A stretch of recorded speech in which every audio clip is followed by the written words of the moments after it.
Long gamers, it is time to match the energy.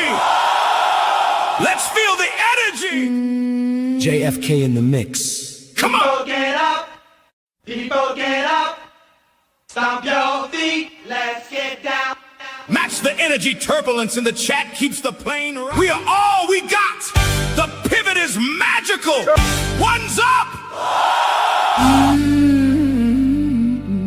J.F.K. in the mix.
Mic check to the guards.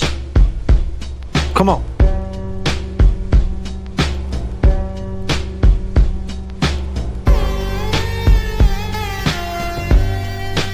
Come on.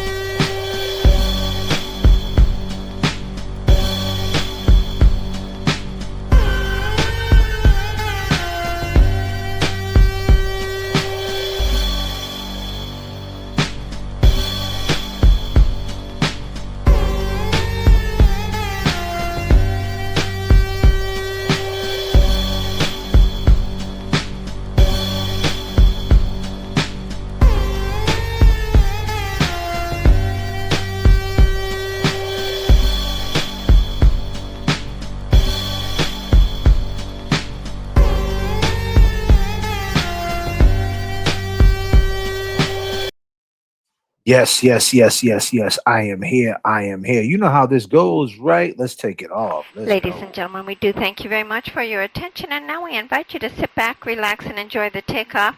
The captain has made tower communications available, so if you'd like to monitor the air traffic system, you'll find that on Channel 9 and your headsets in the seat pocket in front of you.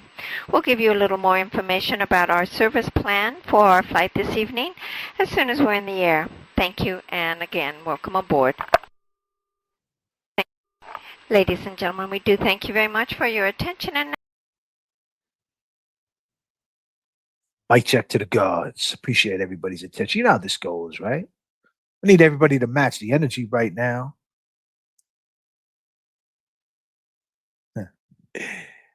We got plenty of room in the overhead compartments in your bins. Go ahead and put your luggage there right now. And if you have a backpack, please make sure you put it between your feet. Make sure it's real tight, because then things tend to move in flight. But before you do, make sure you take out your nips, your vapes, Cliff Bars, Reese's, whatever your vice might be. Put your trays up, because you know what?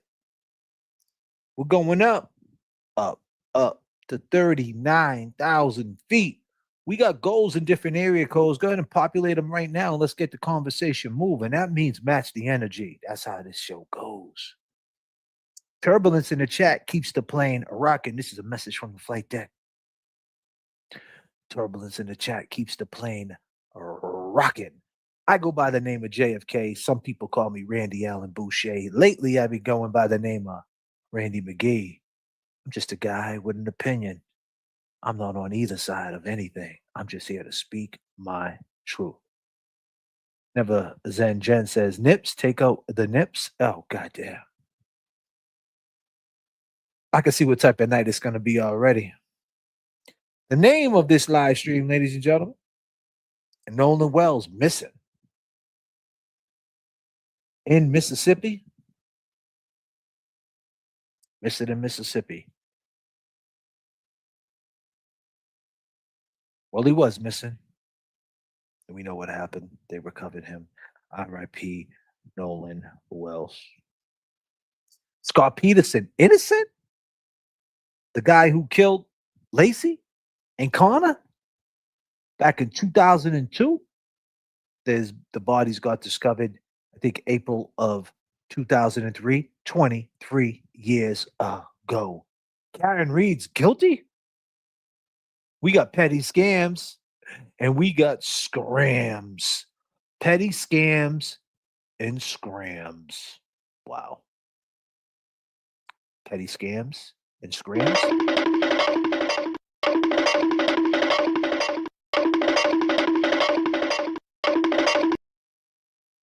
Would you believe it? Arrow coming through, matching the energy. I love it. I love it. I love it. Remember the Cash App's JFK show off and the Venmo. Go ahead and light it up. I got so much trouble on my mind. Refuse to lose. Here's your ticket. Hear the drummer get wicked. What you talking about? What you talking about? What you Talking about life, my dude.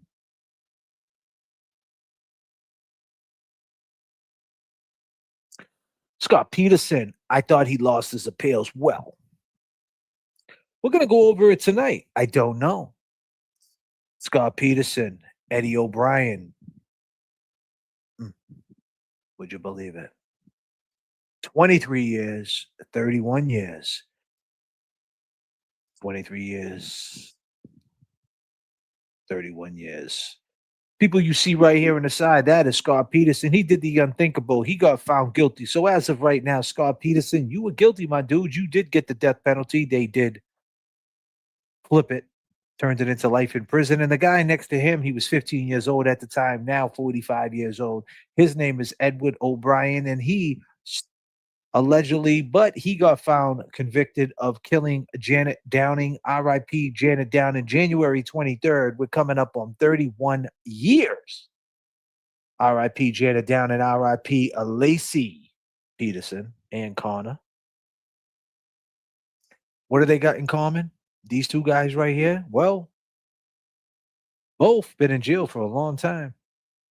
That's number one.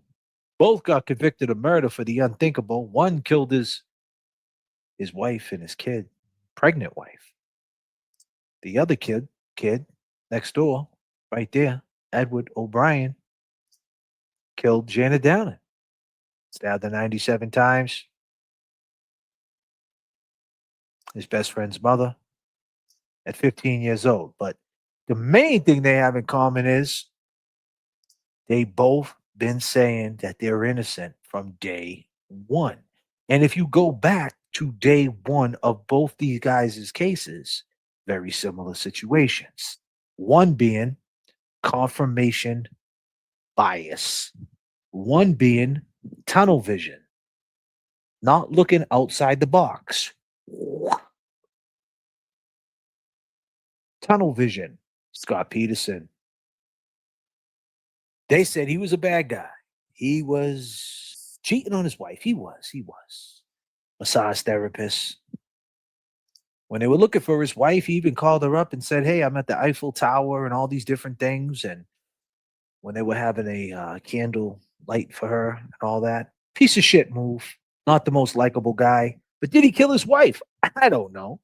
But if you look at the evidence at that time and you look at him at that time, the police were pointing all at him. Keep in mind, there's no evidence whatsoever in the house that he let them search, in his vehicle that he let them search, nothing in his telephone that he let them have.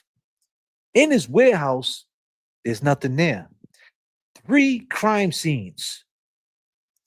His house, his whole house, including the garage, the warehouse, 4 crime scenes, the boat, in his truck. Not one bit of DNA at all. At all. Not one. Guy's not a criminal, not a career criminal. And to boot, ladies and gentlemen, something to make you think about. There's a new documentary out right now. It is on A&E. I seen it. I'm currently going to get that documentary. I've been watching it. Part 2 came out tonight. I already watched part 1. Very insightful. I didn't have the time. I did not have the time to do what J.F.K. does, edit some videos and put them together today. I tried. I tried. You can ask Kevy Kev. I was trying. But I ran into some turbulence in the chat. So I said, fuck it. I'm going to freestyle it. I got it all in my head. I got so much trouble on my mind. I hope I can do it. I hope I can do it. I hope I can do it. What's one thing life taught you? If you take your top lip and connect it to your bottom lip, you will shut the fuck up.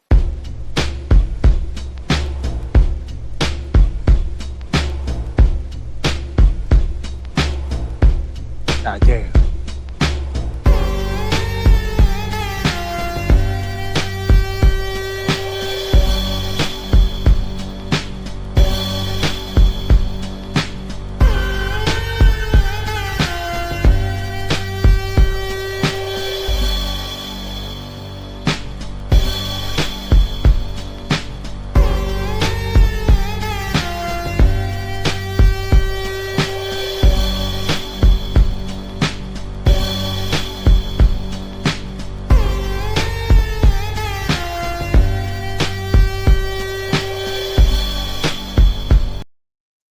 Ladies and gentlemen, last night we had Mikey Crawford on the show, and Mikey Crawford was dancing. Wow. Mikey Crawford. J Brill. Kevy Kev 781 on a Cash App. Oh, what a time. If you didn't catch that live stream, it's right below this live stream. You know, I feel like the live streams are hard to find in the algorithm. So if you're watching right now, go check out that live stream, man. Go check out that live stream. It was actually a very great live stream. The energy was rocking. I mean, they were lighting it up.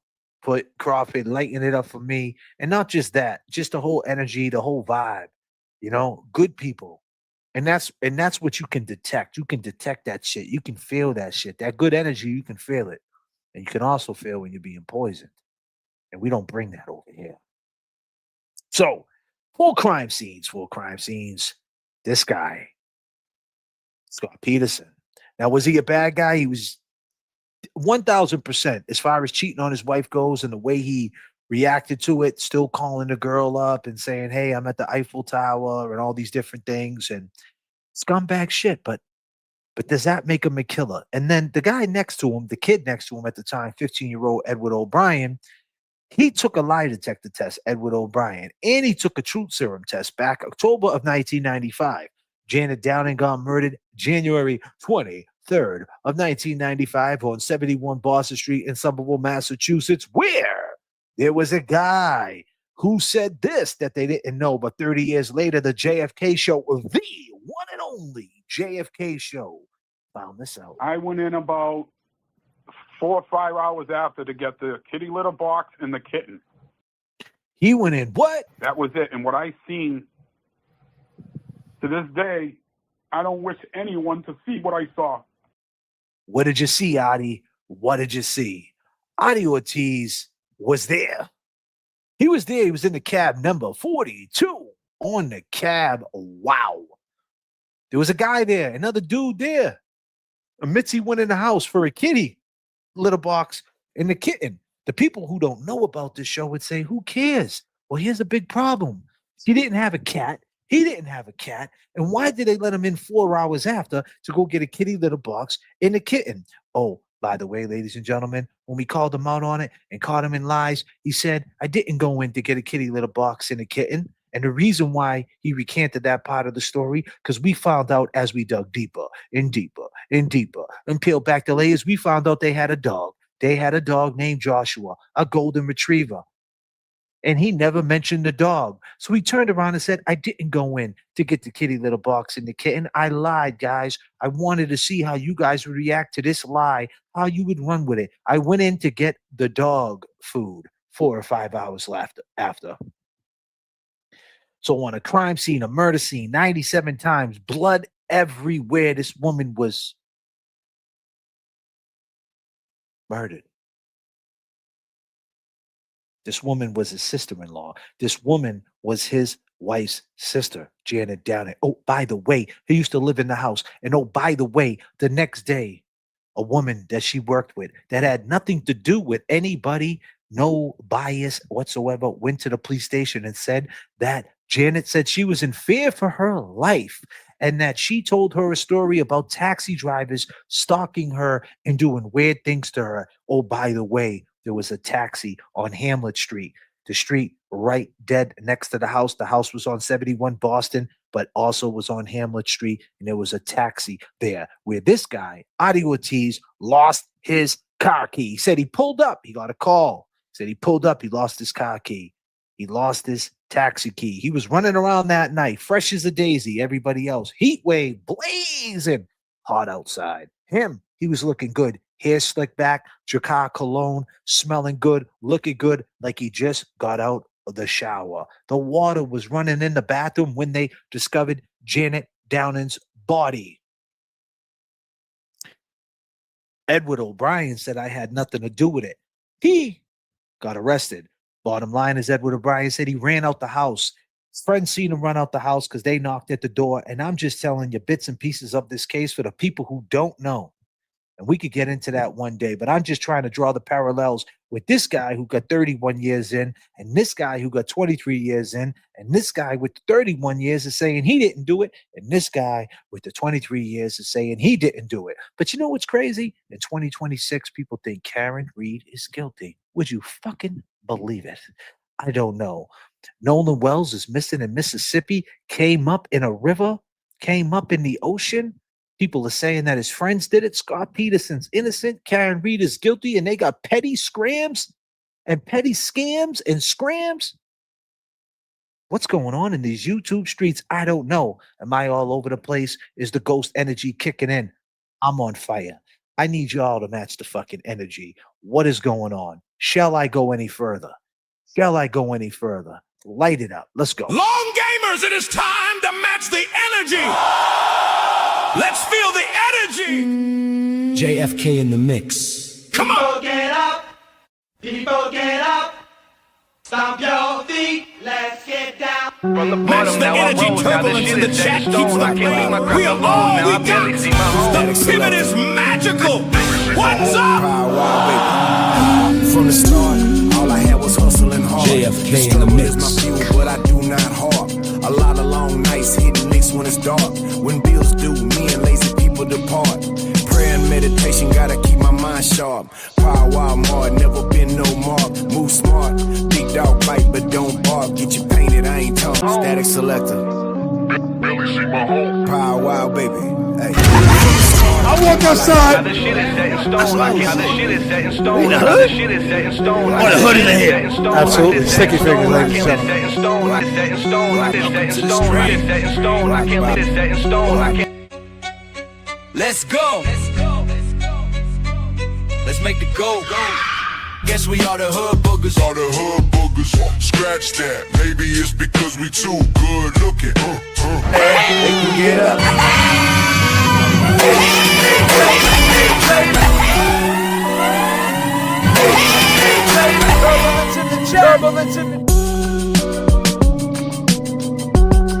Come on, y'all. What are we doing here? We're talking that true crime shit tonight, man. Let's go.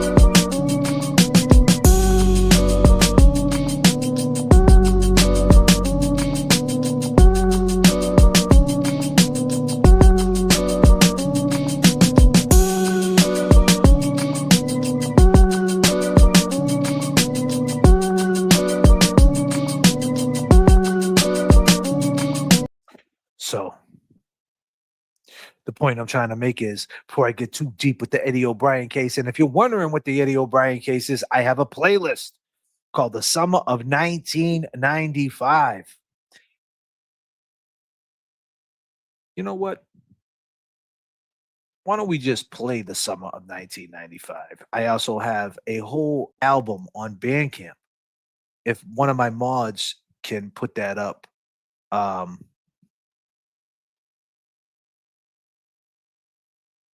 if one of my mods could put my Bandcamp link up with the Eddie O'Brien music, this is one way you can actually support the music. I think it's $25 or $35. I forget what it is, but it tells you the whole Eddie O'Brien case. It breaks it down into music form. You could check that out. But we're going to play The Summer of 1995 right now so you can listen in.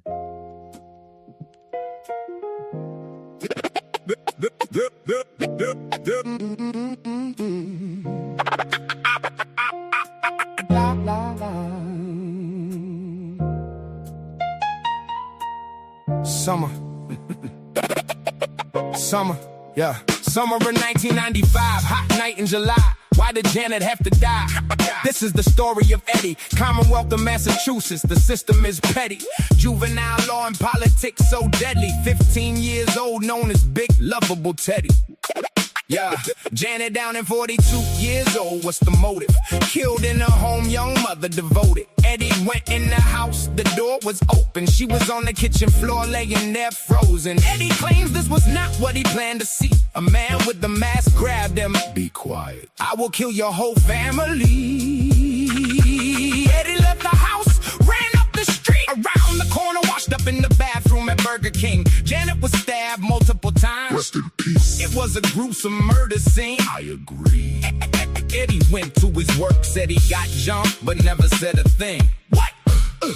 About Janet lying there lifeless. His friend's mother from across the street. He was in the house. But Janet had a brother-in-law she kicked out for selling drugs. Said if anything ever happened to her, it's him you bring up. The night of the murder, he showed up, was acting suspicious in the front yard. Yard. Gina in Virginia says he was looking for his keys. It was humid and muggy, but he was showered and neat. He was a cab driver looking for his key. Looking for a key to one of the cabs in the fleet. Yes. How did he know something happened on that street? He says he is innocent, and the cab driver did it. Who do you believe? Believe. DNA under Jadic's fingernail, unidentified. Who do you believe? Come on. This is the story of Eddie, 15 years old, life in prison. This the story of Janet, life taken and stolen for no reason. It was the summer. July of 1995, do you remember? 30 years ago, why she have to die? 15 years old, locked in a cage, a murder that he always denied. La, la, la, la. Woo! Let's go. Summer of 95. La, la, la. Life goes by. Welcome to the stream. Long gamers, peace and love. La, la, la, la. Let's take them back.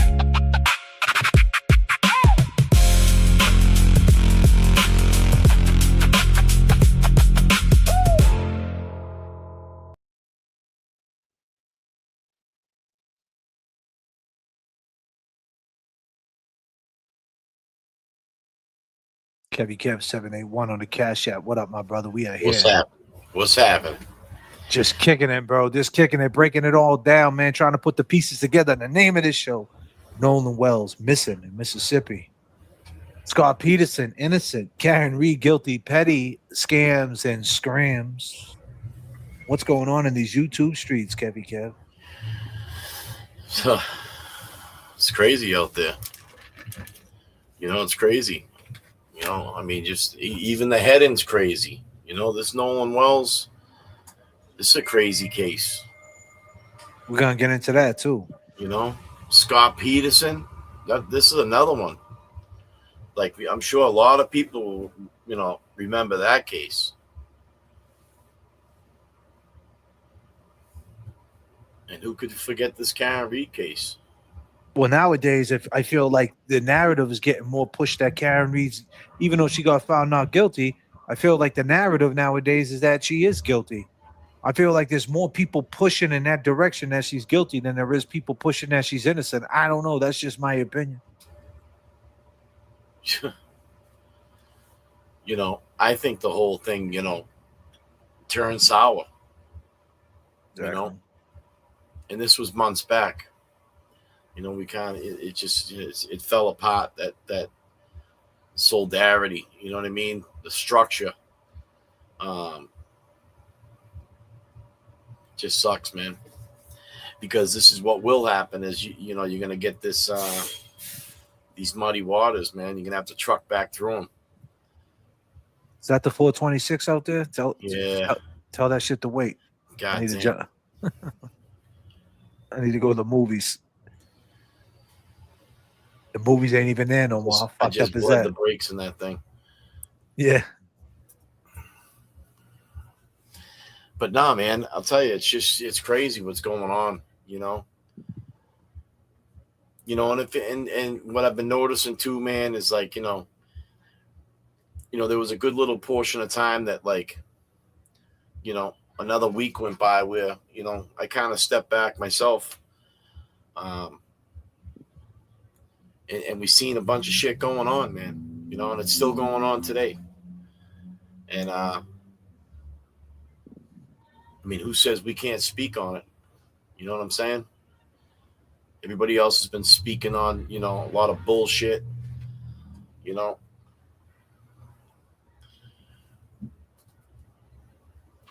So let me segue back into SCOTT Peterson. So what we have in common here with Scotty and Eddie O'Brien is that they both from day one said they were innocent.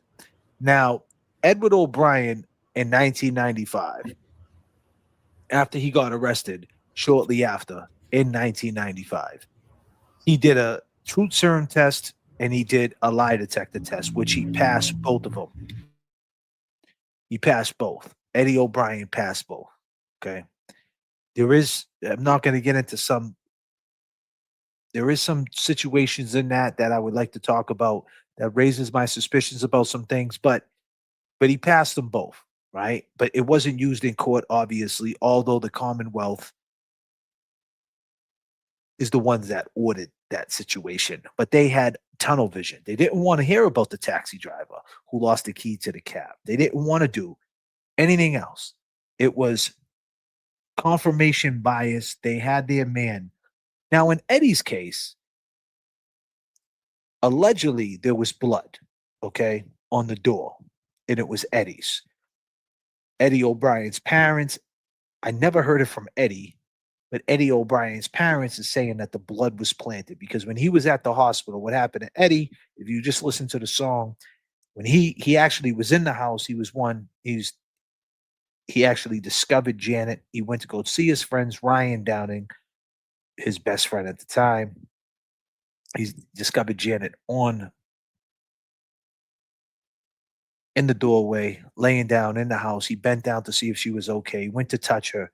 The guy came from the bathroom, put a knife to Eddie. Eddie ran out the back door. But before he ran out the back door,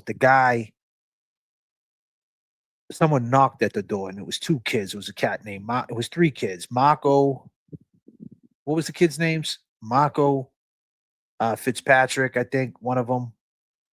Gavi was one of them. Is that one of them? You're muted up, so I can't hear you. So Yeah, I would say Gavi. yeah. And they knocked on the door at 9:20, and the person that was in the bathroom with a mask on, it was some type of nylon thing on his face, said, "Shut the door." And he shut the door, and that's the reason why he claims his blood got on the door. At that point, he ran out the back, through the kitchen, down the cellar stairs, out the back door, down a grassy area, off a little ledge that went down into Hamlet Street and ran off. And the friends that were knocking on the door seen him run, and they identified him, and he's not denying that was him. He went down to Burger King,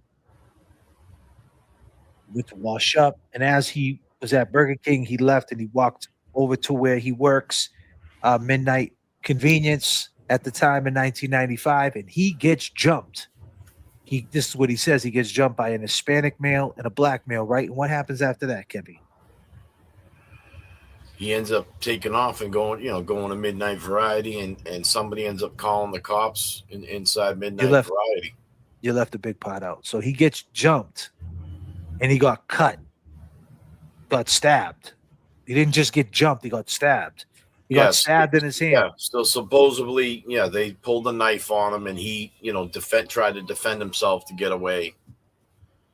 And he got stabbed. In his hand. Yep, stabbed in his hand. He got stabbed in his hand, ladies and gentlemen. But be clear, we got a lot of new subscribers. You can't just leave that part. That's a huge part. He got stabbed in his hand. So now the cops roll up. They get a call.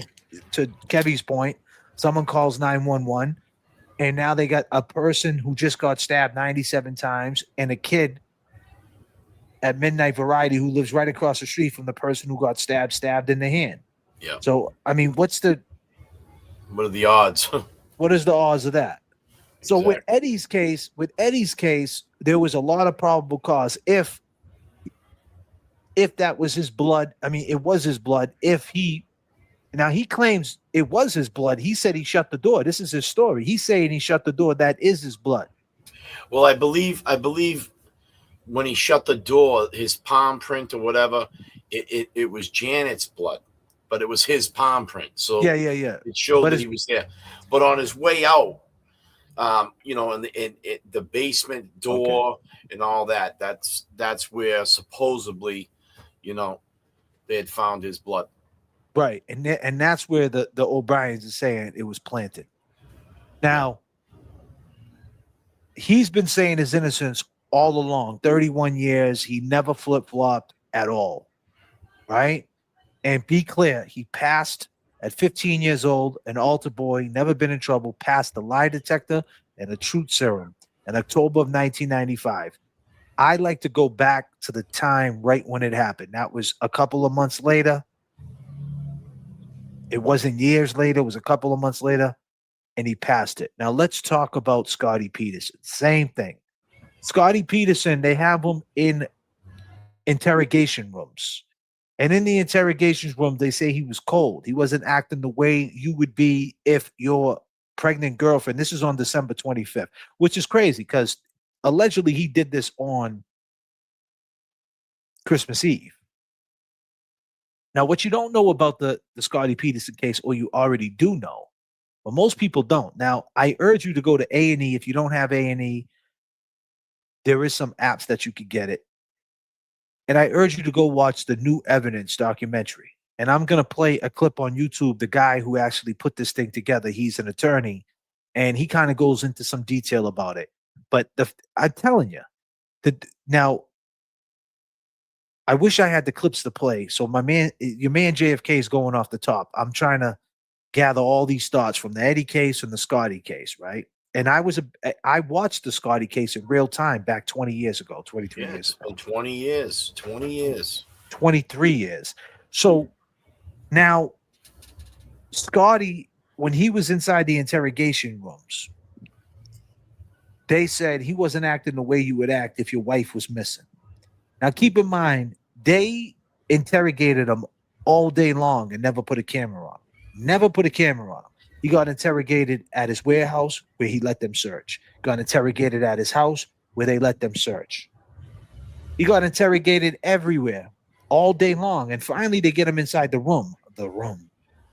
And at this point, the guy seems worn out, right? And I'm not sticking up for Scotty Peterson by no means, right? Because if he did this shit, he's the scummiest dude on the planet, right? Now, keep in mind, he is found guilty. So as of right now, he did do this shit, right? So let's be clear. Yep. But he's the first time they put the camera on him, now they're going back around the circle. So finally, they ask him. This is the very next day. They just bring it up. They say, "Hey, will you take a lie detector test?" And he goes, "Yeah." Yeah. He said it so fast. He said, "Yeah, them things are accurate, right?" I got nothing to hide. He said, "Them are accurate, right?" They go, "Yeah." He goes, "Okay, cool. Then that would be perfect. Then you guys will stop fucking interrogating me every 5 seconds." That was very telling. Keep in mind, there was 15 eyewitnesses who said they seen her walking between 10 in the morning to 10 in the morning, 11 a.m. in the morning on Christmas Eve of 2002 when she was missing. New technology came out that she was murdered after after they said that he put her in the water on Christmas Eve. They also said that he bought a boat that she didn't know about, right? This boat. Now, he did drive 3 hours to the bay to go fishing the day. But people are saying they seen her walking, which means is that they seen her walking after he went fishing, that means he didn't do it. 15 witnesses. 15. Now, Eddie O'Brien said he got jumped by 2 people. They have yet, or no witnesses have came forward and said they seen that fight, seen him getting jumped. Scott Peterson, on the other hand, 15 people are saying they seen her walking.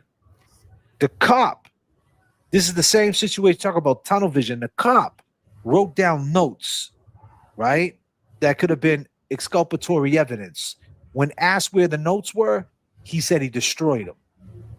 Keep in mind where this happened, the part of California, Modesto, I think that's what it's called, right? Yep. It's a small part of Cali. I think they had like a small fraction of murders, so they never really had this type of a high profile case, so they needed somebody. And obviously the tunnel vision kicked in. Now, most cops don't try. It's not because they're trying to set him up. And just like I don't think they were trying to set Eddie up, they just want to solve it because they feel like they need to do it for the public safety. Yeah, they need the W. Yep. They need the W, and and it's a high profile, so they get tunnel vision. This is the parallels to it. 15 witnesses. Now, they said that now, whether you think Scott did it or he didn't do it, we're going on the investigation, ladies and gentlemen. Whether you think Eddie did it or he didn't do it, we're going on the information of the trial. This is about the law at the end of the day. Yeah. Now, I don't want Scotty to be let out if he did it. But if their investigation was trash, this is what happens, right? Exactly. I mean, he would get another chance. I mean, I mean, you know, he can bring it to, you know, bring it to the courts that there's something wrong, and if that's what he's doing now, he could get another chance of at least overlooking the case. You know, 15 people said John O'Keefe didn't come in the house. I know. And that's why I said Karen Reed in the heading, they're pushing that agenda that she, even though she got found not guilty, they're saying that. People are saying more that than they're saying that she's innocent. They're not even looking along the lines of, oh, she got found innocent. They're looking like, oh, she snuck through the cracks. And Scott Peterson, people are just like, hey, it's got to be him. Like, who else did this? Like, no way. Right.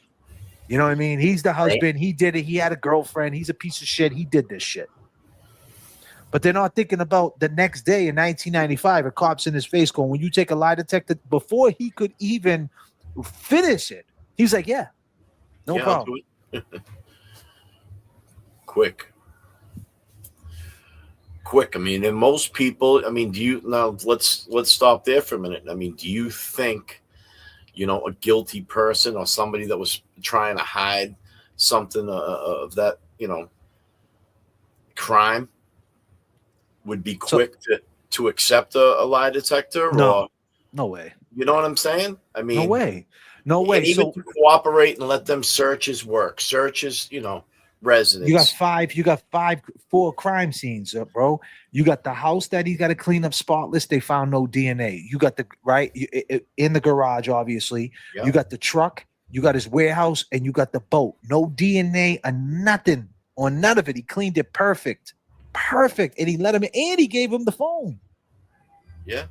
And he said he'd take a lie detector test. I mean, this dude is diabolical. I mean, did he do this before? Is there anybody else that's been dead in Modesto found missing? I mean, is this guy like a fucking serial killer? And but here's the biggest thing. People seen him that morning putting umbrellas in his boat, right? That morning. But guess which way his car was pulled in when they seen him? So they were saying,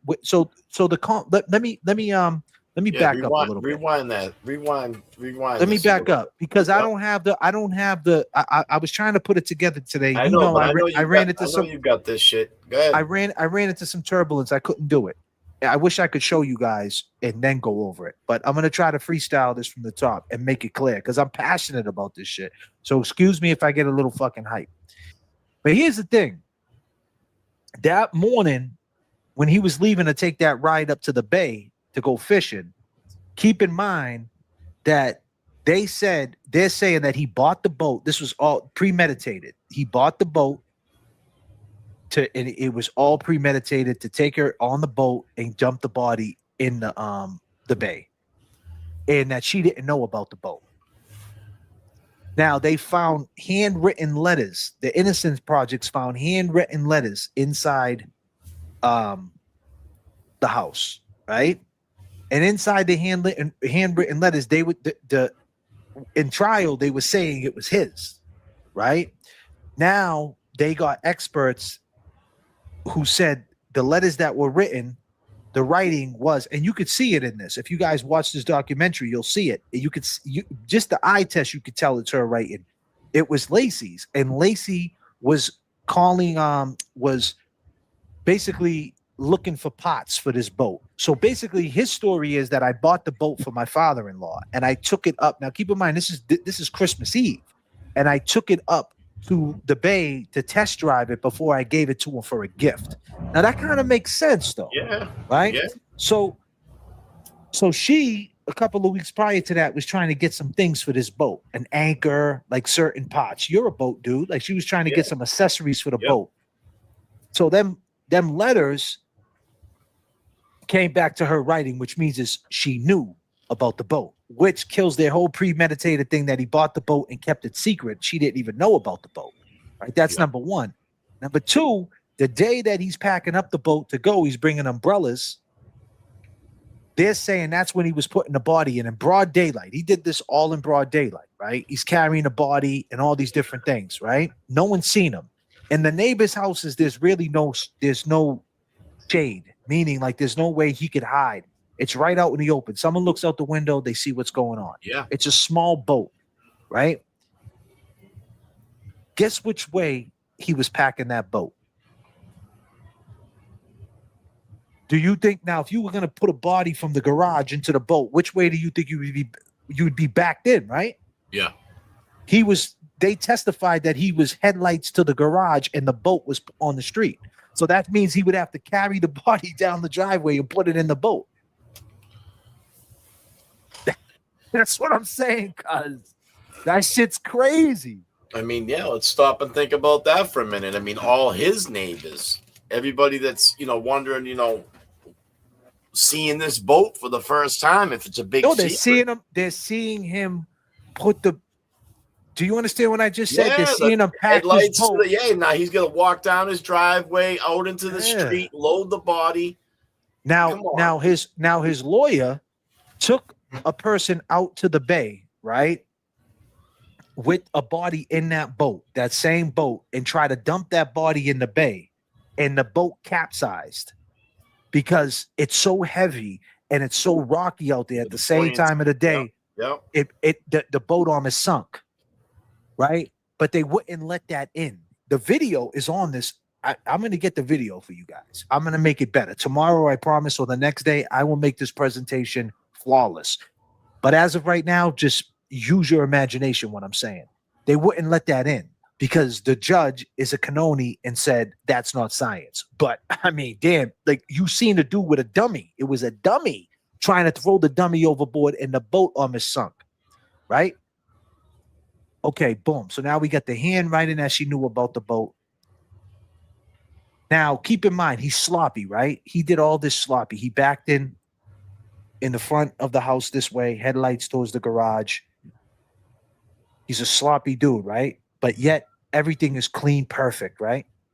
And if he's so sloppy, right, that he would do this in broad daylight and dump a body in broad daylight, he took the know-how that same day, right? That same day to Google on the computer things that only his wife would Google after he left. So after he left, his wife went to the computer and Googled some things, and they're saying that he did that. But so you can only have it one way. Either he's sloppy in a risk taker, or he's diabolical. Because they're saying that he's sloppy because he kept a girlfriend. He said he was at the Eiffel Tower, the way he acted, the way he reacted. But yet they're saying that he's diabolical at the same time. 15 witnesses. 15 witnesses. Seen her walking. And someone seen her getting dragged into a van. And by the new science that they have, saying that she was killed 4 days later after the 24th because they found the baby. And now keep in mind, they had another scientist who talked about where the boat was in the bay where she got washed up. New technology saying that if he dumped that body at that side where he was fishing that day, the way that the currents and all that stuff, the body wouldn't have washed up. And they pinpointed where the body would have got dumped. So they went to where the body was found, where they say it would have got dumped. And it's a road that a car could drive down, and it's the shallows where you could just put a body there. You know what I mean? And it makes more sense. Think about it. If you're a first murderer, so you're gonna an area you're gonna that's drive only affected by low and high tides, and then exactly like if you're gonna go through all that trouble. And the top that was on the boat, they found that top on the boat in the bag, and it looked like it. So they're saying that that's how he hid the body with a top, right? Like the boat was top while he was driving down the highway. Well, when they found the top was never used. There was nothing, no stretching, no nothing, like nothing to size it on the boat, nothing. I mean, there's a lot of shit, a lot of reasonable doubt. A lot. So go ahead, man. Take the mic, man. I'm yapping. No, I mean, and you bring up good points because a lot of this reasonable doubt that's being brought forth now and being brought to attention are all the factors that put this guy in jail. I mean, it was a very, very, very crazy case. I'll tell you that. This is one of those things where it really wants you to take a look at it, and say to yourself, what could this have happened this way? Did he get framed is what it sounded like, I mean, did somebody else do this?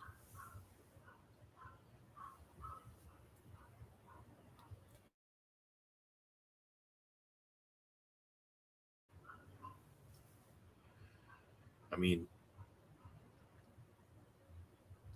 yeah, granted, I mean, he was in another relationship, like you said. But I mean, I think if that's kind of stuff's going on and you're married or you got a child on the way, I mean, that's something that you're probably going to keep pretty private, or at least try to.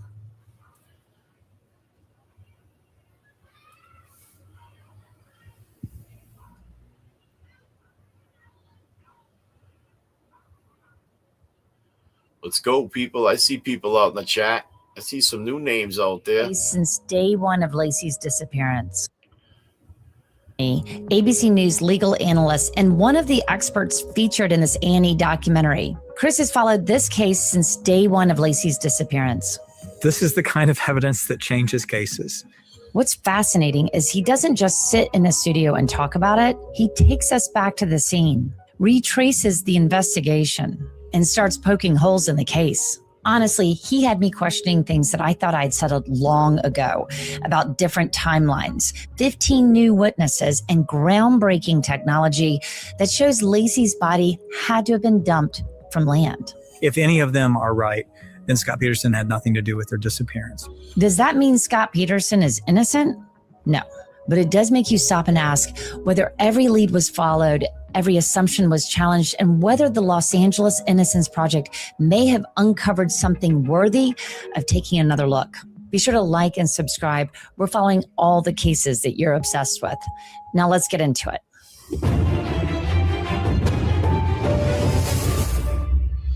Chris, I have to say, this is, can I use the word bombshell? I don't know. It's amazing. The work you're doing on this documentary is really, really impressive. So first of all, I really enjoyed it. Do I think that we'll be able to answer the question whether Scott Peterson is guilty or innocent? I think we're going to get a lot closer than anyone ever has. Do you think he did it? I think the evidence is really overwhelming against the state. No, it's a fair. Everyone wants to ask that question.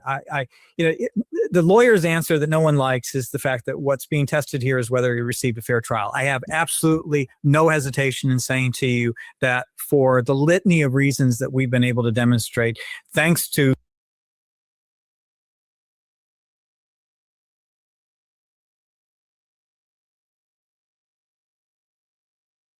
You muted up, brother. And that's the same thing. Up a little bit. Thank you. That's the same thing J.F.K. is saying. Did he deserve a fair trial or he didn't get a fair trial? And that's the same situation I'm saying with Eddie. Eddie, I believe 70% that Eddie's not guilty, 30% that he might be, right? That's better than 50-50. With this right here, I don't know enough.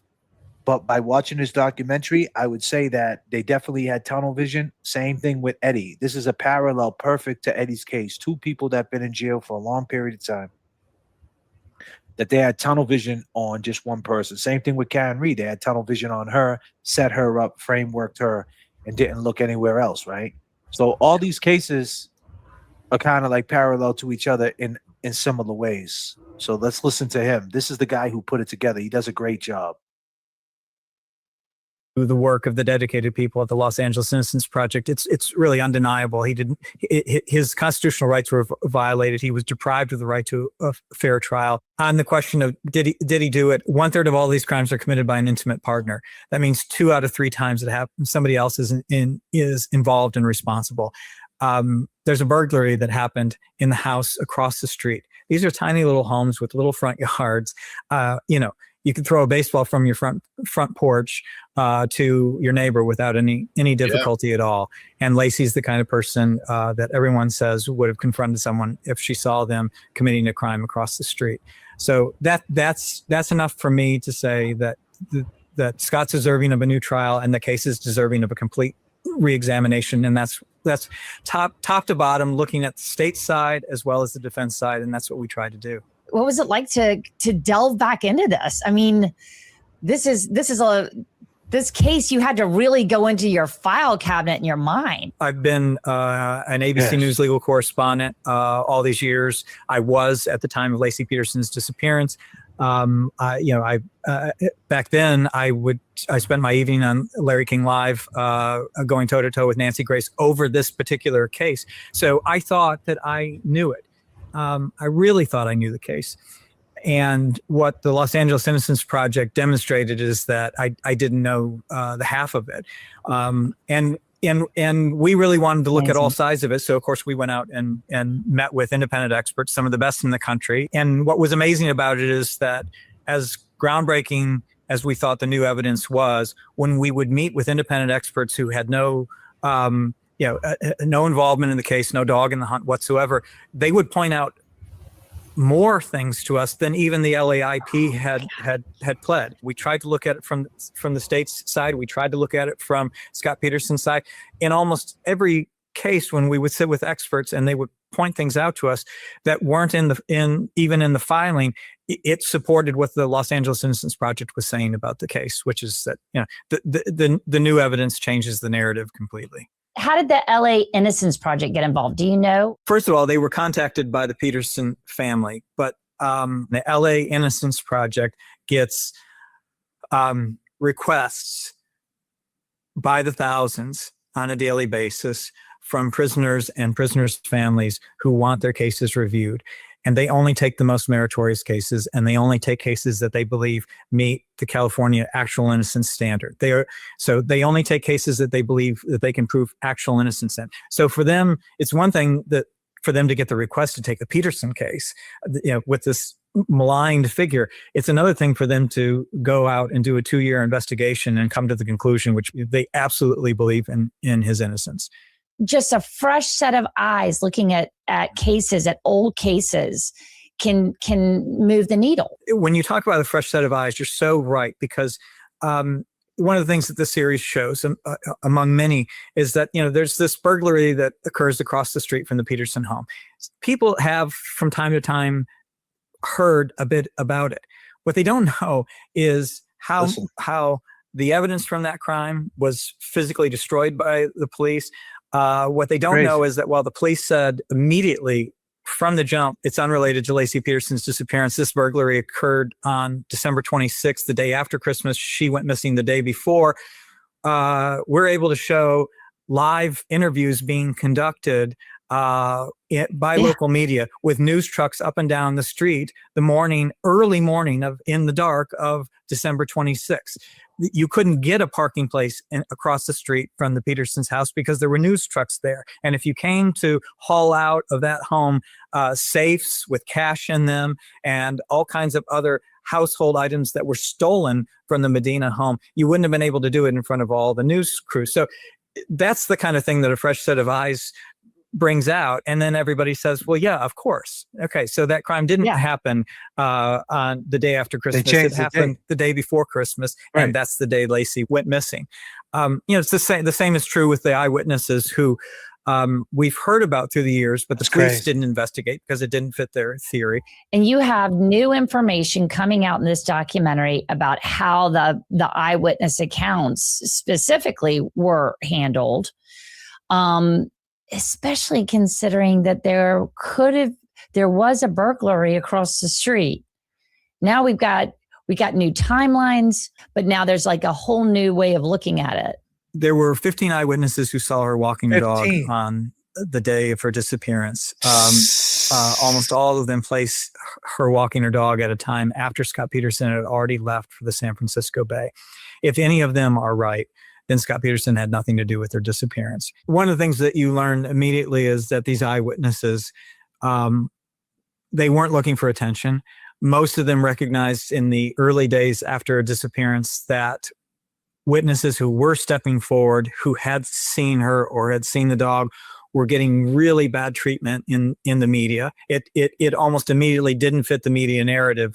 And that's because the Modesto police were giving a daily press conference, and they were talking about things like the search warrant that they were executing on the Peterson home, which they made sound in the very early days as though it was producing all kinds of evidence for them. It only came around at the time of trial that we learned, no, they didn't get any evidence from any of the search warrants that they executed on the home. We were led to believe very early on, the public, that this case is really pointing itself towards Scott Peterson. And so eyewitnesses weren't comfortable, and these are just salt of the earth people. So to go meet with them and to talk with these people about what they saw, it was fascinating.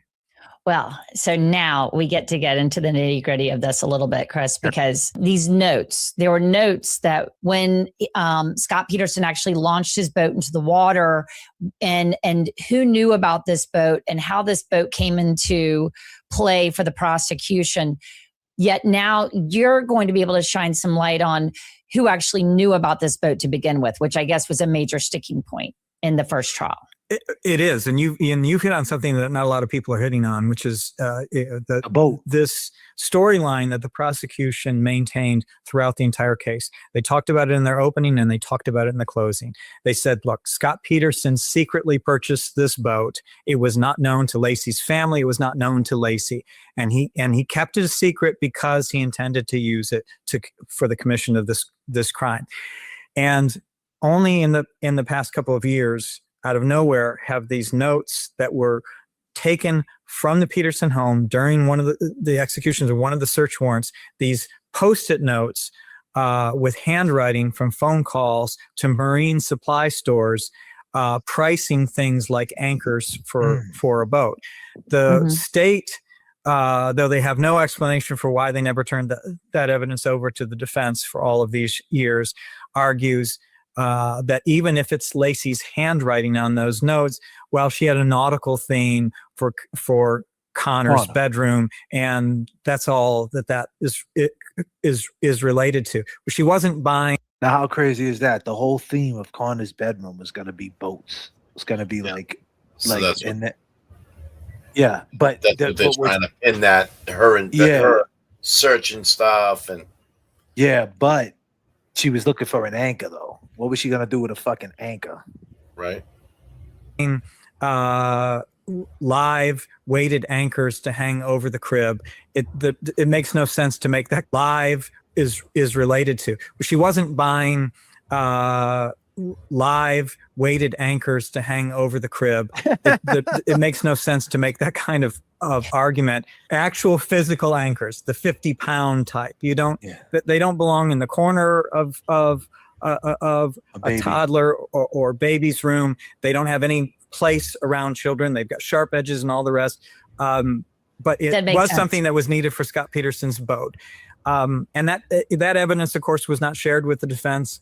The state made this argument throughout the entire case. It was part of their mens rea argument that this was intentional and pre-planned. And that's just all blown up. But it takes forensic document examiners, which I've used many times in my cases, to look at these notes and be able to make the comparisons in the handwriting. And the comparisons here are stark. The differences between Scott Peterson's handwriting, he writes in all capital little blocks, he writes in this tiny little print, and Lacey Peterson's handwriting, which our own independent handwriting analyst was able to compare to samples of her writing. They jump off the page. It's her writing, and so it's evidence that she knew about the boat.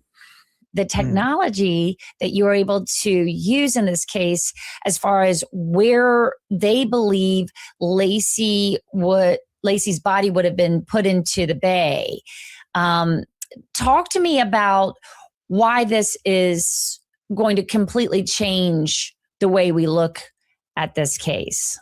We now have modern science. It didn't exist at the time. Delft 3D technology. We're able to analyze the wave patterns. We have historical information, and ultimately the new science shows that Laci Peterson's body was likely placed in the bay from a land-based location, not anywhere near where Scott Peterson was. And so it demonstrates that the testimony was false, but it also wrecks the prosecution's theory that Scott took her out on a boat and dumped her. Expert testimony in criminal trials is critically important. One of the things that it does for the jury is it gives them permission to arrive at the conclusion that their gut's telling them to arrive at. So if you have great reservations about Scott Peterson on the basis of his short-term 2.5-week relationship with Amber Fry, and if you actually think that motivated him to murder his wife and his unborn child, an expert witness coming along and saying Laci Peterson's body was placed in the bay at the exact location that Scott Peterson was south of Brooks Island on the day of her disappearance, that matters to a jury. Of course, the state's expert was asked to look at where the bodies were found on the Richmond shoreline and reverse engineer it, backtrack to where they would have been placed in the bay using tides. The state brought a hydrologist expert to that question. That's the right kind of expert. But in that space that he was asked to do that analysis, with the technology that was available at the time, he couldn't. Well, so there was a level of, this is our guy, this is the story we're going with. You believe that level of confirmation bias just never left the case? You saw it in this series. I think we talked to Mark Godsey, and he's an expert in confirmation bias, and he's written about this case. And I asked one particular question where he and I were sort of in a debate, which is at some point when you start destroying evidence and you're a criminal investigator who believes you wear the white hat, you believe you've got your man, you believe that this confounding evidence that's inconvenient and and points away from your guy, it shouldn't be relied upon. But at some point when you start destroying that evidence or withholding it from the defense, which you know to be illegal, you have to know what you're doing. And Godsey says, no, this is how strong confirmation bias is. And they believe that they're doing the right thing, right down to withholding of exculpatory evidence. It was really fascinating to have that discussion, that that your mental approach to a case can really be hijacked by confirmation bias. And that seems to have really, and you have to remember, and in fairness to the Modesto police, they were under the spotlight. 2002 and early 2003 was nothing like the world is today. Television news and print news was all that existed. What you do to your giant audience didn't exist at the time. And so they were under the spotlight with television cameras and newspapers reporting on their every move every day. And so that adds an enormous amount of additional pressure on top of the aggrieved family and everyone else wanting you to get your man. So you understand how it happens. But is there any other evidence right now that you think is going to really move the needle and get and possibly get Peterson a new trial? There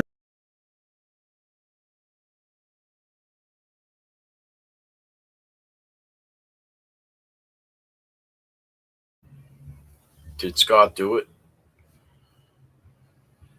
It's the question we got to ask. There's a poll going on. It's pinned.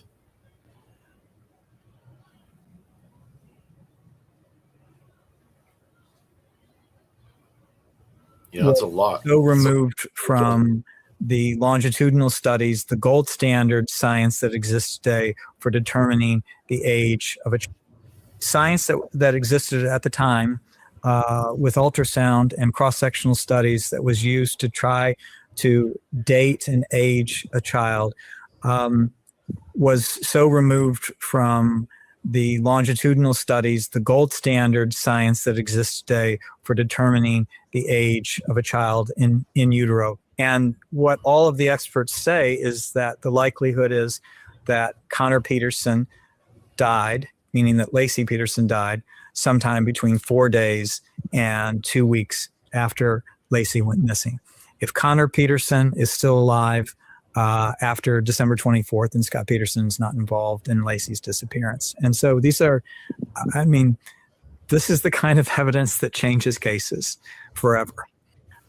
Lacey of a child in utero was so removed with ultrasound and cross-sectional studies that was used to try to date and age a child, was so removed from the longitudinal studies, the gold standard science that exists today for determining the age of a child in utero. And what all of the experts say is that the likelihood is that Connor Peterson died, meaning that Lacey Peterson died, sometime between 4 days and 2 weeks after Lacey went missing.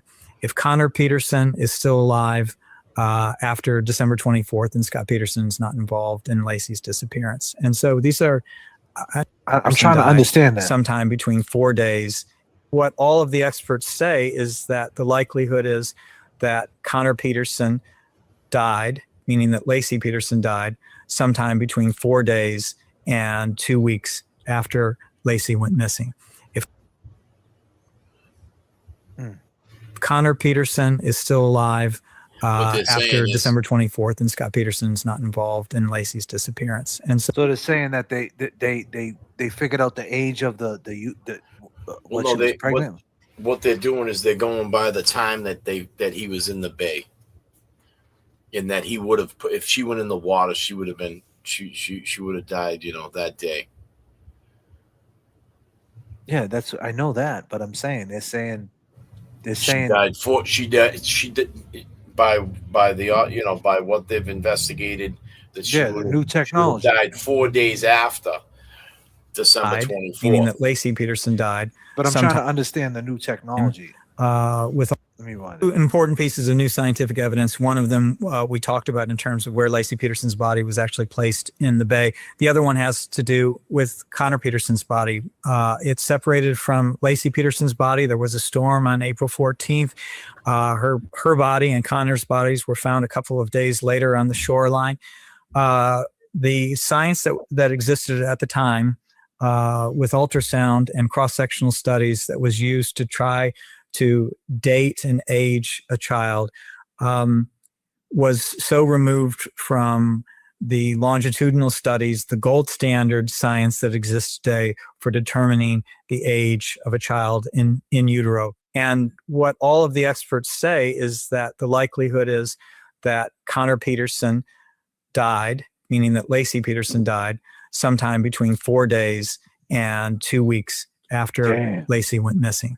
If Connor Peterson is still alive after December 24th, and Scott Peterson's not involved in Lacey's disappearance. That's crazy. So these are, I mean, this is the kind of evidence that changes cases forever. Does. Well, Chris, I mean, what is it going to take to get him a new trial? I mean, is that where we're headed? I mean, do you believe that? Do you believe that that's possible? New science is critical to our fair trial rights. It will continue up the chain to the California Supreme Court and potentially to the federal courts. This evidence, what I'm saying is it's going to be reviewed, and it's going to be reviewed at the highest level. And the evidence that the Los Angeles Innocence Project has already brought to bear, it hasn't even been reviewed by a court yet. It's going to change the narrative. Is it going to change the public opinion? And who cares? I mean, like, I understand, like, we're not trying this in the court of public opinion, but I mean, you have to admit, like, this guy really became one of the most hated husbands in the world. I represented Eric and Lyle Menendez for 10 years of my career. And one of the things when I was handling Eric's habeas petition, one of the things that he and I talked about consistently was the fact that it was going to be very hard to get relief without changing the narrative surrounding his case and Lyle's case. Fast forward a decade later, and Ryan Murphy in his Monsters series covers Eric and Lyle Menendez's case, changes the narrative, and now they're parole eligible. So I think it does start. What lawyers do is incredibly important, but it's ultimately human beings. It's the public, and it's judges and members of the public that make the final decision about these cases. And so that's why, this series, I think, is the first step in really changing the narrative. It happened in the Menendez case. I worked that case for a long time. I think this series is the first step, and it's all based on the work of the Los Angeles Innocence Project. But I think it's going. I think the narrative is changing. Do you believe that whoever is responsible, if it isn't Scott Peterson, will be held responsible for what happened to Lacey and her son? Yeah, I think that the new science is pointing all of us more and more narrowly toward what actually happened in that 12 to 24 hour period of time. So I not only do I think that Scott Peterson's rights are going to be fairly reviewed, but and the evidence in this case fairly reviewed, but I think that what's happening here matters for all of us. It matters that we can count on police and prosecutors to turn over every stone in their investigation.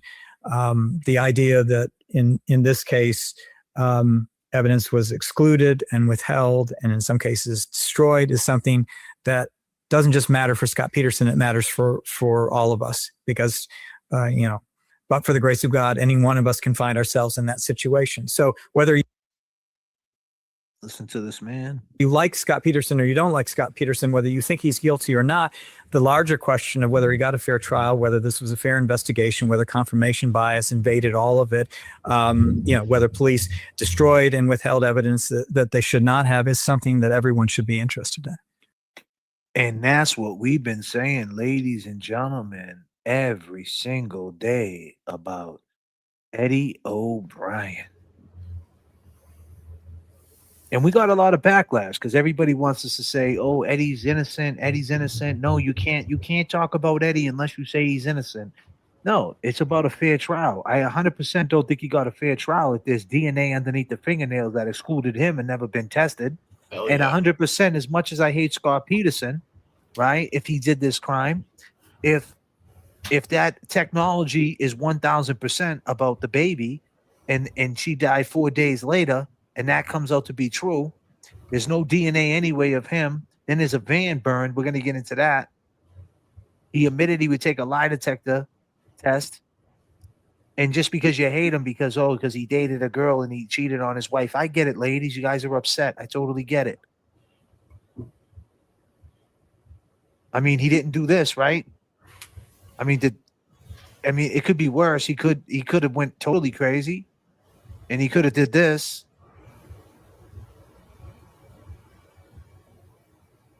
God damn.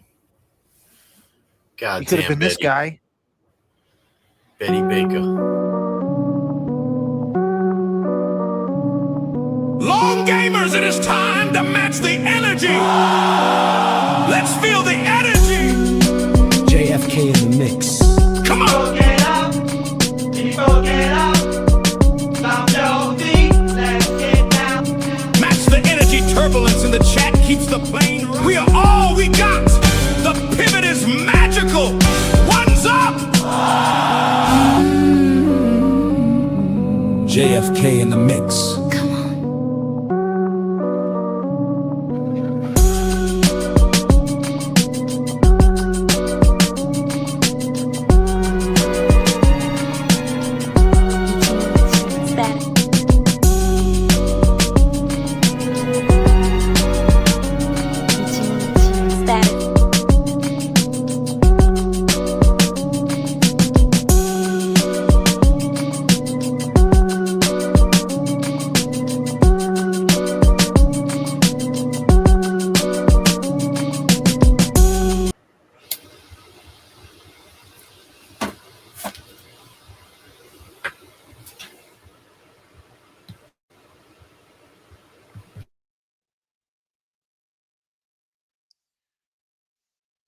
How we feeling out there? I mean, there's a lot of stuff that we just learned.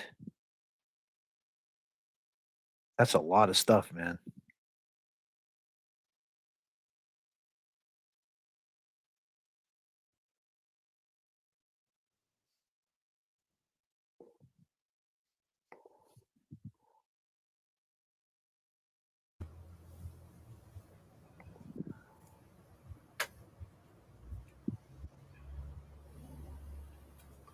It's a lot to take in.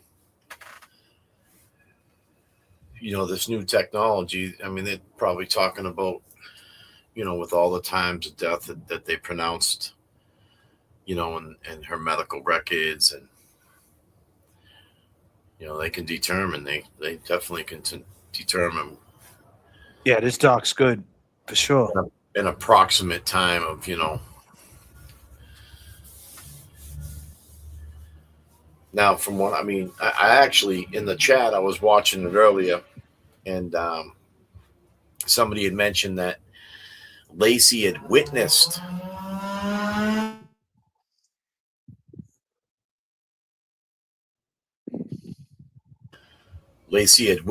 that the burglary.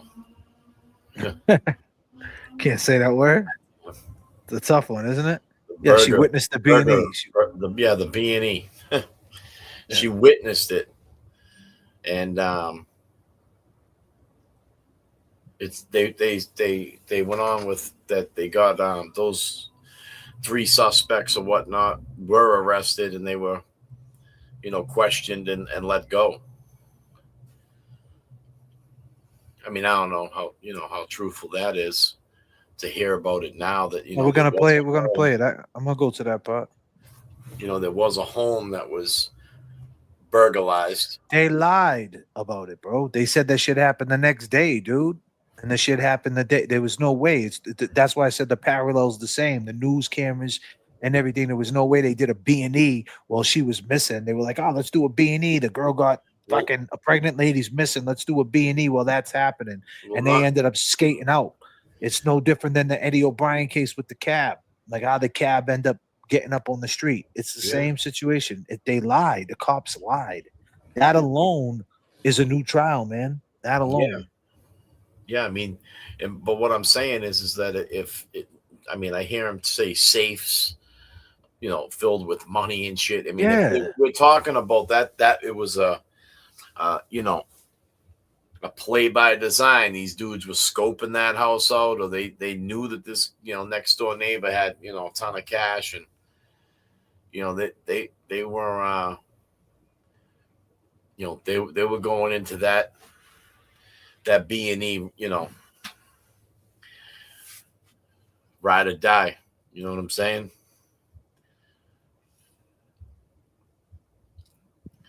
They were committed, and if someone's seen them, I mean, that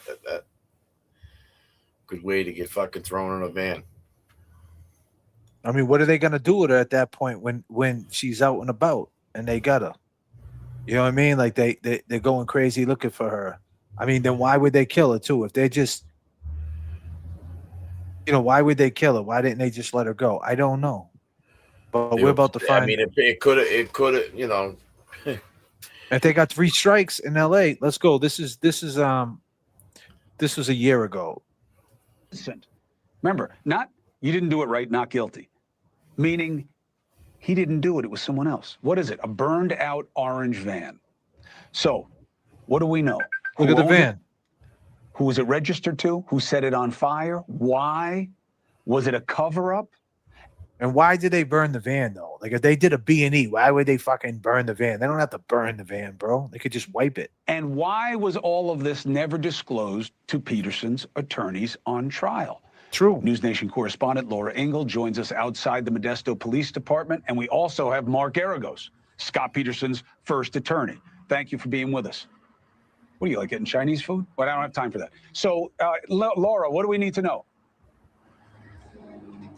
Well, we've heard about this burned out orange van, and because as you mentioned, I'm one of the many reporters who covered this 20 years ago, I had never heard of it, and I wanted to see exactly where it was in relation to Scott and Lacey Peterson's home in Modesto. They live on a really nice street that does have a park that's known to have some transients and some activity there. But what we did was we took a drive. It's just over an hour, just over a mile away from the Petersons' home, this alley. And we've seen the pictures of the van, and there's a structure there. And at first, when I saw those pictures, I thought, okay, that was the alley. No, that's not the alley. It is a dirt road in between 2 streets in what's known as the Airport District. This is not a good area of town. It is known for gang activity, drug dealing, auto theft. There's a lot going on. So this is where the orange van was found December 25th, 2002, the morning after Lacey Peterson Crazy. is reported missing. It is torched. It's got gas cans inside. And then it was towed away. It was towed to a yard. Then it was later towed here to Modesto Police to a warehouse where they did take a look at it. So if we wanted to get kind of our feet on the ground and see where this exactly was, because it's really close to Scott and Lacey's home, Chris. So criminals had access to the van because the trucking company allowed employees to have access to the van. But what did you learn about who it was registered to and why this apparently happened, and if there was any reason to suspect it could have had something to do with the Peterson situation? Right. So we look into who this is registered to. It was to a guy, Terry Borden, and he owned a company named Borden & Sons Crane and Rigging. It's a company that's no longer around, but it is a yard where there's a lot of trucks. And Terry Borden was questioned about this van, who had access to it. And he said that his employees always had access to vehicles. He believed that that vehicle was stolen. And then there was a guy who he said was the last person to have access, this guy named Bobby Riggs. That was his second name. It was also Robert Smith, a.k.a. Bobby Riggs. But he said, yeah, I borrowed the van. I put it back at my boss's place on December 27th. Well, by that time, it had already been found, burned out, and had been towed here. So we knew that that wasn't true. So it's a very interesting twist here. And of course, because you've got this charred out back of the van that has a mattress that has what looks like blood stains and was tested for blood, you know, it's a huge question. And the fire investigator that has made all of this public in the LA Innocence Project documents did talk about going. Bloodstains. I mean, if they grabbed her and threw her in the van and they beat her up, and someone just said, I don't know who it was. I think it was OG. I think gangbangers are ruthless if they're gangbangers. But this is crazy that they never talked about this. No different than the taxi cab. You know what I mean? With Eddie. Over to look at the van with Modesto Police and said that they took a look at it. And once people realized that there was blood, everybody came. The city attorney, the chief, everybody went and looked at this van. Evidence was taken. It was turned over to the DOJ, the Department of Justice, but we don't know exactly what happened next. And to your point, who got these reports? Was it Mark Garagos? Was it Peterson's defense team? It doesn't sound like it. And that is what the LA Leslie, thank you so much. Go ahead and match Leslie. That go ahead, van, people. or the Let's the go. part that you see where there's blood, there was a Someone go ahead and match Leslie right now. Match her up. Let's go. gas canister that was on top of it. And then when they pulled the gas canister off, that's why that area of the mattress is a little untouched. It's not all the way charred. Yeah. And they've in that circle. That's right. Laura Ingle, this is some good, enterprising journalism. Thank you very much for doing it for us. Mark Garagos, Bobby Riggs, you know, you're thinking, who's that? The one who played against Billie Jean King? You never heard of this guy's name. You were never given this information. Should you have? Yeah, and it's frustrating because we spent weeks doing hearings on mitochondrial DNA because Modesto PD wanted to use a hair that was found, and they wanted to use the mitochondrial DNA. At the same time, they were delivering all kinds of stuff to the Department of Justice. It wouldn't have been very difficult in the least to have cross-checked all this stuff, because the very same department and lab was doing all kinds of testing at the same time. And so the frustration level is off the charts for me. Hey, thank you for watching. Please go to newsnationnow.com, newsnationnow.com. Wild, right? I mean, what's that tell you? I mean, that's what was his first lawyer, defense attorney, and he's saying to himself, you know, geez, you know, they seem to waste Peterson time went missing, or it immediately became huge news. There exhausted were for television avenues, crews you know? and television vans up and down the street by December 26th. Now, during the burglary across the street at the Medina's house, is large onto the street and removed. So if you believe the Modesto police characterization of what and removed out of the house, Dina's house, his large safe was hauled out of the house onto the street and removed. So if you believe the Modesto police characterization of what happened, that the burglary was after she went missing, then these reporters just see people hauling a safe out of a house across the street and nobody noticed it. That ain't happening. You know what I'm saying? That ain't happening. I mean, come on, people. Yeah, and well, they did that on purpose because they had their man. It's tunnel vision, man. Right? I mean, you put all this together, man. You know, the question is, should that be a fair trial? Like, what's up with that van, and why did someone did a B&E? Why they burning the van? If no one's seen the van, the B&E, why you burn it the very next day? You're burning the van, like the very next day you're burning the van for a B&E. I don't know whether you threw it up. I might have been reading it, something that you threw up, but someone had said earlier, the public is what convicted Scott, I mean, I think he had a lot to do with it too. I mean, he told the girl, allegedly he told the girl testified that he said that his wife died, his girlfriend. He said that his wife died. Then he tried to run. Remember, he dyed his hair. He had a bunch of shit. I mean, there's a lot of things too, but this is one of those things, man, like whether you think he's guilty or not guilty, this is an interesting facts and it's just an interesting, fascinating situation. And, it sucks, because it parallels the Eddie O'Brien. It's fascinating, but it's so dirty what happened to Lacey. It's so dirty that happened to Janet Downing. And it's like this one right here. It's like, hey, just let's have a new trial. Same thing with Eddie. But see, you see a lot of people in here that look at him, Scott Peterson, because he was married. He had, she was pregnant, and he's guilty. Fuck that. He did it. Yeah, right. He had a girlfriend.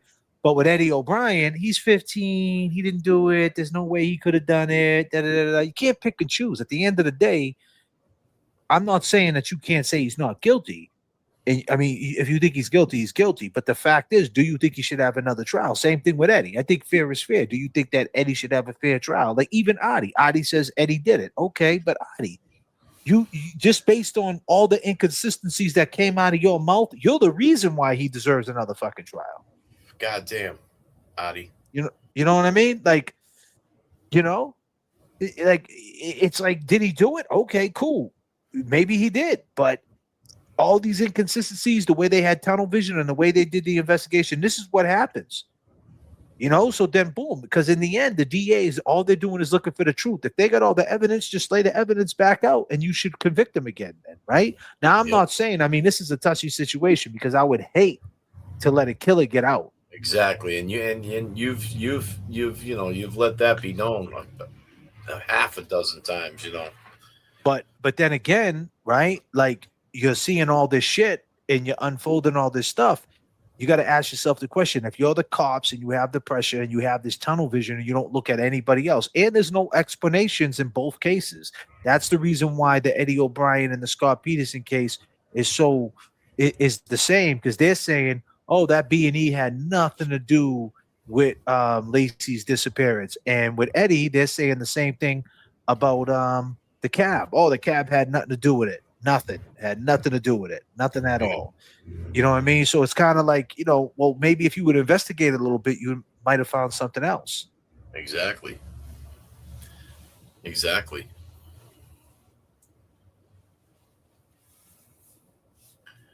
What if he hired and went out on a boat so that he weren't there when he wasn't there when they took her? I mean, absolutely, he could have did that. But I mean, 23 years later, wouldn't have someone dropped the bomb on him, snitch? Did these people die? Like that's the thing. I don't know. I don't know enough about. Did they catch anybody that did this? I think they did catch somebody who did the B&E. I think there's more to that story. Like I said, this Amy Lynch seen a lot of the documentaries. Like there's a lot of documentaries on this case, but this one that just came up, the new evidence, the way this guy went about it, he took all the information and he did a good job on it. I mean, not for nothing. I mean, just by listening to this and what if? Can I say a what if on this? You know what I mean? Like, What if Lacey did see this burglar, the B&E? Don't start to say that word anymore. God damn. And these people scoop her up. They're like, fuck this, man. She's going to fucking rat us out. But then they think, so that now they start watching Scott, thinking maybe they can use, maybe seeing if he's got any money or seeing if maybe they can do some kind of ransom shit with this dude and realize he's got a boat. They follow him. Now, they're stuck. They come up with a plan where, let's put her in the water. This is where he went. It'll be all blamed on him. And that's another thing too. That's not a coincidence. I said that I was talking to a friend, the same thing. Like he said he went to the water. She was found in the water. And keep in mind that water is 3 hours away. I mean, and that's it's an hour away. It's an hour away. That's the thing. I mean, where did you go? I went to the bay. You know what I'm saying? He was very first coming with all. Yeah. Yeah. I mean, he could have lied, right? Yeah. I mean, if you're gonna lie, I mean, you could have said, "Oh, I brought this fucking thing. I bought this from my father-in-law. I brought it all the way out to the bay and I pulled them up, fucking broke the recoil." Let's play this. Never even got a chance to drive it. After this is Scotty in jail. Let's hear what he got to say. That is so disgusting. I want to be married. Speaks out about his former girlfriend, Amber Fry, whose testimony was crucial to establishing a motive. They said that you killed Lacey because you didn't want to be married and you didn't want to be a father. That's so offensive. It's so disgusting. I certainly regret cheating on Lacey. Why did you keep talking to Amber Fry after Lacey disappeared? I was searching for my family, stay in contact with Amber, I thought. And she wouldn't get into the picture, complicate, ruin the search. In 2020, Peterson's death sentence was reduced to life without parole. Now backed by the LA Innocence Project, he's petitioning for a new trial, arguing it was burglars robbing the home across the street who killed Lacey. I believe that Lacey went over there to see what was going on. That's her mistake. So there's renewed interest. There's the Innocence Project. So now what's next for the case? So Peterson's new legal team hopes that new DNA testing and evidence could lead to this new trial. Key here, the court has said that they will allow this piece of duct tape that was found on Lacey during the autopsy to be tested. It never has been before. Wow. And Peterson's legal team says they have witnesses that says they... And people, like, this is what I'm saying. Like, this is wild shit, man. They saw Lacey walking their dog before Scott left the home that day, which would rule him out as a suspect. No surprise, all these years later, the prosecution says this is a fishing expedition. Yeah. Okay. Well, we should mention too, Kelly, thank you, the Face-to-Face with Scott Peterson, the docuseries streaming right now on. Describes in disbelief the moment he was convicted. I was still expecting to go home that day. I was staggered by it. Peterson was sentenced to death in 2004 for the 2002. Peterson was sentenced to death in 2004 for the 2002 murders of his wife Lacey and their unborn son Connor, after their bodies washed up in San Francisco Bay, near where he said he'd gone fishing months earlier. There are certainly times that I become a wreck. At times emotional, Peterson pushing back on the portrayal of him as an uncaring and detached husband. I was so angry at the media because the reports just weren't factual. I strive not to show emotion to the court because I didn't want to see them break me. He also speaks out about his former girlfriend, Amber Fry, whose testimony was crucial to establishing a motive. They said that you killed Lacey because you didn't want to be married and you didn't want to be a father. That's so offensive. It's so disgusting.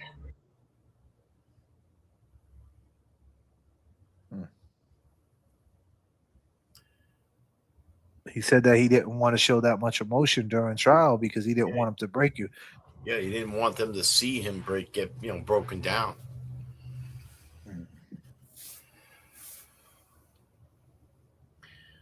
I mean, if you're, I'm sure, if you're innocent and you're trying to maintain your innocence and you're going through those things, I mean, there's got to be some kind of emotion that, you know, has to be released in some way.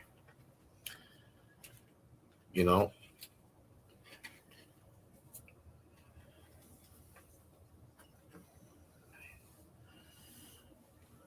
it's a long time to be in prison. 23 years.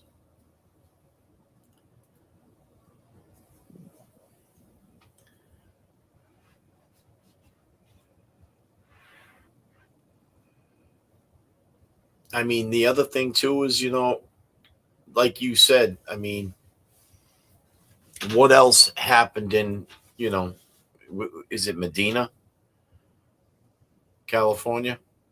Mm-hmm. Modesto. So what else in that area? I mean, I'm sure that there was other crimes, but I mean, were there other missings? You know what I'm saying? People be missing, was there an abundance of that? I mean, it's you heard what the,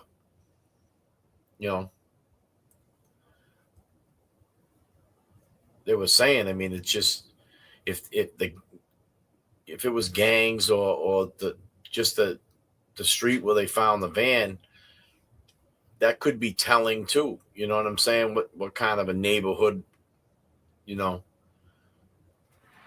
Here, all these years later, there's new evidence coming forward and new science coming forward. And I want to get, Mark, your feelings on what the significance is of the Los Angeles Innocence Project actually taking on this case, and your thoughts about the evidence that you've seen. So, and thank you. It's amazing to me that almost 25 years later, there's this kind of interest in the case.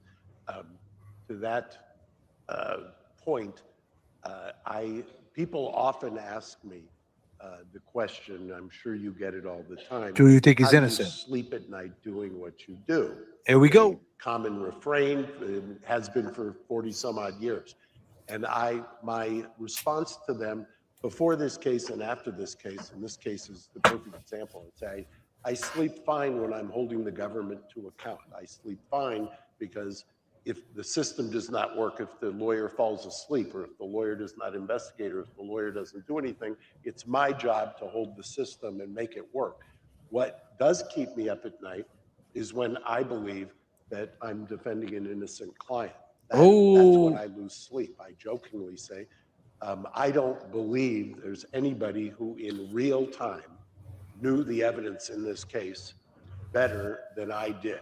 I don't think there's anybody who I moved to Modesto. I then moved to San Mateo. And I will tell you that I knew then, and I know now, and I've never for a moment wavered, and I've been pilloried for it, saying that I believe Scott is innocent. Scott is not good for this crime. Scott doesn't have the ability or the makeup to do this. Not to toot my horn, it's a bizarre statement to make, but I don't think there's a living criminal defense lawyer who has defended more criminal murder cases or tried more murder cases than I have. I know who is capable of committing a murder. He does not have that capability. That's number one. Number two, big statement, bro. Yeah, those are big words. The prejudgment rate of belief in his guilt was off the charts. At the time I took this case, or was thinking about taking the case, I had gone to my father, who was then alive, was my partner, and I told him that I had been asked by Jackie, Scott's mother, to take the case. And everybody, I mean everybody, including my co-counsel, Pat Harris, who I love like a brother, said, it is a no-win situation.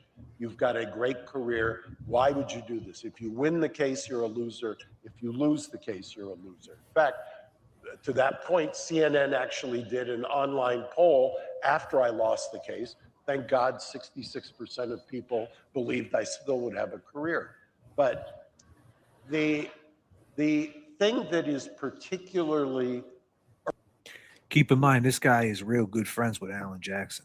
Irksome about this, and what I've thought all along is my father told me, and he was a kind of a grizzled ex-homicide prosecutor from the LA County DA's office.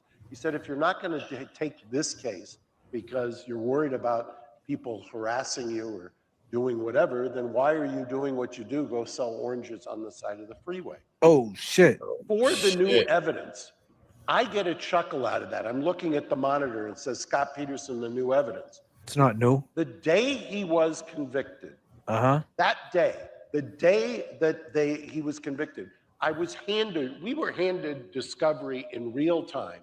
Wow. Day after day after day. If you look at the trial transcripts, there's one point where I'm telling Judge DeLucchi, I am ineffective as a matter of law, as his lawyer. They just dumped another 40,000 pages of documents on me. Oh, shit. I am looking at, and I would tell him on the record, I'm looking at stuff that points to his innocence. How am I supposed to investigate the case, prepare every day for 100 witnesses that they've got when they've got a theory that changes at all times? I said, Judge, I'm ineffective as a matter of law. I said it on the record. The problem with what they pushed it anyway. The day of his conviction. That's exactly what it sounds like. It was a call sheet from Chino. Chino is a prison in California. On the call sheet, there's a lieutenant, and the lieutenant had taken notes of and filled out a report and called Modesto PD and said, I overheard an inmate talking to his brother about the burglary across the street. Oh, and shit. I heard him saying, shut up, when they started talking about Lacey. Now, mind you, That's I would crazy. have wanted to investigate that. Pat Harris, who was my co-counsel, was fixated on the van across the street and the burglary across the street. Chino prison, man. There's some killers up in there. A lieutenant. Ladies and gentlemen, let's match the energy. Let's go. We're getting down to the Scott Peterson case. It's getting crazy. Let's go, people. It's getting crazy. How we feeling out there, chat? Mic check to the gods. We're coming live. Scott Peterson, Eddie O'Brien. Are they guilty? Are they not guilty? 23 years, 31 years. They both deserve new trials. Both murders were gruesome. Both murders were ugly. How can you let these murderers free? But what if they didn't do it? Do we still give them a fair trial or what? Isn't that what we're supposed to do? Come on, let's match the energy, man. Talk to me. I don't know. This is the new media. Let's go.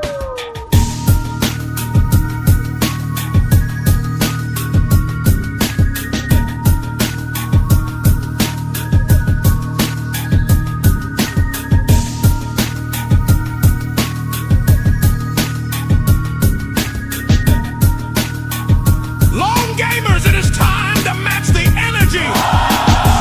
Let's feel the energy. J.F.K. in the mix. Come on.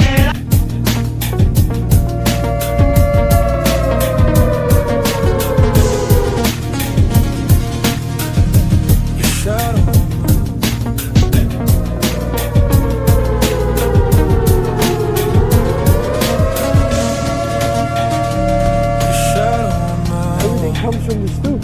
Everything.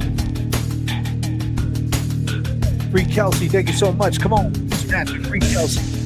Mic check to the gods.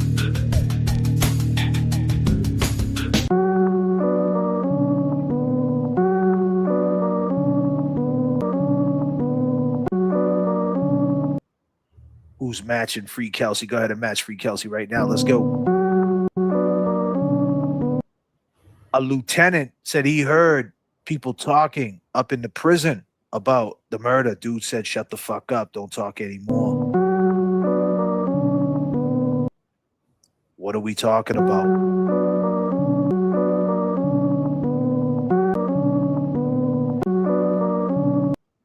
What was the name of that prison, Kevy Kev?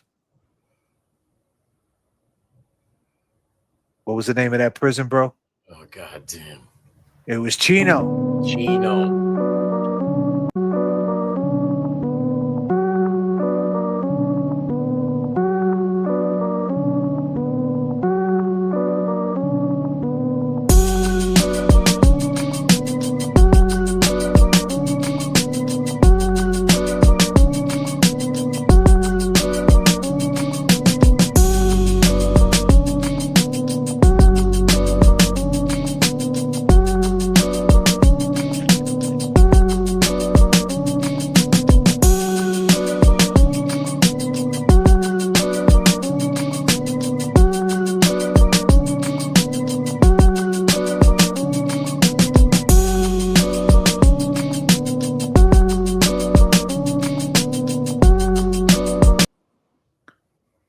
Talk to him.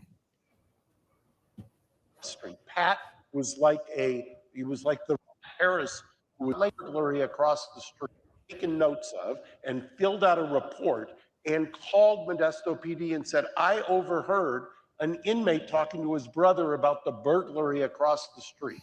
And I heard him saying, shut up, when they started talking about Lacey. Now, mind you, I would have wanted to investigate that. Pat Harris, who was my co-counsel, was fixated on the van across the street and the burglary across the street. Pat was like he was like the Rain Man when it came to the van, the burglary, and that everybody who knew Lacey knew that if something untoward was happening across the street, she would have gone over there. She was a pistol by all accounts, and she would have engaged. To now find out that a van was stolen, was found in the airport district of Modesto the day or 2 days afterwards, and had been lit on fire, and there was a mattress in the back of the van, and the evidence was collected and tested, and they deep-sixed all of that until decades later, is the most infuriating thing to somebody like me who was there, who spent 2 years of my life, who literally had bombs placed at my house from people who were out of their heads about the fact that I was defending it. And Crazy, bro. Thank you so much, Kelly. And I've said then, and I will say now, the prejudgment rate, and I tell this story, and it's absolutely true. I used to work out in the morning at the gym, the local gym, and I would be recognized inevitably, and don't take this the wrong way, by white professional women. And they would always say, well, what about this? And I would be on the elliptical, and I would say, I debunk that. I wish you had seen the cross-examination. They'd say, well, what about this? And I'd say, no, I debunked that. If you had seen it, you would know. And they'd go through a laundry list of the urban legends about the case. And inevitably, they'd say, well, I don't care what the evidence is. I had a boyfriend just like him, and I could see him do it. And so how do you get across from that? Yeah. And you can't when you don't have access to the entire investigative file in real time. The other annoying thing about the case is I take personal pleasure in coining the phrase stealth juror. One of the things that you notice, you may remember this from the Robert Blake case. When Robert Blake was acquitted, jurors came out and they were trying to sell their DVDs. And after Scott, there was a book. They were We the Jury. Stealth jurors were a problem before this case, and we recognized them. I tell one story. I remember one woman who came in, and we did what was called back then in California, it was a throwback because it didn't work before. Because everybody believed he was guilty, because there was a radio station circling the courthouse on jury selection with a billboard that said, vote man or monster with him in shades. We would do individual jury voir dire, and we sent out 1,600 jury questionnaires. So one of the jurors had said, I did, Mr. Garrigus, believe that, I believe based on the media that he's guilty. But I talked to my dad this morning, and he said, what if it was your brother? Wouldn't you want to put that aside and still try to judge the case? And when he explained it in that terms, then I said, yeah, I think I can be fair. And so she was excused, and Rick DeStasso, who was the prosecutor, is now a judge, said, she looks pretty good. And I said, yeah, we should have her back. I like her. And that's the kind of, I've always said, as a defense lawyer, you know this, I don't want jurors who have said, I don't know anything about the case. I've never heard of the case. I can be fair. That's the first cousin of I'll take him out back and hang him after I give him his fair trial. But I go back to the hotel room, and we had 3 kind of bins back then, because this is when there were fax machines. And one was for the crazies, 5150s. One was for the Would you believe it? Maybe a follow-up, and the other was just, useless. And there was what was called a chat. And it was this juror in a chat room, and somebody had faxed it. It shows you how long ago it was, to my office. And she says, that defense lawyer, I'm on the jury panel, or I'm in the board, I got voir dire today. That defense lawyer is a dumb shit. and I am going to lie my way onto this panel and fry his client. And she put it in writing. So Wow. because I, who I am, I put her back up 3 days later, confronted her with it. I got very mad at my investigator for not finding out that she had a domestic violence restraining order, and confronted her with it, and she screamed and broke down and left. But I believe that at least 3 of the jurors, and specifically one of the alternates, you have to remember, that jury was out for 7 days, and they were hung. And 7 we went days. into chambers, and bless his heart, I became very close to the judge, who's now dead, Al DeLucchi. And we went into chambers, the foreperson who we had nicknamed Dr. Lawyer because he was a JDMD, and I wanted somebody who would just look at the evidence. And he complained they did not sequester the jury during the case. They sequestered the jury during deliberations, which was the craziest thing I'd ever heard. But he said on day 7, I can't continue to deliberate. And he pointed out another juror, and he said, this juror is threatening me, and I feel threatened and like harm is going to come to me because I'm not going to deliver, this is all in the transcript, the verdict that the community wants or that they expect. I basically saying it's a hung jury.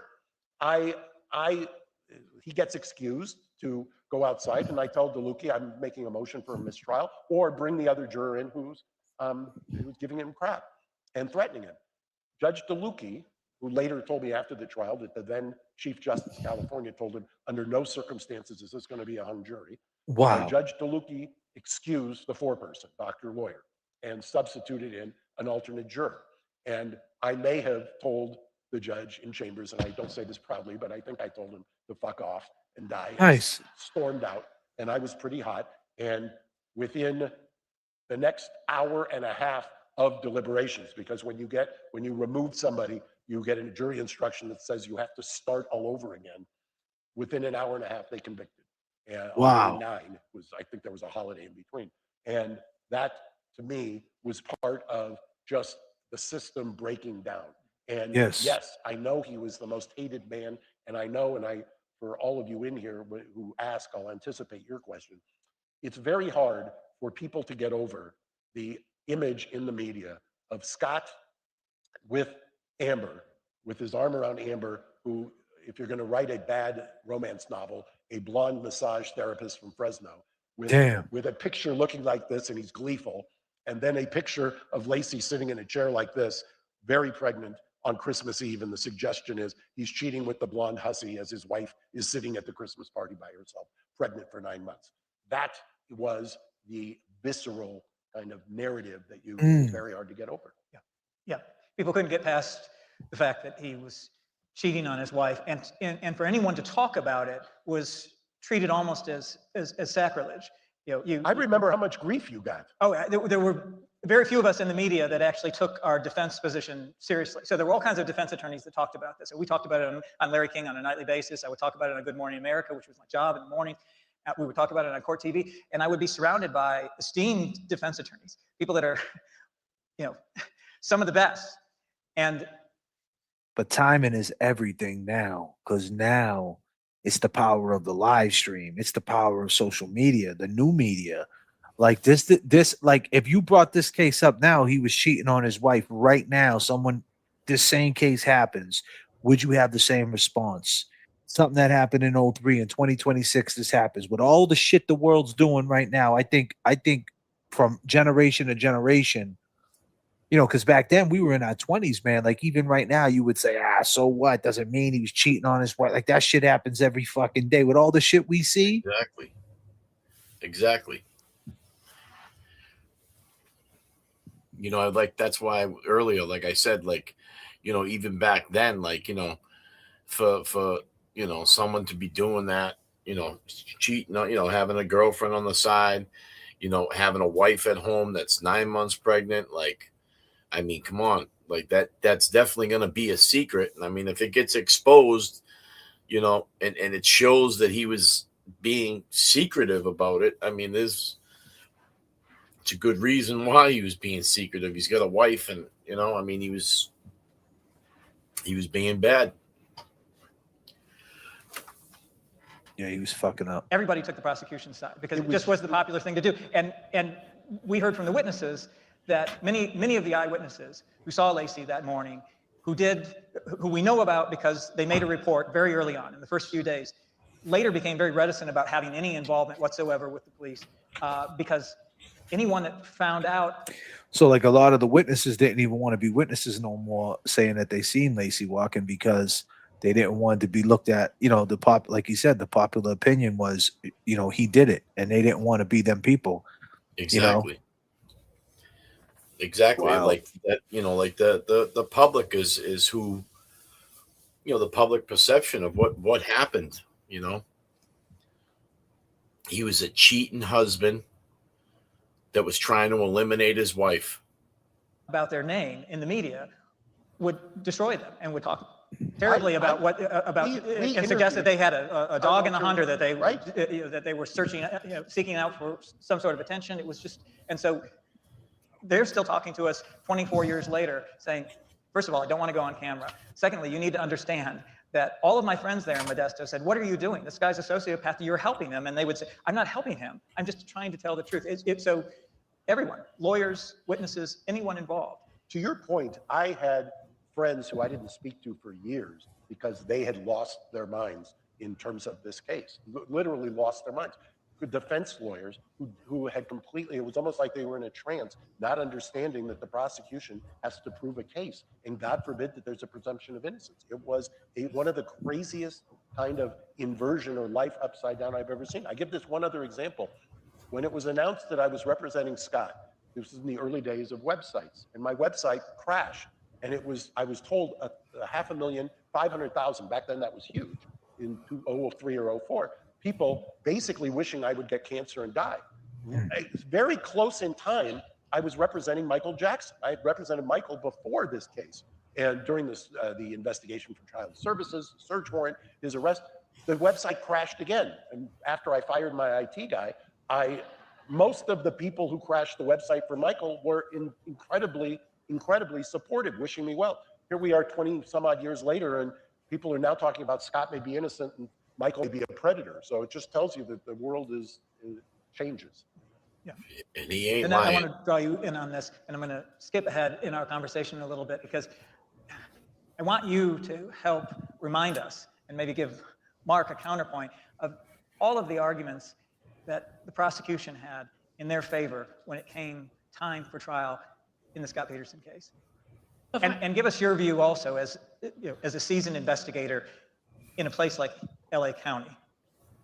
From an investigative standpoint, I look at the case, and to me there is no direct evidence. There's circumstantial evidence, but none. But the real problem for me is that they were investigative leads that were not pursued. And the job of an investigator is to pursue every lead that you have, regardless of where you may think the lead will take you.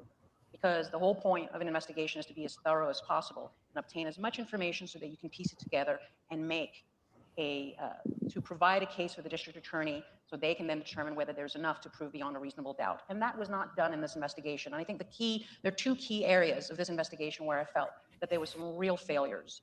One, first of all, let's just remind everybody that the investigation started off as a missing persons investigation. The protocols for a missing persons investigation is that you hunt down every lead and you speak to every individual who claims to have seen the missing person. You have to piece that together to figure out who was the last person who saw the missing person, when was that, where was that, right? That is going to be the key part of where you're going to start your investigation. That was not done in this case, and I was not aware of that at the time when this all unfolded on the media because I had no involvement. But now, being intimately involved with the case, it strikes me as really negligent that there were people who contacted multiple witnesses, I think 14 or 15 witnesses that we know of that contacted Modesto PD and said, I saw Laci in the neighborhood, or I saw Laci in the park with the dog. Why is this so important? Well, first of all, just because somebody calls and says that they saw somebody, they may be wrong. Not that they're lying, but they may be mistaken. So your job as an investigator is to vet out that witness and determine whether they're in a position to be a credible witness. If Modesto PD had identified as little as one or two witnesses. So keep in mind, like she's saying, it was a missing case, right? Missing person. People started calling up saying they seen her in the park with the dog, and they didn't follow them leads. That's crazy. That were credible, that right there. 15 people. there would have completely Let's rewind that. witness. You know, and that's The and dog. and Why is this so important? Well, first of Go ahead, bro. you know, and that's like a case where, like, you know, they're in a residential setting.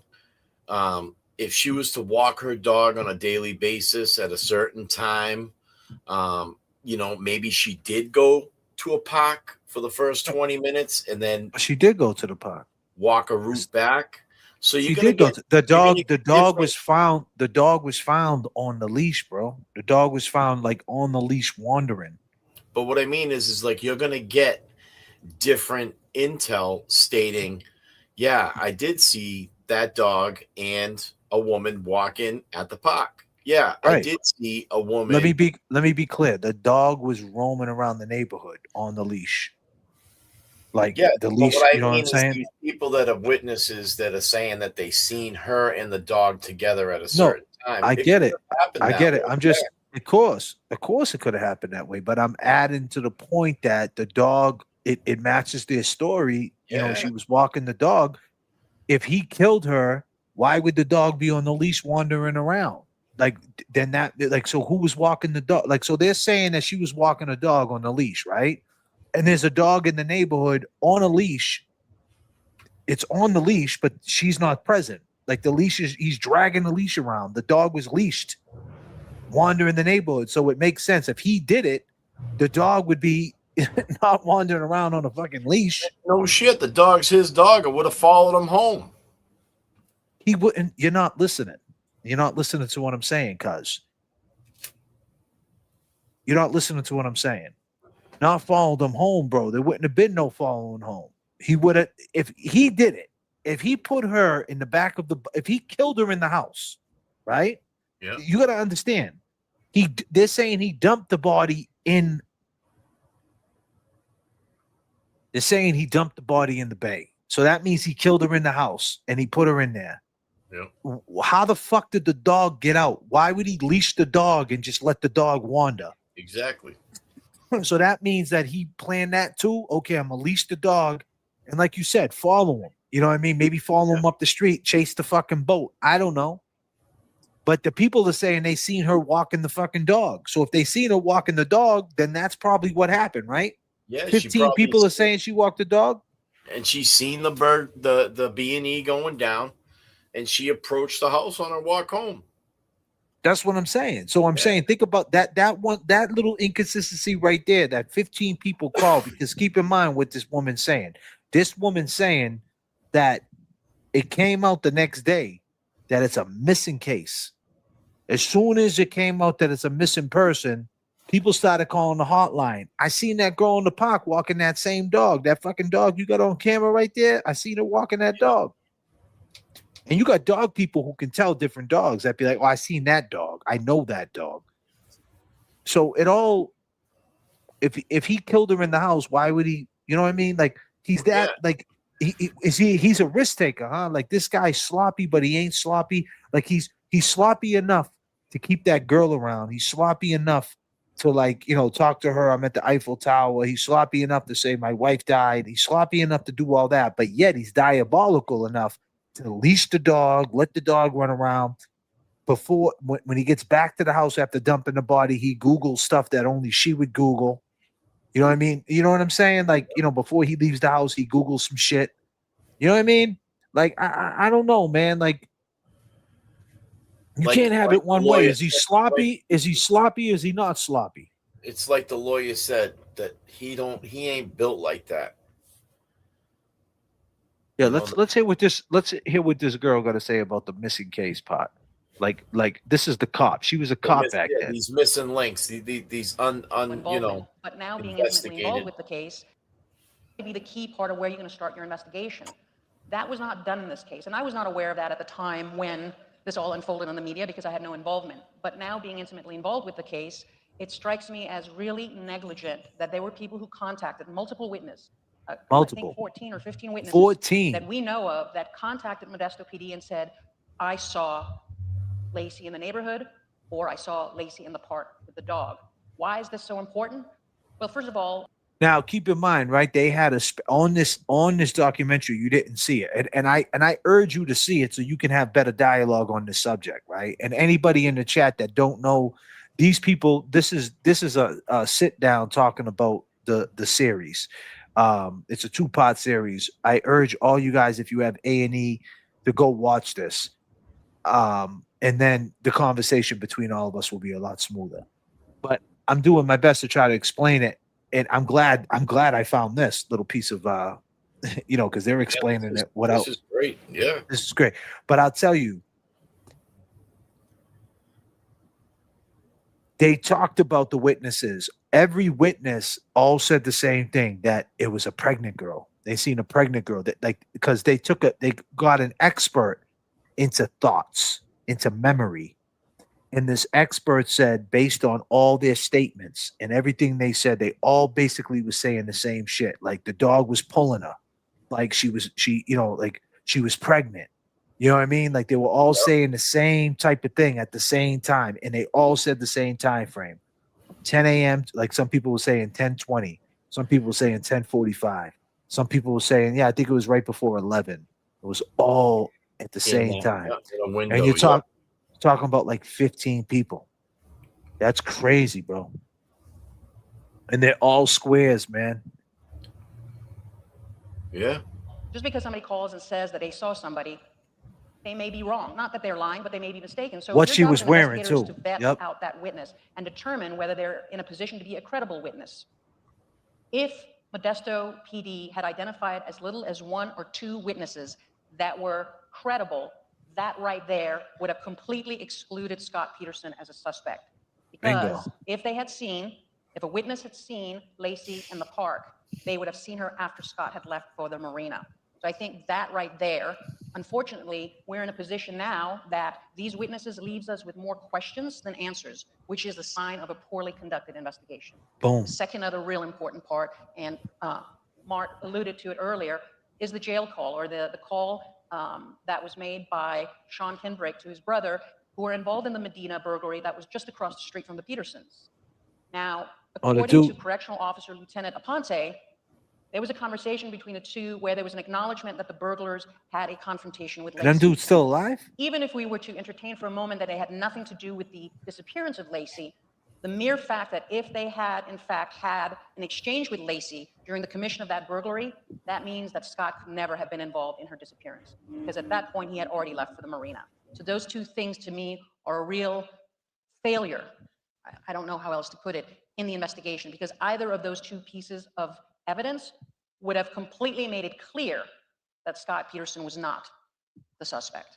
There's an interesting thing, because you're talking about timeline, and I want to ask you, Mark, about this, the timeline. The timeline that the state established was essentially built around a single witness, Karen Service, who found Lacey and Scott's dog with the leash on out in the street wandering, and she brought it back to the house and put it in the gate outdoors, didn't go up to the front door, didn't knock on the front door, didn't check to see if anyone was in the house. No. But she essentially established for the state the timeline that Lacey Peterson was dead by the time that this happened, and they were able to establish the time that event occurred based on a phone call and some receipts. I'm interested in your take on how they established the timeline, and if you can talk to the audience here a little bit about what your response to that was, because ultimately it seems that the jury did accept the timeline, and to me it never made sense. Well, the biggest problem with this case, if you're in the weeds, in the opening statement, the prosecution wedded themselves to the fact that Lacey was dead on the 23rd.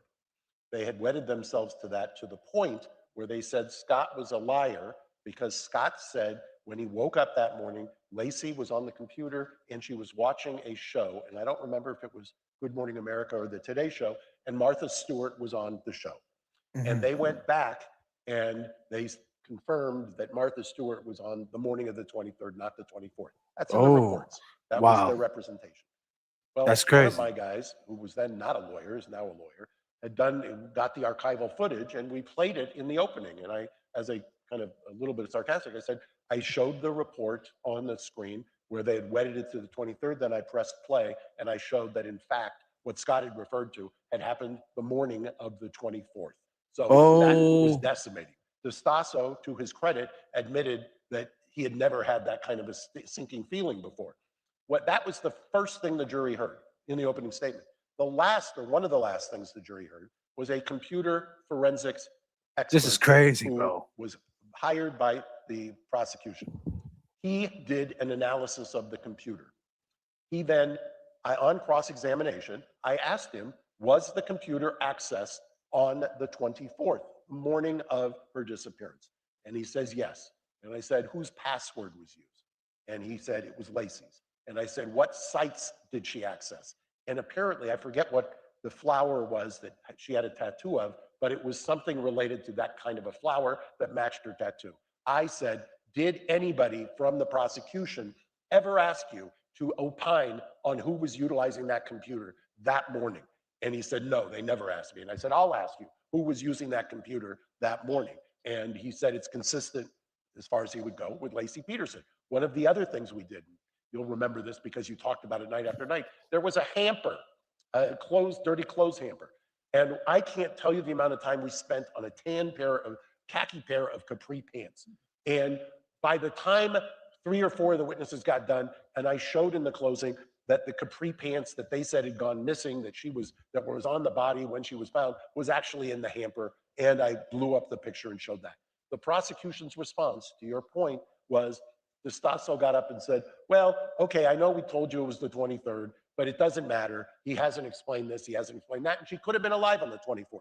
Well, it took us 2 years of litigation to get, and the closing argument, to get you to admit that the entire prosecutorial theory that you had wedded yourselves to, that you had made him stand trial on, that he's in, or that you're going to drop the pill, the death penalty on him, is based on a theory That's that crazy. doesn't hold water anymore, literally doesn't hold water. So that's infuriating to me.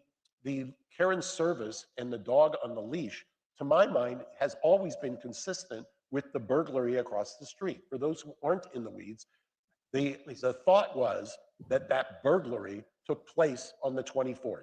If you have been to Modesto, those streets are very, very narrow. I would estimate that the street is literally, the front yard of the house across the street would be here. The street is barely this wide to go back here for their front yard. If the burglary took place on the 24th, then that fit the theory that she had the dog, which she goes out to walk, the dog, she had confronted the people who were burglarizing the house. That was Pat's working theory. And that the dog, that she was abducted, the dog was barking. People did testify, or at least gave statements the dog was barking. And if there was a van, and coincidentally a van burned in the airport district, which, if you don't know, Modesto is a very seedy area of town, and there's a mattress in the back which has fluids. Anyway, that fits with Pat's theory, but we didn't have all the facts about the van and the testing and all of that. And we had Karen Service saying, I put the dog back. Modesto PD's way to preempt this was to say that the burglary was not on the 24th. We closed this burglary because the burglars told us it was on the 26th, and one of the guys pled guilty to the 26th. What you have to understand, and Chris can tell you, by the 26th, this story exploded on Christmas Day. It was wall to wall in a way I can't even tell you. By the 26th, there was a scrum of reporters in the street. So Modesto PD would have you believe that somebody was wheeling a safe out the front door of the house across the street, this much space, with all kinds of satellite dish style van cameras. And they did that burglary, while everybody was reporting nationally. So that makes no sense. Yeah, the burglary didn't happen on the 26th. And I think everybody knows that at this point in time. I want to talk about the new evidence, but before we get into that, there's one other background fact that many of you may know about or have an inkling to, but that really came out in the course of the Los Angeles Innocence Project's investigation, and we were able to stress test it, and it's rather extraordinary, but it goes to something that you taught and trained police officers at the LAPD on, and that has to do with interrogation techniques. So, Nanette, walk everyone through your understanding of the number of times that Scott Peterson was in fact interrogated by police, and the places, if you recall, that he was interrogated by police before they actually took him to the Modesto Police Department and put him on videotape in a custodial interrogation. And I ask you to talk about that because one of the things that I brought this up in the opening, okay? This was like a big thing when he was inside the room, you know what I mean? Like the first 48 type of situation. He was interviewed like the time he got to that room inside the interrogation room, he was already interviewed in so many different places that like he had enough. But in that room, he did say he'll take a lie detector test. Hopefully they bring that up. The audience may remember is that from the beginning, Scott Peterson's demeanor, I mean, this is a demeanor case. And from the beginning, Scott Peterson's demeanor was troubling to everyone. And one of the things that was particularly troubling was his attitude, his almost nonchalant or seemingly nonchalant attitude toward the investigators in that videotaped custodial interrogation that they did at the Modesto Police Department. And what people don't know is how many times that day and for how many hours and how many places they had already asked him all these questions. So maybe you can give more voice to that. And then tell us from your perspective what you think of the interrogation techniques that they used, whether those were appropriate for the time, whether they've changed, just some of that. Well, in 2002, or rather from the period of 2002 to where we are today in 2026, there's been a huge movement to reform how American police interrogate. Back in 2002, when I was a detective, I used very much the same techniques as they used in Modesto. So in fairness to the Modesto PD, what they did and how they did it was pretty much standard operation throughout the country. Since then, a lot of exposure to false confessions and the impact of confirmation bias in interviewing and how it shapes the interview, the results you get from the interview, meaning information you get from the people you speak with, and how that basically directs the investigation has come really under great scrutiny in the light of hundreds of DNA exonerations as a result of police-induced false confessions. So I'll just start with that. In terms of the techniques that were used back then, those techniques were designed to increase anxiety in your interviewee or in your suspect in particular. It was designed to be somewhat psychologically manipulative and coercive. And in addition to that, detectives were taught to read body language. And that through the reading of that body language, that somehow they could then determine whether somebody was innocent or guilty. Think about how ridiculous that really is. Okay, things like microexpressions, something that happens in a 0.25. You read my mind. We litigated microexpressions as a motion in limine. It's ridiculous. So a microexpression is something you do in your face that is less, it's like a nanosecond. Okay, so you're interviewing, you're asking questions, you're looking at notes, and you are not trained or professional, and you're going to pick up on micro expressions. So I lay that foundation to sort of explain what the technique was like at the time. Now we'll talk a little bit about Scott. Scott's reactions, in many ways, he was his own worst enemy because of the way he was responding, his facial expressions and things like that. At the time, as a detective, you would have been told, well, that must mean he's hiding something. That must mean he's guilty. Today, 20 years plus later, we now know that this is pseudoscience. It has all been debunked.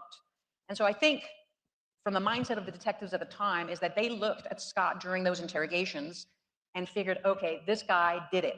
And from that moment on, everything he said and did in the room was seen through that lens, of that confirmation bias lens. And because of that, the detectives were no longer looking for the truth.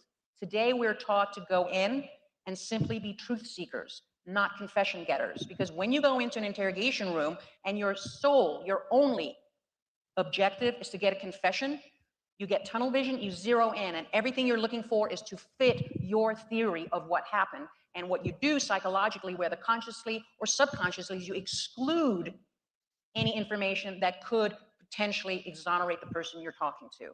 And so that, I believe, is very much what happened during those multiple interrogations. One interrogation lasted 6 hours.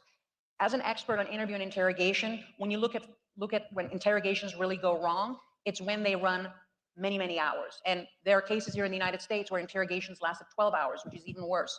But a 6-hour interrogation, think about that. That's almost a full workday, all right, minus lunch. And you're being peppered with questions that are combative, that are coercive, that are confrontational. And then the last part of this that I find really problematic is that if I am going to interrogate a suspect who's being looked at for a serious crime like murder, and now this is also a national case, would you not record it? Because if in fact you were to elicit a confession, that is going to be the single most powerful evidence in your case. Why would you not record it? Unless you're doing things in the room that perhaps you don't want anybody to see, or, and again, this is speculation on my part, but maybe you have an interview that could be helpful to the suspect and you don't necessarily want to give that up in discovery because it's exculpatory. Now, I'm not saying that that's what happened, but that's your job. Your job is to do that. Well, no, here's the difference. I'm the objective fact finder. he is the advocate, right? Let me tell you what, give you a real life context to what you were describing. What you're describing is what we have learned, and I give a shout out to Barry Shack and Peter Neufeld, who did the Innocence Project. We found, as when I say we on the defense side, that many people have been exonerated, and they've been exonerated because of DNA evidence that has conclusively excluded them. People on death row, I think there were 11 there. There's been nationally tens and hundreds of people who have been exculpated. One of the two most compelling problems with the people who have been exculpated has been either faulty eyewitness identification or a bad confession that was led to by all of the things you described. Put this in context for Scott. I represented Gary Condit.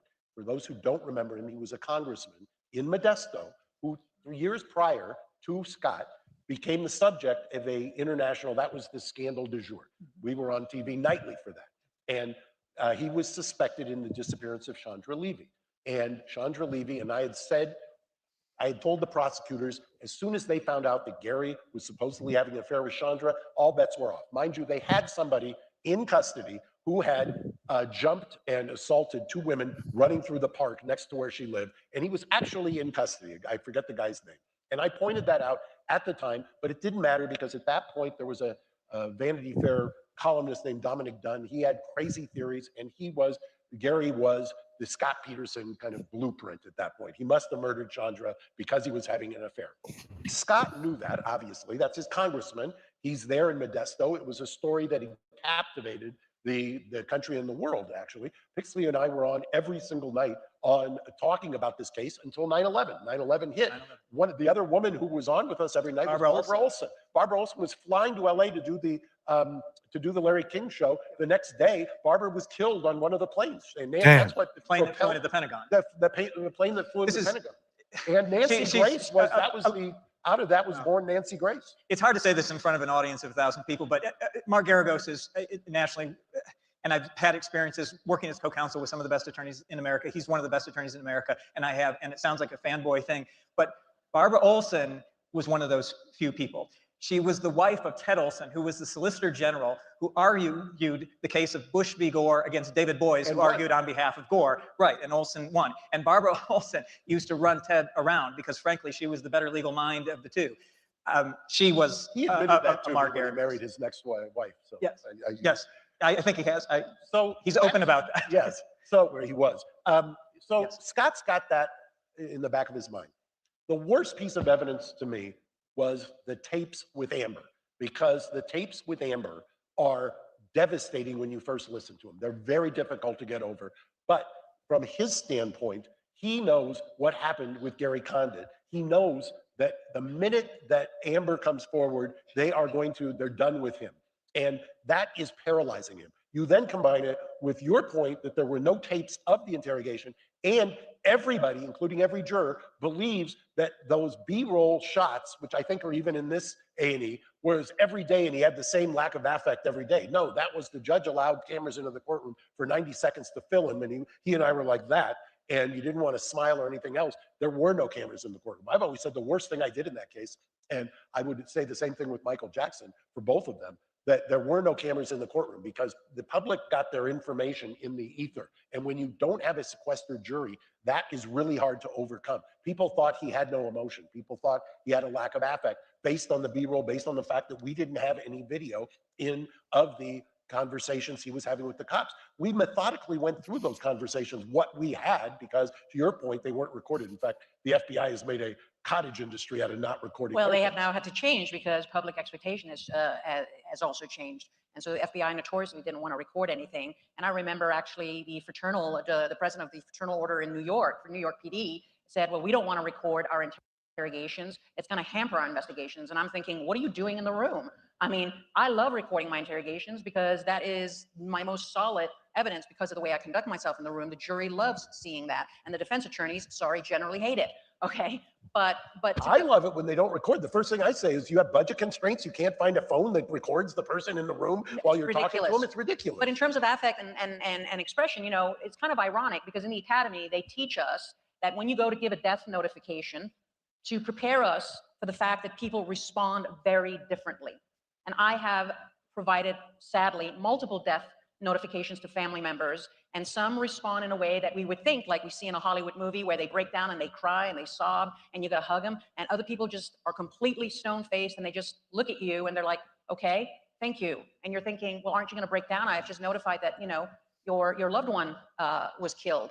And there's no reaction. That doesn't mean that they're the murderer. It just means that they respond to trauma differently, and we all do. So we're taught to do that when we are notifying people of bad news, and then yet we ignore that same psychological science when we're interviewing people.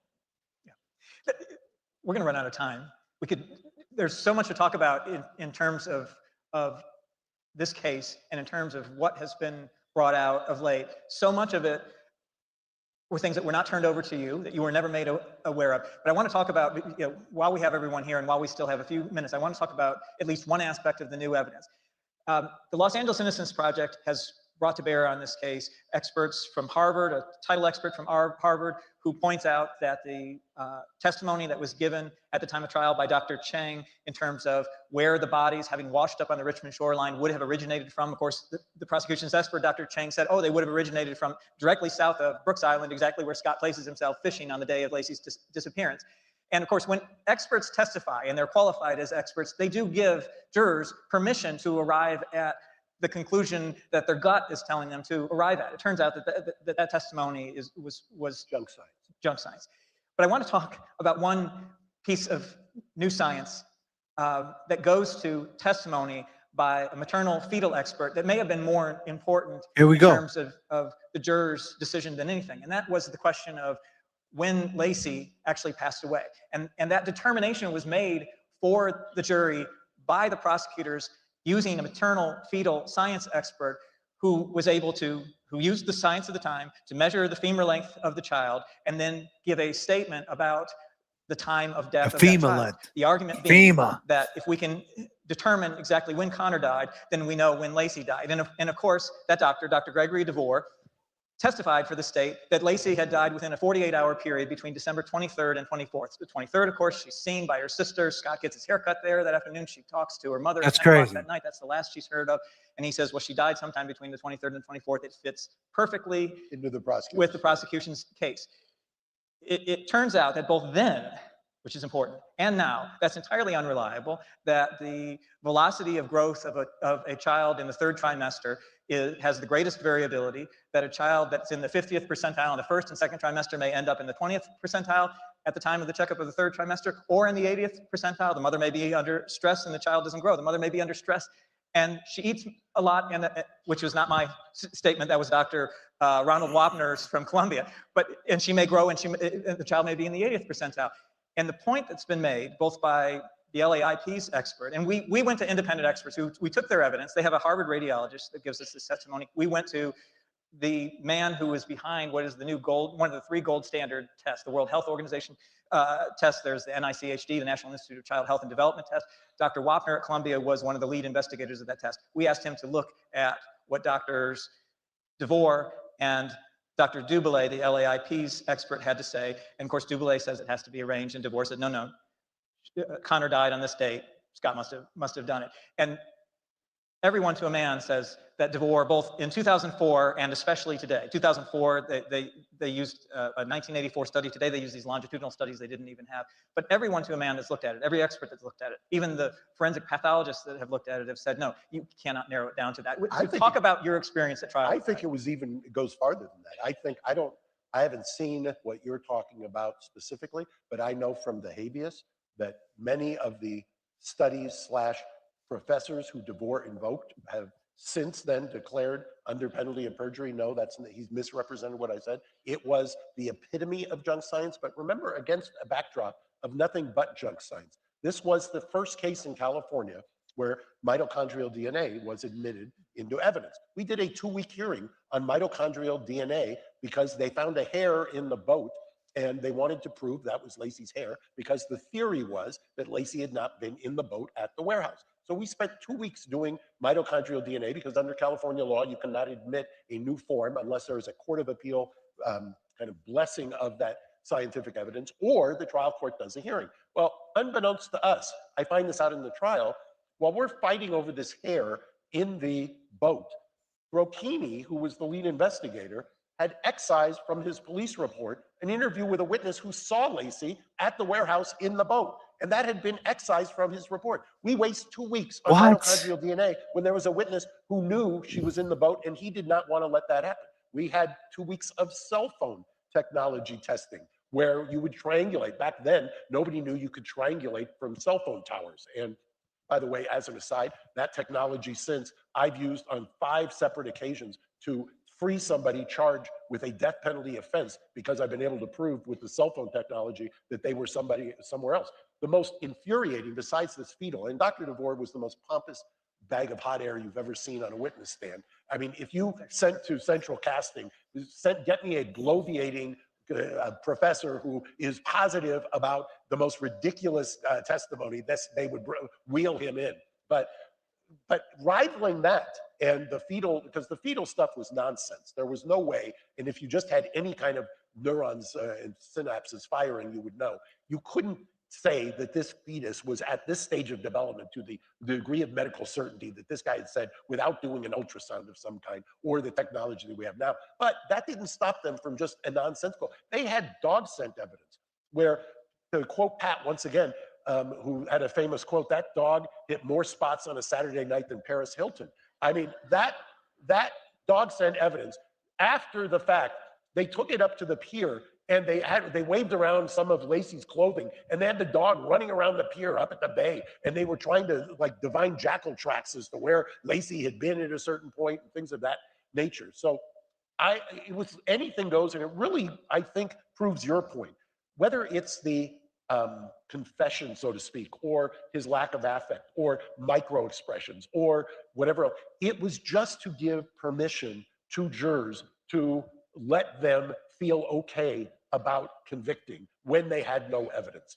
Yeah, and to add to that, I mean, again, speaking from the investigative standpoint, if you think that you believe that you've got a rock solid case against somebody, why are you burying evidence?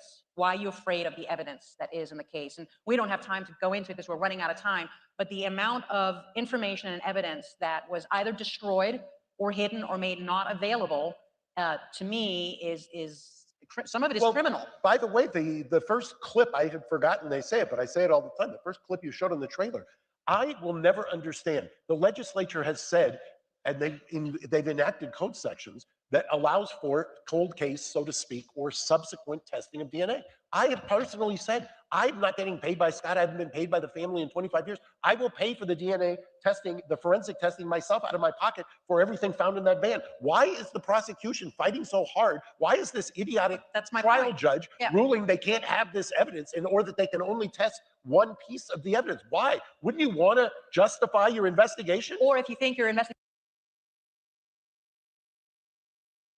That's crazy. They never test the DNA in the van. They never tested the DNA underneath the fingernails. Ladies and gentlemen, it's time to match the energy. Let's go. Let's go, people. Let's get it going, man. For real. Let's get it going. Parallels.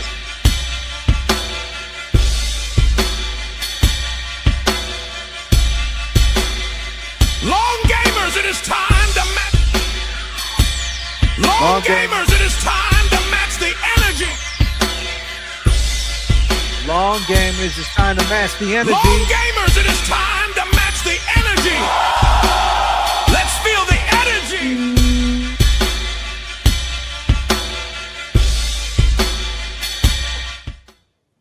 They never tested the DNA in the van. Never tested the DNA underneath the fingernails. Why is that?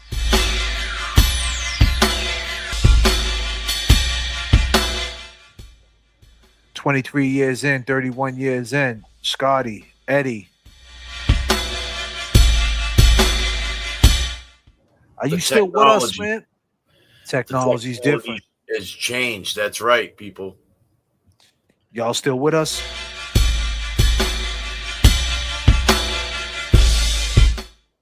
If you're tired, then go take a nap.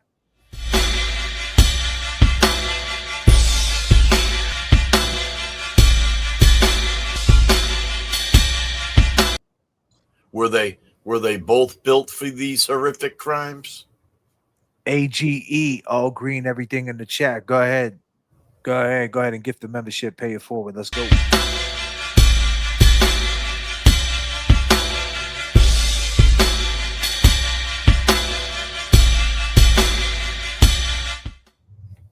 Becky G says, get them both a new trial. What are we feeling? You think he deserves a new trial, ladies and gentlemen?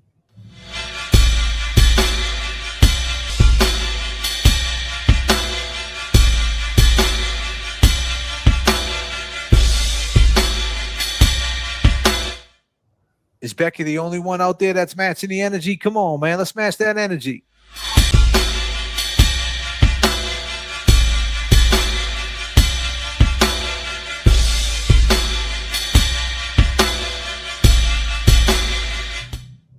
Cat's Pajamas is wide awake. She just gifted 5 J.F.K. memberships for the people in the back. Go ahead and peace signs up for Cat's Pajamas. Go ahead and match that. Let's go.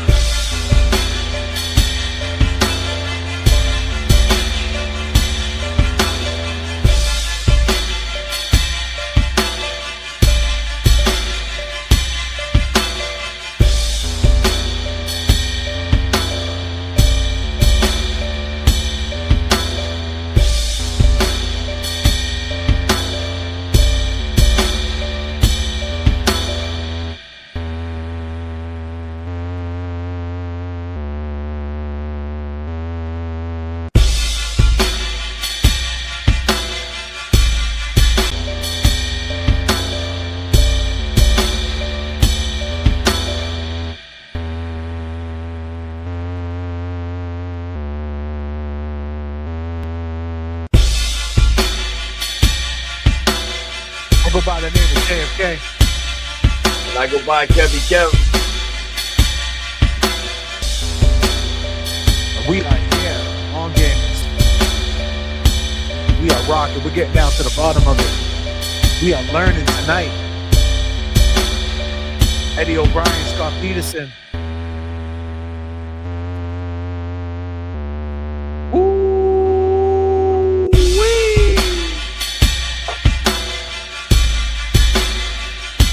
Thank you so much, Aaron Murphy.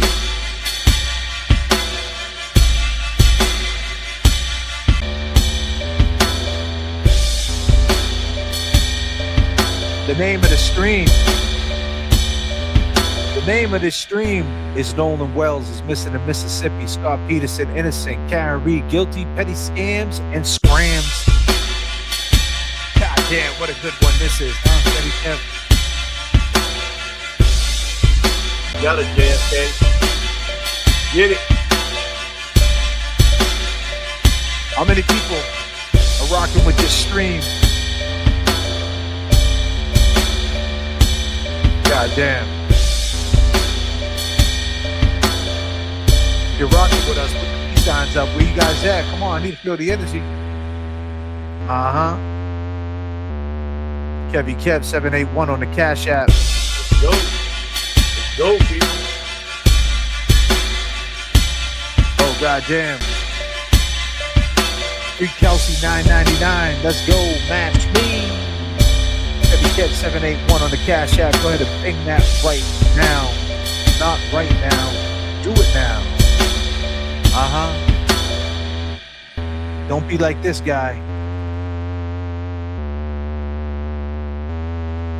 Goddamn. Eddie Baker.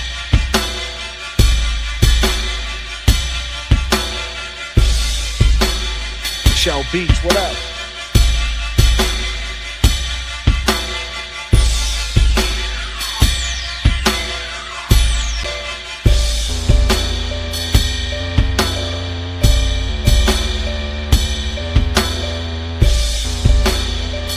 Casper Jones, what up? Next. Or CD to USD exchange rate. Let's go. I love it. We are Match here. that energy, people. Match that energy. Let's go.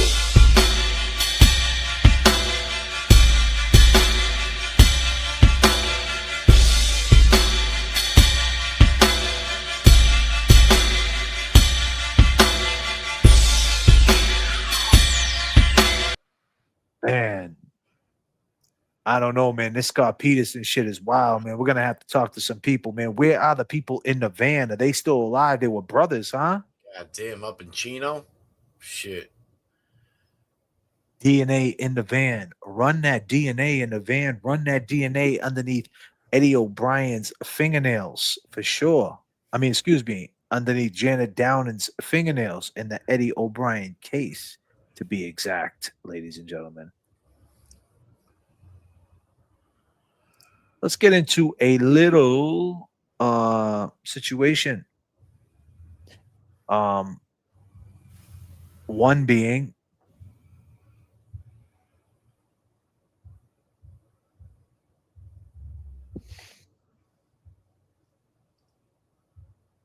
his name is Nolan Wells. Some things came out today with Nolan. There's been some updates. Our boy Willie D. There's been updates about the GPS data. Let's hear what Willie got to say. Inconsistent stories is a red flag. Concealing evidence is a red flag. What's that evidence? That cell phone? Red flag. Wiping the cell phone of the victim, scrubbing it. That's a red flag. Okay. Withholding the keys from the parents after you know that the boy is missing. That's a red flag. The mama stepping in, who is a judge, ordering the boys, wipe your social medias clean. Ooh. Red flag. Red flag. Look, big time. It was all straight. Everything was on the up and up. You wouldn't have all these red flags. You might have one or two questions people have, but you're not going to have all of these red flags. I wouldn't be surprised if the rescuer was just being on code. I wouldn't be surprised at all. Remember, he's in Mississippi. Remember? God damn. This is why it is extremely hard for black people to get justice. White folks run every level of Mississippi. Everything. They run all of it. And they work together. Do you know how many cases have gone unsolved? How many times evidence have been suppressed? How many times black people in Mississippi have been railroaded? All my Mississippi people, chime on in. Speak on it. I know you got a story.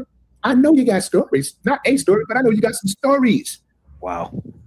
Mississippi got a different type of beast. It's a different type of evil. Demons. Damn. These people are incorrigible. They cannot be helped. Goddamn, I'm Willie. telling you. No, Willie. Willie was murdered. Ooh.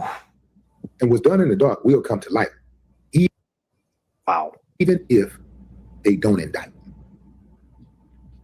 No more talk. Willie D, ladies and gentlemen. Willie D. Ghetto boys.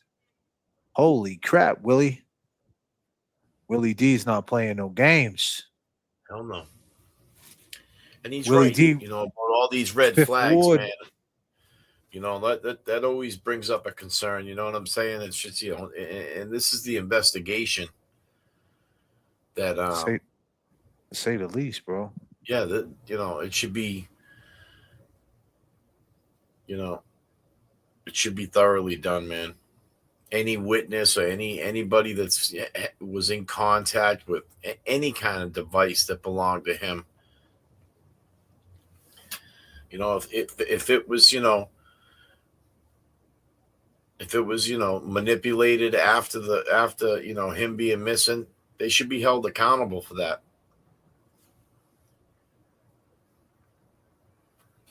That's right, pretty eyes. Them red flags. Fuck them red flags. Put you on high alert.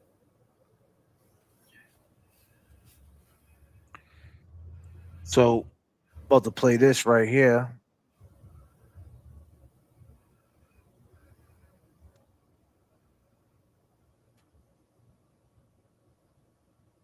I don't know if you heard this yet.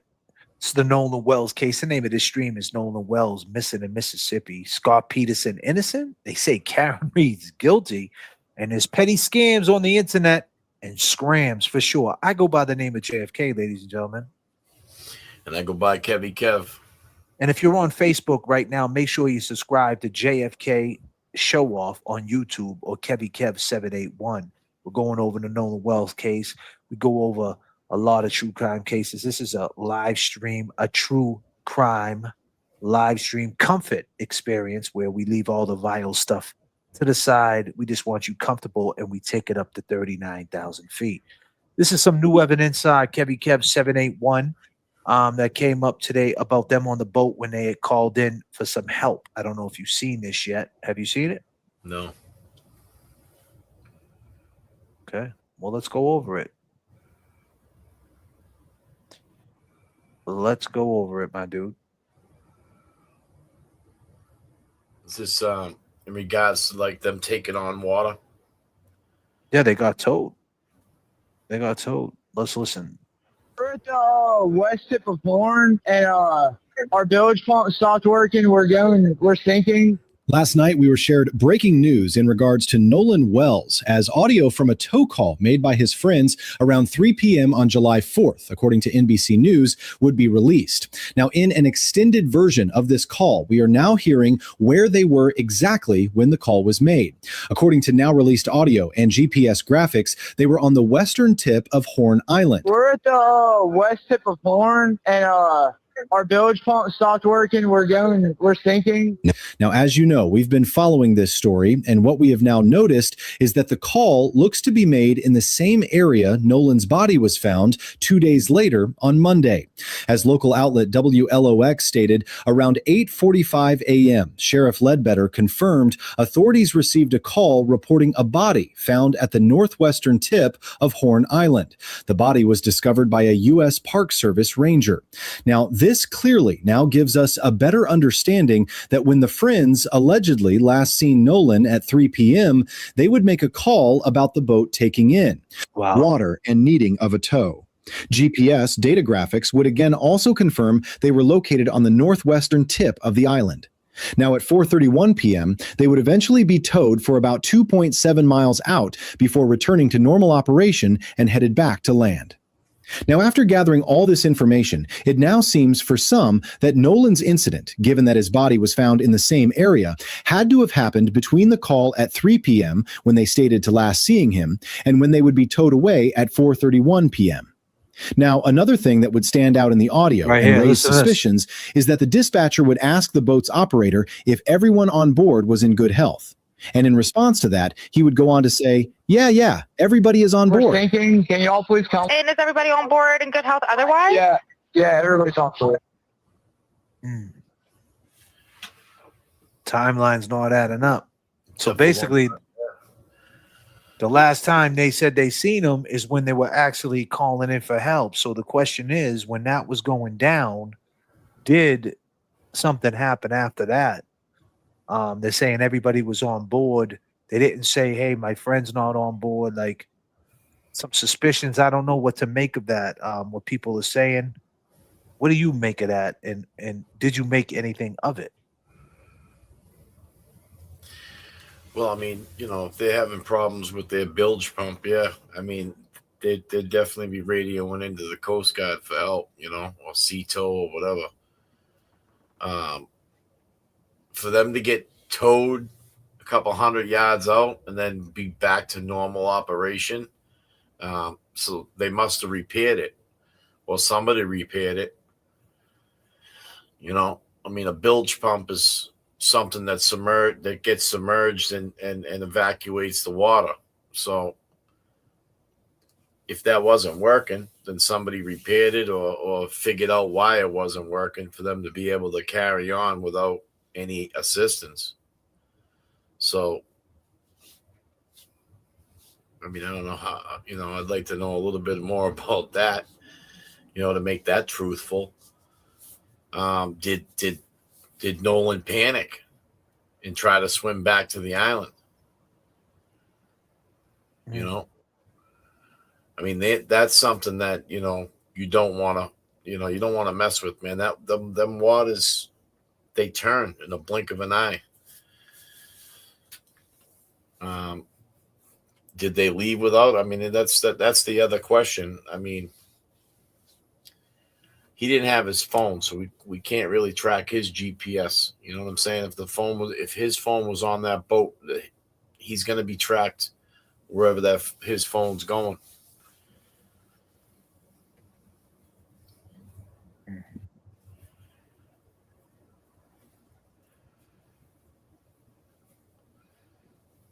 You know, the question is that were they lying about everybody being on the boat? Was Nolan on the boat during the Mayday call? Exactly. You know what I'm saying? That's what we need to know. Yeah. I mean, because I'm not gonna lie to you. I mean, if you're thinking, you know, if you know anything about boats, you know, as an operator, this, you know, whoever was operating that boat, you know,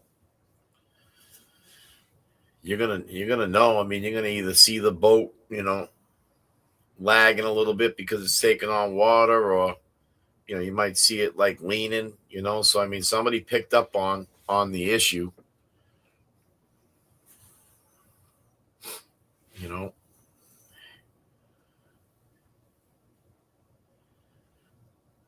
Yeah.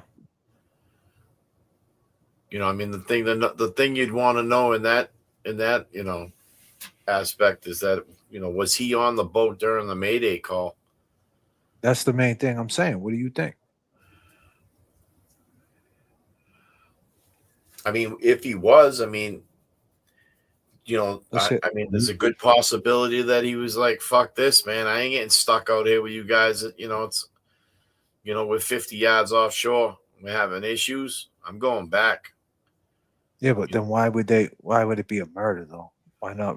Why say everybody's good? Like, Reporting live from Hyper's Club for Hype News, I'm John Abba. That don't As more make information sense. comes out in regards to the mysterious death of Nolan Wells, it gives us more understanding as to what happened that day, as well as what could happen next. I mean, On Wednesday, it was revealed that Wells' parents and representatives would meet with Mississippi DA Angel Myers McIlrath to begin looking at the next steps into the case, as the DA would confirm she would now be presenting the investigation to the grand jury. Now, upon researching what we currently know about the case, Nolan's friend and operator of the boat can now be expected to face a series of charges under maritime law.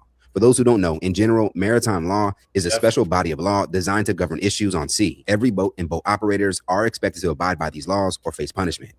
Now, one of maritime law's biggest things stressed for boat operators is known as duty of care, which is a legal obligation requiring ship owners, operators, and employers to protect crew members and passengers from harm by maintaining a safe and seaworthy vessel. Now, one thing that looks to be going under the radar is that a passenger is technically considered anyone who left with you on a boat you are operating. And at all times, you as the boat operator are deemed responsible for their safety. Now, despite the circumstances that Wells supposedly wanted to stay, it still can be argued that he's still a passenger of the boat that would leave Horn Island at 4:30 p.m. And the fact that Wells was left with no communication, given that his phone was on the boat, makes things worse for the operator. Again, a boat operator's responsibility is to return the specific passengers they brought out. Now, according to research, despite people being there on Horn Island, still does not fully excuse the boat operator from liability, but it can change the severity of the situation. Now, if it is proven that a recreational boat operator would leave Wells knowingly with no phone and a way to communicate for safety and still left, does confirm that that was negligent behavior on the boat operator's end, which for some cases that involve a loss of life, the operator can be charged with involuntary manslaughter and reckless behavior. Now, another thing that would stand out for many is the already drinking that was proven to be taking place that day.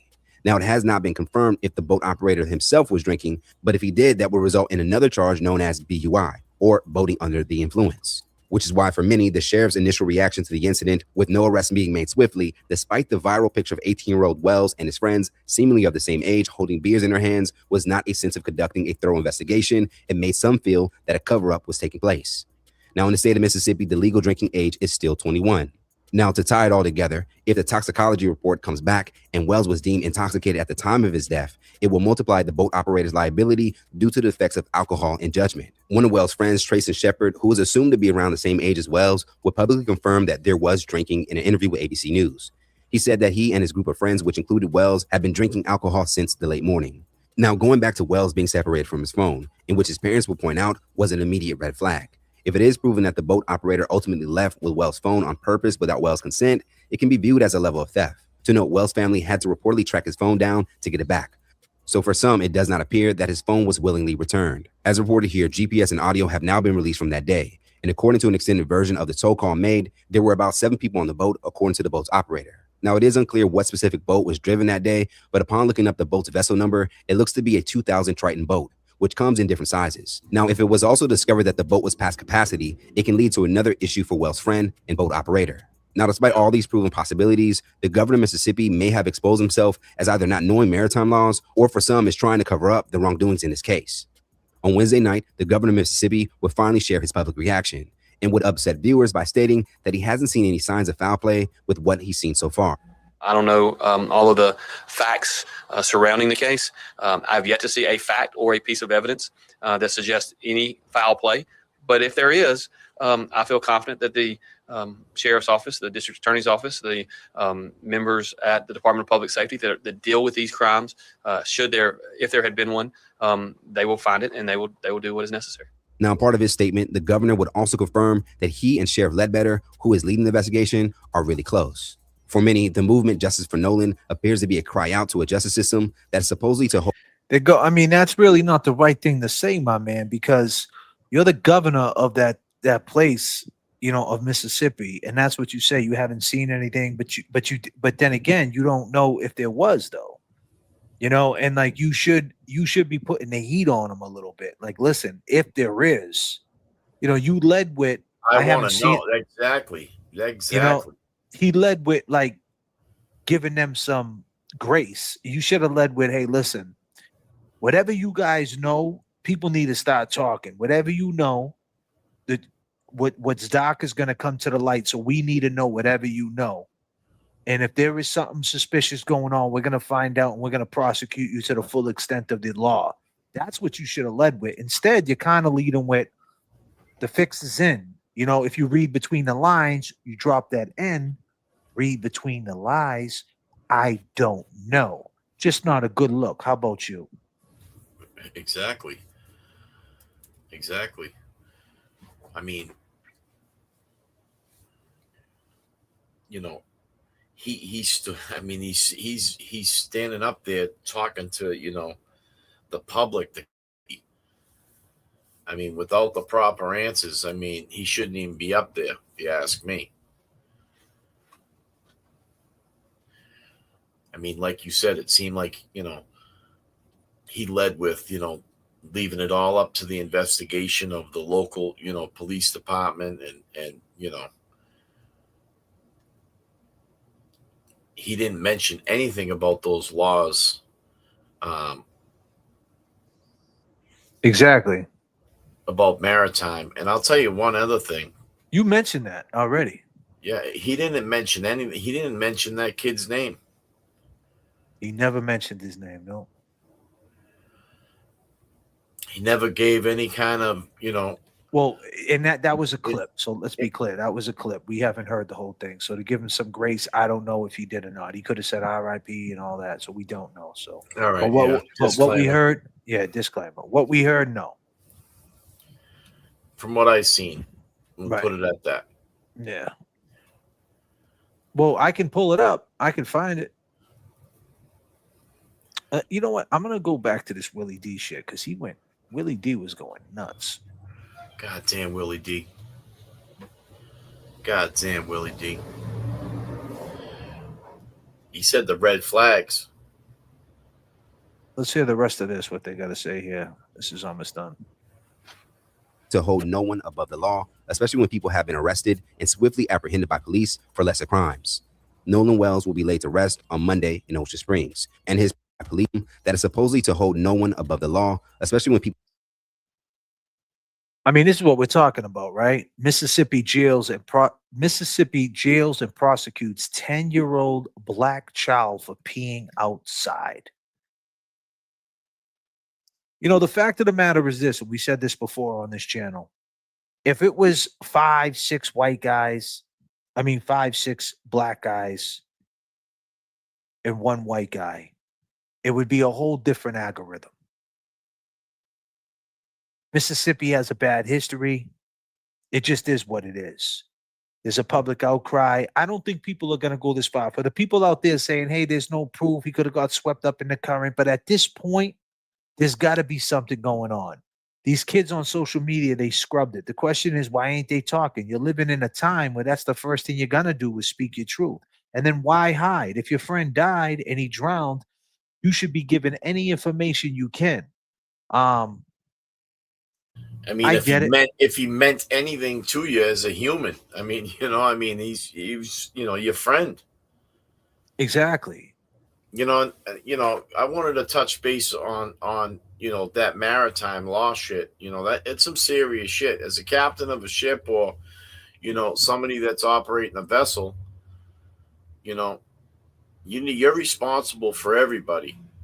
But instead, Mississippi jails and prosecutes 10-year-old black child for peeing outside, but yet they don't bring that up. So either this governor doesn't know about the law, or he's just not even trying to prosecute that, in which they should. They should arrest him for them charges right off the bat and put the squeeze on him. And that's the first thing they would do. Let's keep it real. If there was 7 black guys and 1 white guy, and they had that in the balance, drinking in public, not doing the right, what's the name of that law again? Can you say that again, sir? The maritime law. There you go. They got that law that they can grab you and arrest you and hold you and put a case against you to kind of put the squeeze on you and kind of shake shit up. They would have did that in a second if it was black and a 1 white kid came up missing. They would have did that in a second. They would have found whatever they could to arrest them. Facts. The fact that they're not arresting these kids and putting a squeeze on them, letting them know that they ain't playing games, goes to show you that the fix is in. Yeah, and allegedly. A harbor master, he can lock you up quicker than anything too. He's got that right. They hold high jurisdiction over a lot of different different outfits. Yeah. They got different powers for sure. Exactly. Will have been arrested and swiftly apprehended by police for lesser crimes. Nolan Wells will be laid to rest on Monday in Ocean Springs, and his preliminary autopsy findings, according to his family's attorney Benjamin Crump, will be released soon after. Let's talk about it more in the comments below. As more information has come forward, what is your theory now as to what happened to Wells that day? And what is your reaction to hearing the governor of Mississippi expressing he has yet to see any signs of foul play? I mean,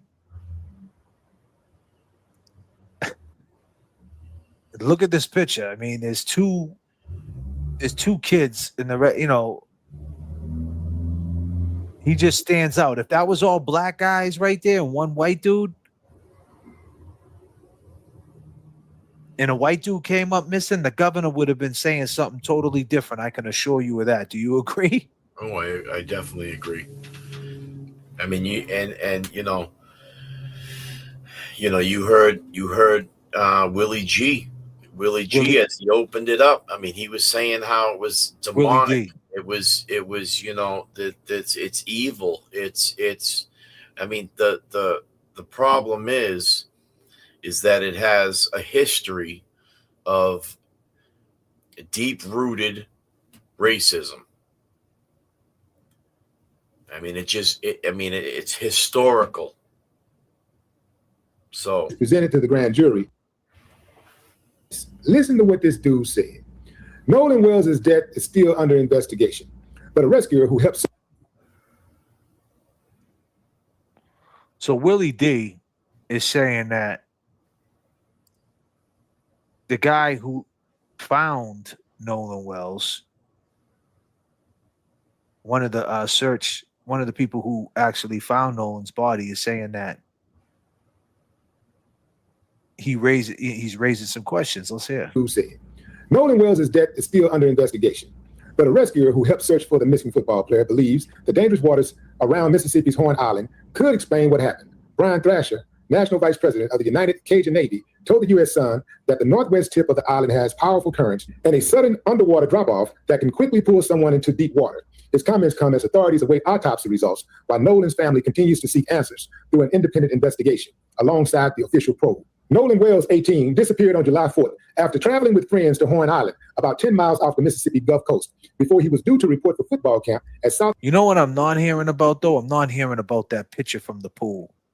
Like that kind of feel like that kind of went silent. The picture when they were all at the house. Like, so is that picture legit? Did that happen after the 4th? Because if it did, we shouldn't even be talking at this. We shouldn't even be here talking about this. We should be talking about that. Yeah, they should be getting arrested and indicted. There's going to be a grand jury. So obviously that picture cannot be, they don't have the original picture. I mean, that picture has a timestamp regardless. So, I mean, like, what's going on with this picture? I'm curious. Feel like it kind of like. Feel like they're trying to protect the people that own that house. There we go. West Mississippi Community College on July 6th. By the way, that's when they found his body. That's cold-blooded. Brian Thrasher said the weather looked calm during the search, but the water itself posed a hidden danger. It was mostly calm. Very, very. So that picture was a June 27th pool party? That's when it was? See, and this is, is that 100% true, old enough to know? It was a June 27th pool party? Is that correct? Is that factual? Because if it is, then there we go. Like, back to the internet spinning shit out.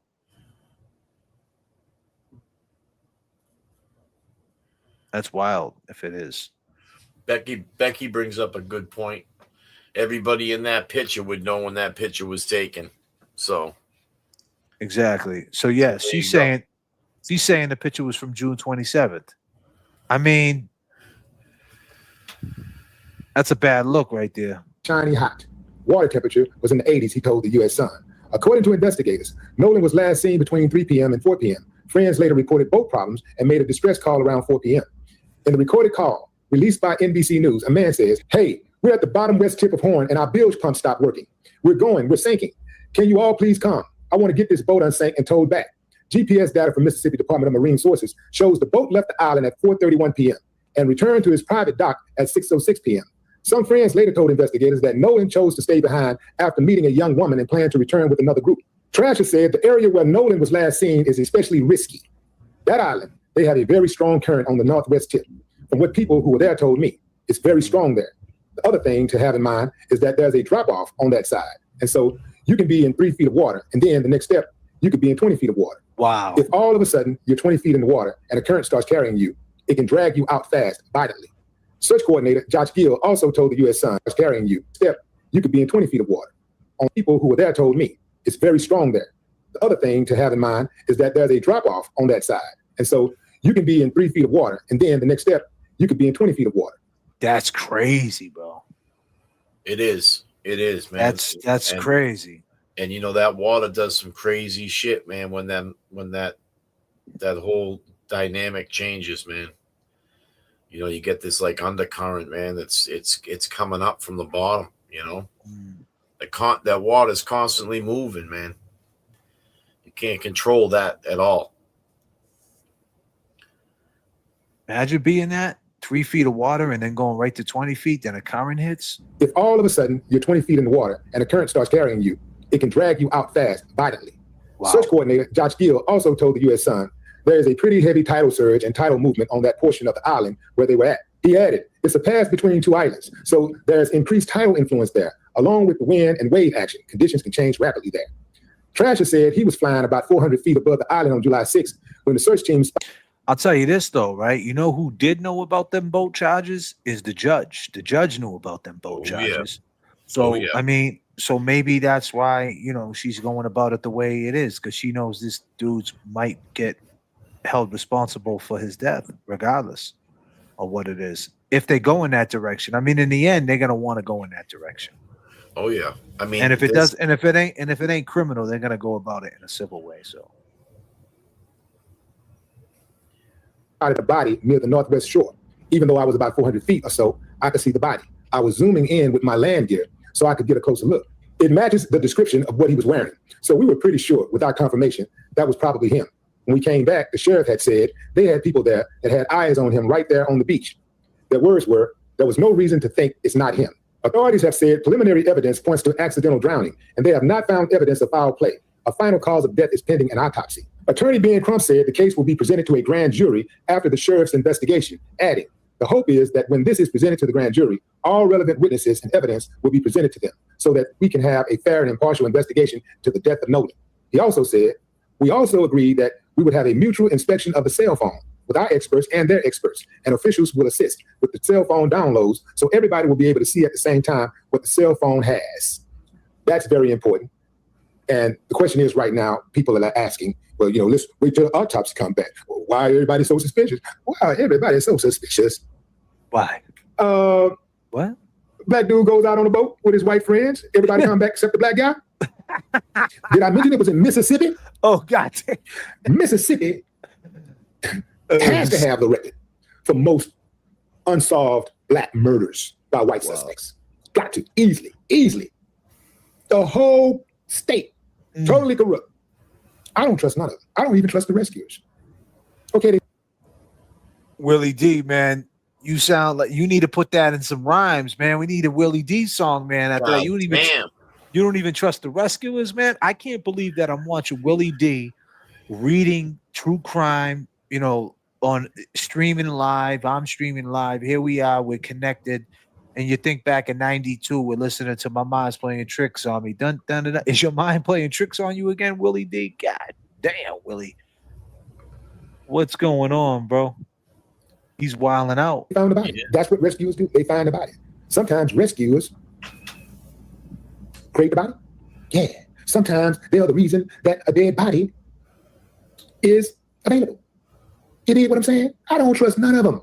I don't trust the police. No. I don't trust the first responders, the EMS, the rescuers, the coroner, the medical examiner, the prosecutor, the DA, the judge. If one pops up, I don't trust none of them. But here's the thing, Willie D, and I appreciate your time, and I appreciate, what you did, and I appreciate, you covering this case. You're definitely entertaining. You're definitely making some great points, and I appreciate it, man. And I'm a fan. I'm a fan of Willie D. Been a fan for years. But I'll tell you, how did they murder him though? Like, you know what I mean? First, it was that they were at the pool. He was gagging at the pool. Now they're saying that the pool, it was June 27th. That was a different instance. Are we sure about that? Now, so how did it happen? So when they were when they were taking on water in the boat, to your point, he jumped in the water or someone push him in and he goes from 3 feet to 20 feet. Like what happens? And then why would they do that though? Why would they do it? Like every murder has some type of intent, right? I mean, well, why would they do that? Here's what I'm gonna bring up, and it's gonna parallel. Okay. Remember the heading up there, all right? Yes. There was alcohol at play. Yes. We can't forget that. I Can't mean, forget that. What if somebody's panicking? Now, I mean, I'm just going to say this. Somebody's panicking on that boat. They want to get off. Myself, if I was a cap, I'm not gonna tell you to get off the boat. No. I'm gonna try to relax you. I'm gonna say, hey man, don't worry about it, man. We're handling this. You know what I'm saying? So you think we that gotta he could have together? But so you think that he was panicking? He could have been panicking, man. Then this dude, or he could have said, oh man, what the fuck? This boat sucks. Now you got someone else that's drinking that owns the boat, and he's like, fuck you, man. Fucking got us out here, didn't it? You know what I'm saying? I just want to get off the boat. You know what I mean? I mean, it but if he did that, why? And he did that, and he jumped in the water. Why not just say that? Because he knows that fucking he's supposed to. He does know a little bit about that maritime law. Yeah, I guess. I mean, that's a take. That's a take. Not for nothing. I mean, that it's, it looked like a smaller fishing vessel. You know what I'm saying? Something that you would, I'd take a boat like that in the lake. Yeah, I'm going with Averill. If it was an accident, why not report it? Like if he was panicking and he jumped in the water, the thing, because you got to understand, you got to listen. One thing what we do here on the JFK channel, I go in that space and time. He said on the dispatch, is everybody okay on the boat? And he said, yeah, everybody's okay on the boat. If he just jumped off the boat and all of a sudden they see him get swept up and he still kept his cool to the dispatcher about getting towed and getting to land, I don't believe that. Like, you know what I mean? It's always in that space and time, that pocket of time. So you would have to think that this dude's just diabolical. These are just kids at the end of the day. Now I get it. Mississippi got a lot of bad roots, but our kids, is our kids being brought up in Mississippi, or are they being brought up on the internet? Like, my point is, like, yeah, these kids might be from Mississippi, but they're on the internet all day long and they're being brought up to like different standards. So just because, like, yeah, it's got generational curses in Mississippi, these kids might not be thinking along the lines of old school Mississippi rules. You know what I mean? Definitely. I mean, I I'm just, like when we talk about the boat and what kind of incidents could have happened on that boat. I mean, I'm just gonna be honest with you, like, those bilge pumps, man, they're in the floors, JFK. So immediately, you're gonna start ripping the floors up into that boat. I mean, whoever's running that boat knows where these bilge pumps are. You have to know where they are. Number two, you got plan B on that boat. You got a foot pump. You know what I'm saying? You got to get people working with you and shit when you're out there in the water like that. You know what I'm saying? You're gonna have a foot pump. You can start vacating some water. The owner of the boat's probably gonna have those floors ripped up around the back, and he's gonna be trying to get those pumps working again. Right. He's gonna see if something got clogged. Was there a piece of seaweed stuck in the thing? Fucking, can I reach down and just, try to clean the pickup screen off of it? You know what I'm saying? Something might have happened. Right. That's why when I say think to myself that they got back on course, 200 yards out into the water after they got towed out of there, they must have got the pumps running again to make it back. Okay, so I get all that. So after going over everything we just heard, 3 feet of water, 20-foot drop, you hear the guy, the captain of the boat saying, "We're sinking, we need help, we got to get towed back." Is it at that point he jumped off the boat and they just let him jump off? Like, all right, let him jump off. See you later. Bye. Go back to the island. Like, they pushed him off. Like, does it sound like, does that help? Let me finish. Does that, it's a question. Does that piece of audio help the boys or does it hurt the boys? Like, what do you get out of that audio? Like, does it help them or does it hurt them? I'm looking at it like, if I'm me personally, I'll answer it first. I'll pass it to you. I think it kind of helps them. It doesn't make them, because at that point, when did this happen? When did they lose him, or when did this happen? Like, I'm confused. What about you? So I'll say I'm confused. That's my answer. Go ahead. And there you go. I'm right there with you. Like, I feel as though that call, it was a distress call. So these people on the boat are distressed. They're panicked. They're panicked. You're on the ocean and you're sinking. You're sinking. And now you might not be paying attention. They might be panicking. That's a good point. I like that. I like that better. They might not be paying attention. They might all be panicking, going over a few of the things I just laid down. And he could have jumped off and said, "Fuck this! I'm going back. I'm swimming back to the island, dude. I ain't sinking out there." But why? And I get that he could have, and but not then tell why? them. But they got his phone. They got all these things. Allegedly, they scrubbed his phone. They did all these different things. Like why wouldn't they just say that? Like, why are they against them? That's the point. Like, there's nothing to say that they were ever against them. Like, there's nobody saying like no one's even coming out. Like, all these friends are gonna bond together to be like, yeah, this kid really didn't like this one. I mean, we've seen the picture. They're all hanging out together. They all went together. Even his best friends. I mean, what would make them not want to say that? Like, where are they at fault if he jumped off the boat? Like, if I was on the boat and it was sinking and you leaped off, that's your bad, bro. Where are they at fault? And this, they were kids, and the parents are the ones that kind of laid out the story, and now they have to stick with it.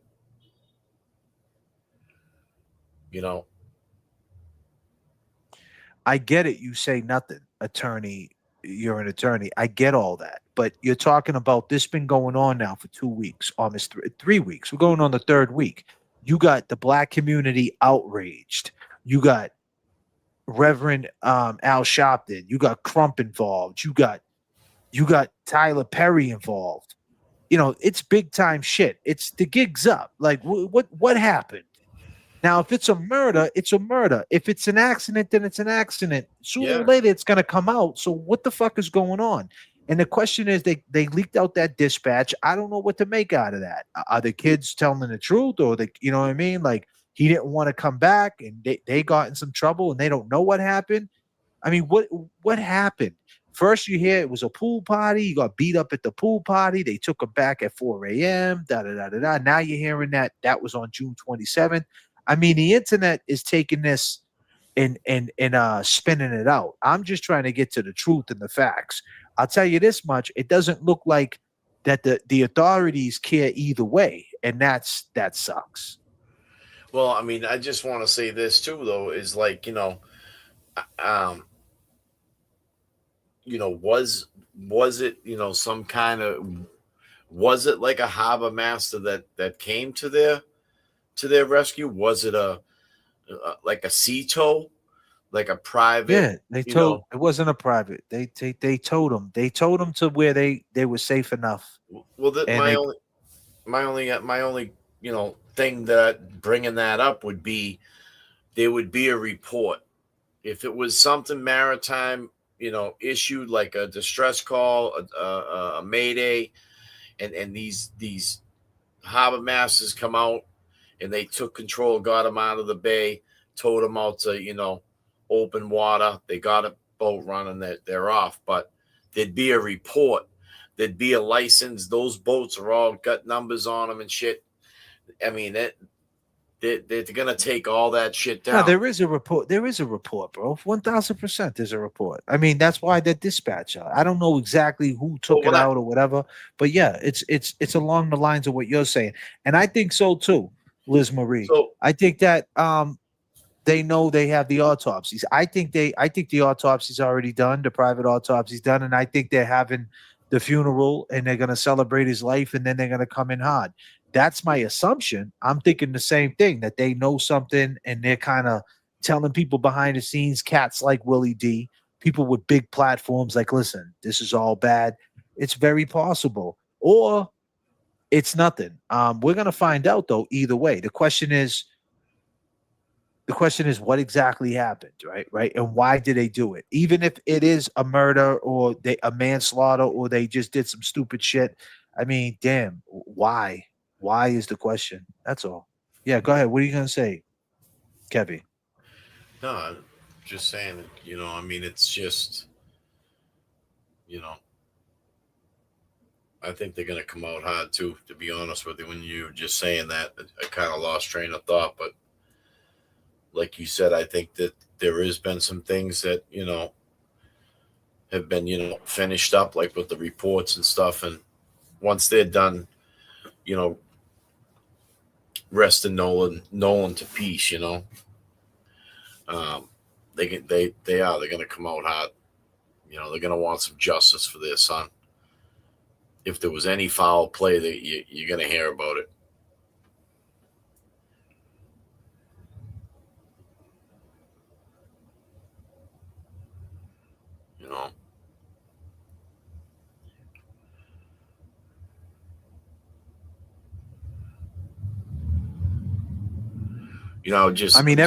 Everybody's helping, but I mean, now that we know, and that's a fact, that June 27th at that pool party, I mean, if that's a fact, then that spins me out a little bit. Yeah, I know, because I mean, you see how fast the shit gets spun, like, exactly, and then you got 5 stories to back it up, and they're all bullshit. Yeah.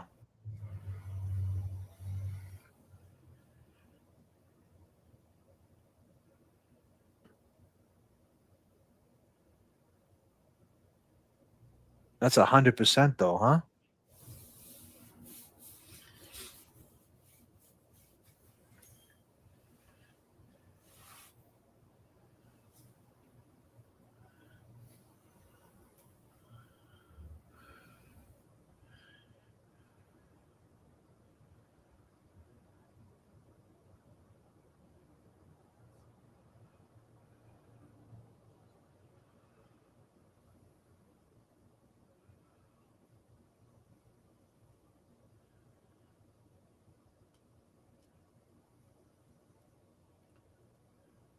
Yeah, it gets spun. Yeah, there you go. I mean, so someone in the chat was just saying, you know, if the autopsy, the report isn't in, how can the mayor there go up there and talk about how it's not a murder? You know, he should have just said it was an open investigation, not that he didn't see any foul play. You understand? You know what I mean?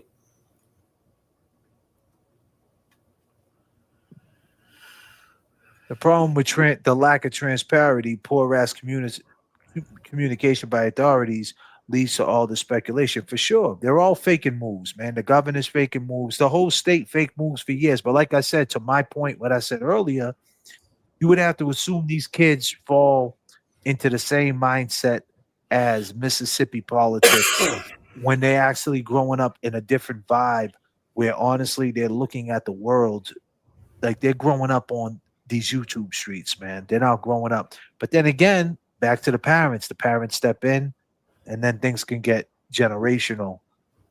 And that's the question. You know? That's the question. Sure is.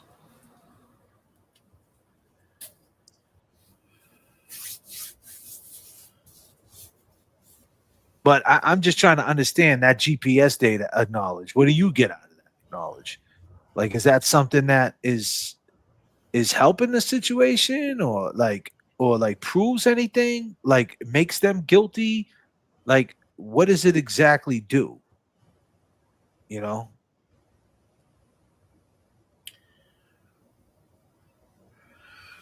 I mean, it puts them on the north end of that island.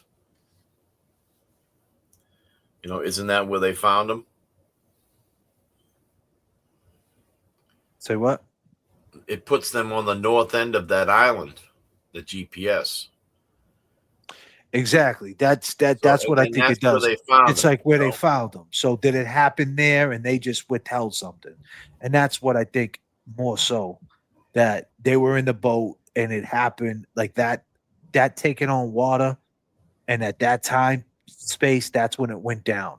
And was it something diabolical? Like we talked about that cat in Florida, you told me how they were treating their friend. Did it happen there where they were like, whatever, motherfucker, and they just thought it was a joke, and then something bad happened, they all kept it a secret?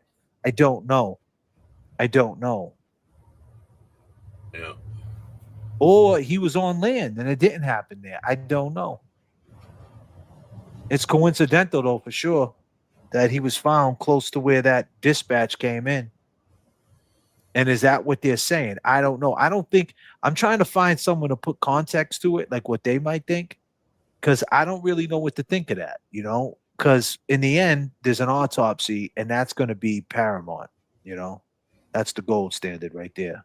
The boat departed from El Camino Real Road at 9:56 a.m. Remember, the boat departed from a private dock, not a public one. And if you look on Zillow, you can see a few of them. The boat traveled from that private dock all the way to Horn Island, where they arrived at 11:14 a.m. Remember, this is the statement from Warren's mom, Judge Cole. She wrote that Warren last saw Nolan around 3 p.m. on July 4th. Warren and the rest of the friends left around 4:30 p.m. when the boat was taken on water, and they had an issue with the bilge pump. Nolan made the decision to stay on the island and return later inland with another group of friends. We're sinking. Can you all please come?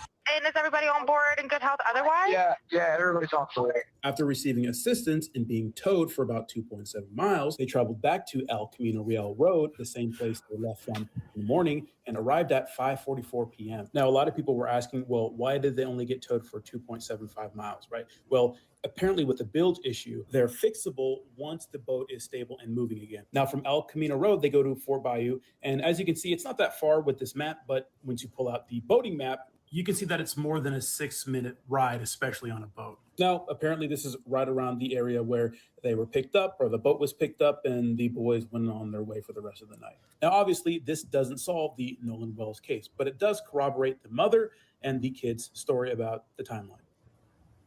Well, there you go. A little bit of context. You seek and you shall find.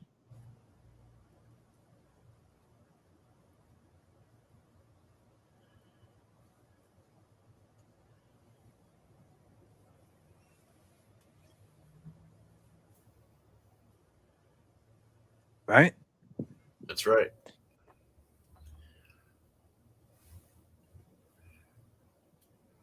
Yeah.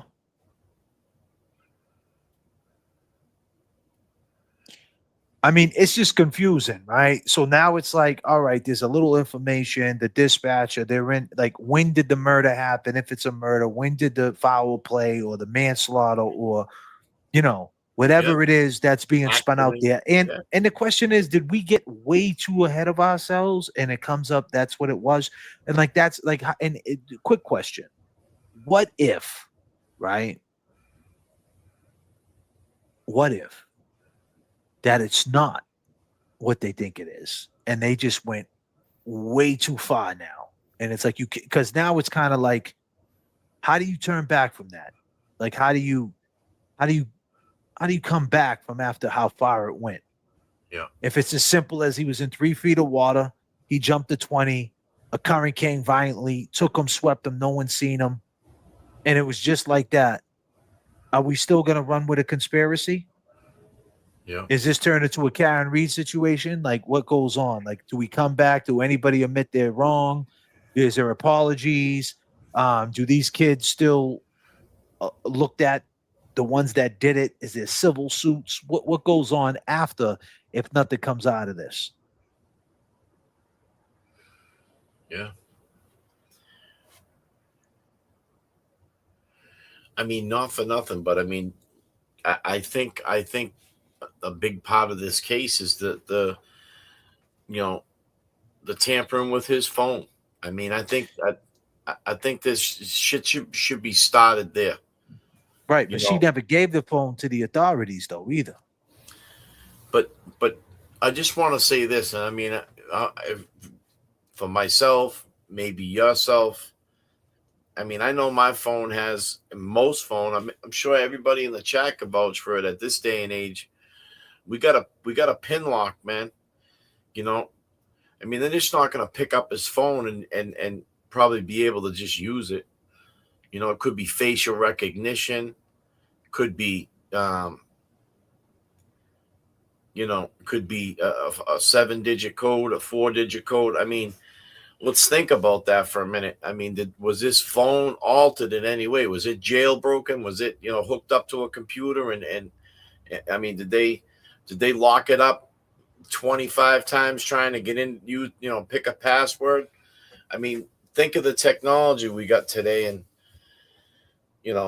how did they scrub his phone? How did they go into his Facebook or whatever, or social media platforms and delete certain posts that he might have posted during that day?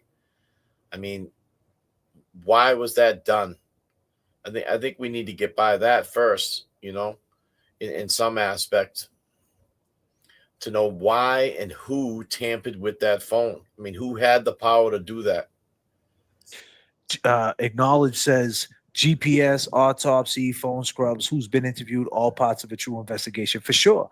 I think the investigation is trash just based on their demeanor and stepping out with, I don't think there's foul play, versus, you see the public outcry. Honor that there's a public outcry. Honor that, we need to have some sympathy towards a grieving family, and just kind of put a little pressure on people. I think that would go a long way in the community. The fact that, they're acting the way they're acting is really making people just think that there's no way this is on the up and up. And if it is on the up and up, the way you guys handled it, to acknowledge this point, there's no turning back at this point. No. J.F.K. Kevy Kev, thank you for getting me through half my night. For sure, E-Pags. Happy that you're here, my girl. Happy that Acknowledge is here, too.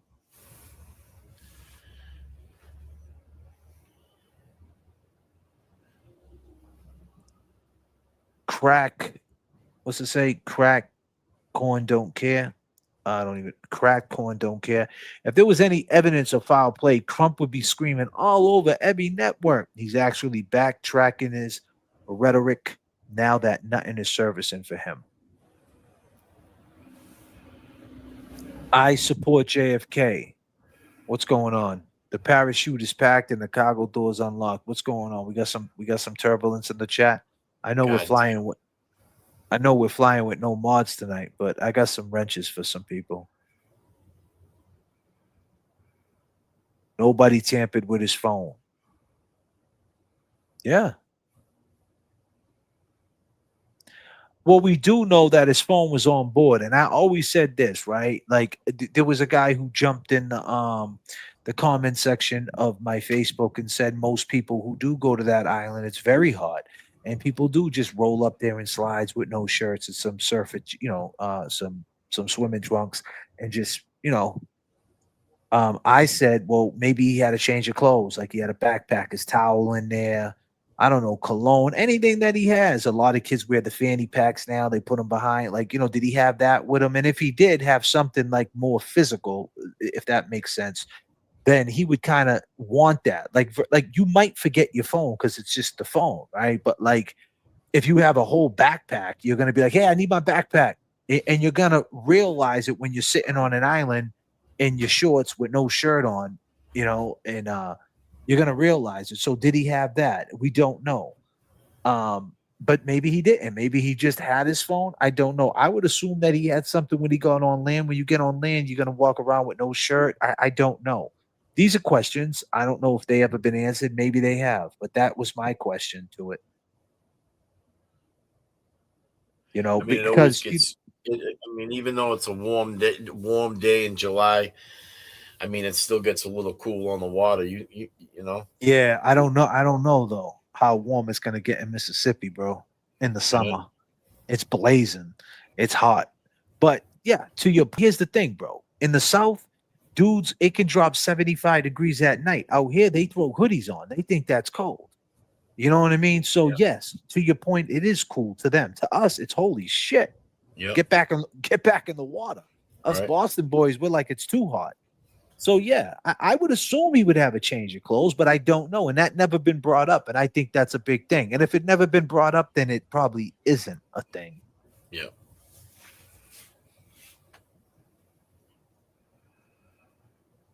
Nolan Wells missing in Mississippi. Good. That's another. I guess if I knew I was going to the island and it was something that I frequently did, I might have like that's another thing. Like what about something on his feet?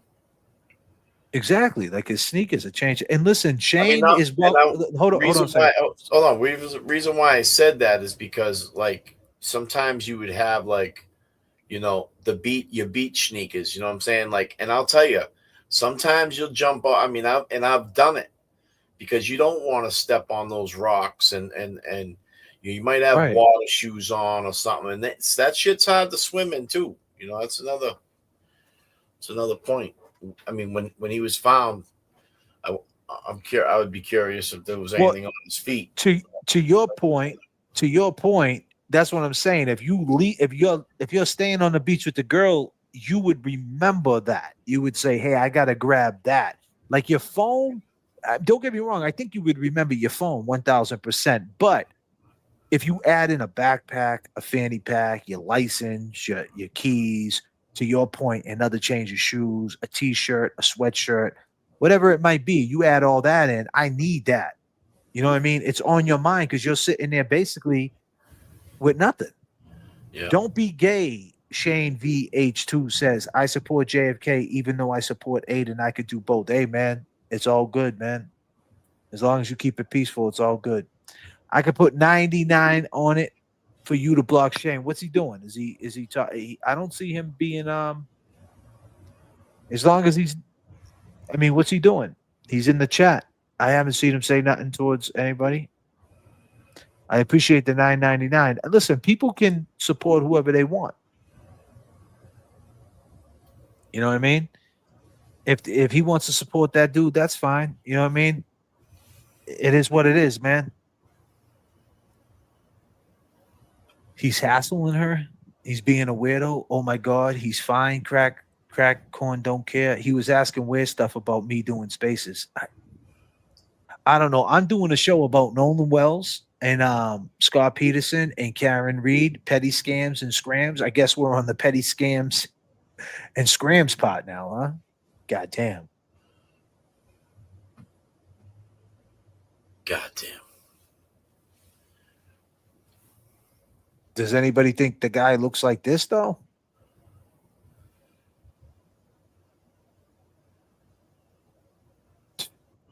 Betty Baker. Hey, Betty. You want to meet my dolphin, Betty Baker?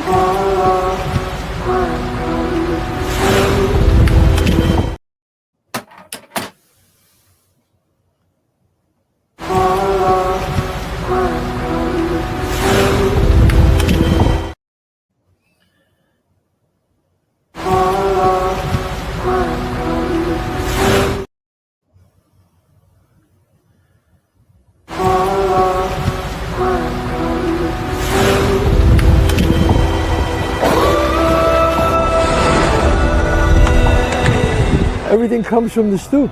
Everything.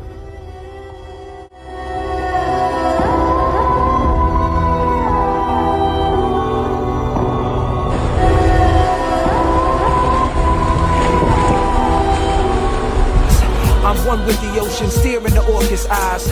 I'm one with the ocean, steering the orcas' eyes. I'ma be alright. You got it. I walked outside. Oh shit. We in the hood? Or the hood is in here? Absolutely. Sticky fingers, ladies and gentlemen. Welcome to the stream. Let's go. Let's make the go. Guess we are the hood boogers. All the hood boogers. Scratch that. Maybe it's because we too good looking. They can get up.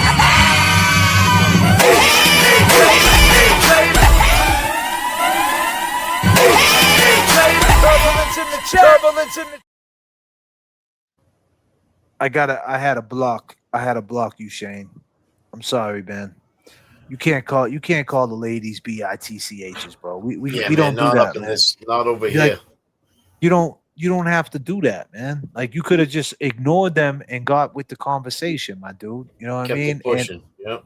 You know, tomorrow you'll be back. It's only for tonight. So don't get all mad. Don't go on Twitter with 5 fake accounts talking shit. Just don't call. You can't call. Avril's here every night. She's been here for years. Don't do that. I can't do that. Just if they're bothering you, just be involved. What we're doing here. We're trying to run the show, you know. But yeah, back to Nolan. It's a tough situation. It is it's tough. It is. I mean, and we, you know, before you stopped with that situation here, you know, we were talking about, you know, most people, and I'll say this. I mean, I think if you got on a boat, for sure you would probably have your cell phone with you. But if you were to get off that boat and go on the island, I don't think you're going to take the phone. But if you was to separate, if I was to separate, I would want my phone. I'm not going to lie. I mean, in some aspect, it would be in my head. I would just feel like it'd be like my survival kit. If I got stranded, I could make a call or try to use it, text somebody, you know. I just don't think that would be separated from me if I was to leave that boat and know that I'm not getting on that boat and I'm not going back to shore on that boat. I want my shit. No, that's a fact. That's a fact.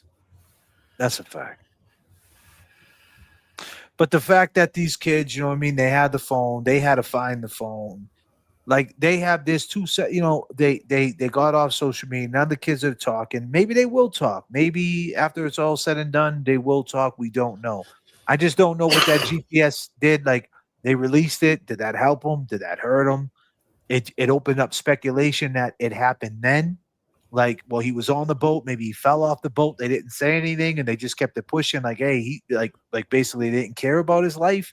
And if that happened, regardless, that still is what it is. They're still going to be charged with something. But then again, can you prove that? And then if that is what it is, how do you prove that? And if the report comes out that he drowned, is that going to be the story? He drowned, to your point. They panicked. Now the speculation happens. It happened on the boat. He panicked. He might have been bugging out. They were like, you know what? You're being a bitch. And they push him off. Is that going to be the speculation? And then it's very possible, to your point, that could have happened. But then again, can you prove it? And it's going to be one of those things. What happened? So, I mean, I just want to say this, is that during that maritime call that he makes to report that they're in distress and that they're taking on water, they, follow up with, is everybody, in safekeeping, and is everybody on board? And they say yes, but the story is that he stayed behind with this girl. So they lied. Do you think? Yeah. So what? So, but to your point, to you being, having boats and knowing these laws and been in this game in the boat game, so to speak, was he supposed to say, yeah, I came with 6, I'm on with 7, or I left someone behind? Like, is he supposed to report exactly everything? Like, I mean, how does that work? Most boats. Now, regardless if how old what are they, 18, 20 years old? I mean, whether they're, I mean, personally, I had a boat log. I wrote down everybody's name that was on the boat before I left. I get it, but I'm saying, was he supposed to do that? Like, you know what I mean? Like, he should have. So that's why you say, so that's why you say he's lying. So is that going to be it? Like, basically, the captain of the boat was supposed to say, yeah, I came with this many souls on board. I'm coming back with this many souls. One of them is back on land. Right. And he was supposed to report that. And since he didn't report that, now drowning is his fault. Is that what's going on? He broke the law. Yeah, he broke the law, man. So he broke, regardless, he was supposed to say that. Now, to someone's point in the chat, let me see who that was. It was Crack Corn Don't Care, I think. Crack Corn Don't Care, these crazy names. He says it was an island party, man. Like 4th of July, everybody's partying, everything was popping. He didn't care about his phone, and the dude that's taking on water probably wasn't thinking like that, right? Was he? And was people hopping boat to boat? Like, was that a thing? Like, where people were like, I'm just going to catch a ride over here with these people. And people were like, cool, get on. We'll take you back to land. Was it something like that? Is that what goes on? And if that is the case, is everybody breaking the law? Well, see, I mean, there's laws about, too many people on your boat. You know what I'm saying? You're supposed to have a life vest for every single person on your boat. You know what I'm saying? I mean, let's just say he says, yeah, there was 4 people on the boat, 5 people on the boat, and you only got 4 life vests. You shouldn't be doing it. No, that's a fact. I mean, these are, that's to your point. Well, that's to your point, though. What if there was? We can't say, "Hey, pull over, bro. I'm walking, bro. You're fucking driving too crazy, yo. Pull over." Right. You ain't saying that out there. That's the problem. There you go. That's a great point. So there could have been panic, and it could have been like, "Yo, the bitch," like, you know what I mean? You're acting like a punk, you know what I mean? And then he does something, and they let him do it, and then they find out that he didn't make it, and they hush about it. That they didn't say nothing about it because they don't want to look like, he was in a frantic state, and they didn't say, nah, get on here. And they just left him, and they lied to the harbor master, so to speak. Yeah, man. I mean, that is what you could get out of that GPS call for sure. Is that where it's trended? I mean, I think with that being released, I mean, those are good facts that are going to be brought up. I mean, if a maritime officer is going to get on the stand and say, and be questioned, I mean, about his investigation,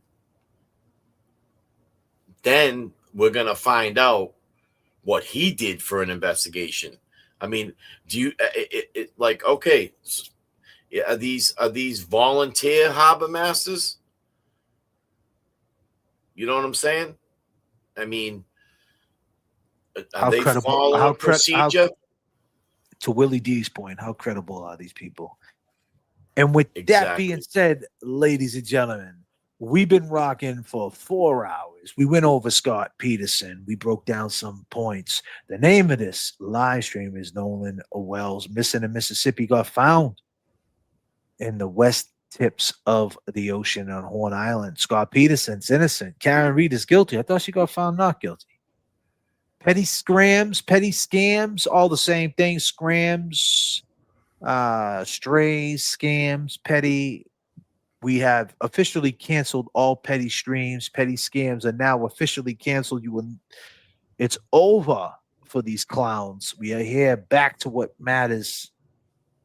JFK show up on the Venmo. JFK show up on the Cash App, open 24 hours a day. Kev781 on the Cash App. Ping them up, ping. You want to say anything in closing, Kevy? No, I mean, I'm glad, we got some people rocking with us tonight, and yeah, I mean, I'm down. I want to see how this investigation goes. I want to hear more about a few other things too. I think these cell phones, I see, mixed thoughts and answers inside the chat. No one tampered with the phones. Something was done with the phones.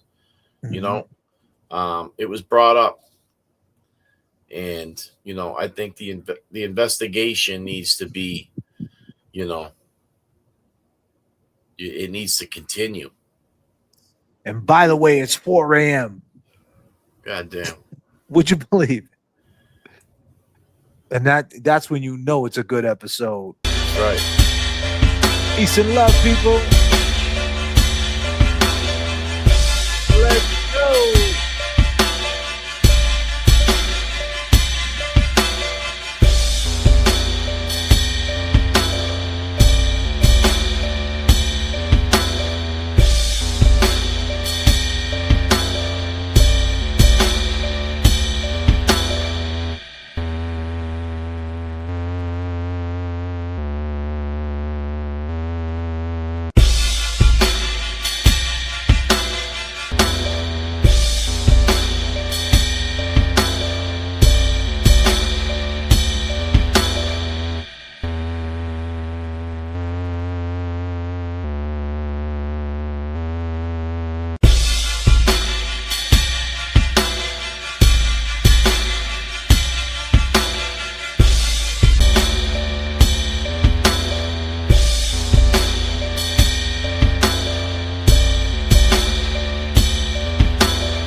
It's me though. Yeah.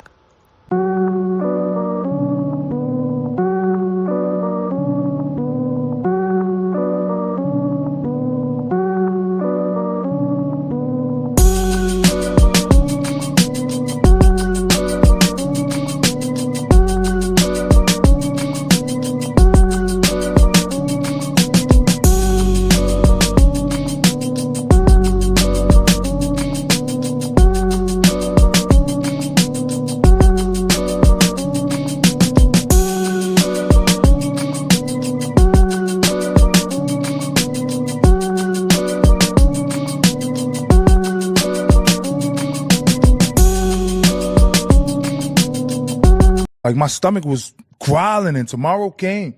Like I was hungry by myself, and tomorrow came.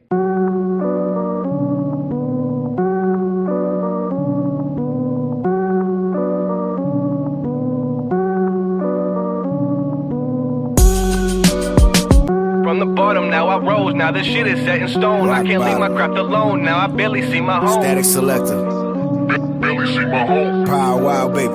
Hey, from the start, all I had was hustling hard. The struggle is my fuel, but I do not harp. A lot of long nights hitting licks when it's dark. When bills due, me and lazy people depart. Prayer and meditation, gotta keep my mind sharp. Power Wild Mart, never been no mark. Yo, yo, yo, yo, yo, yo, yo, yo, yo.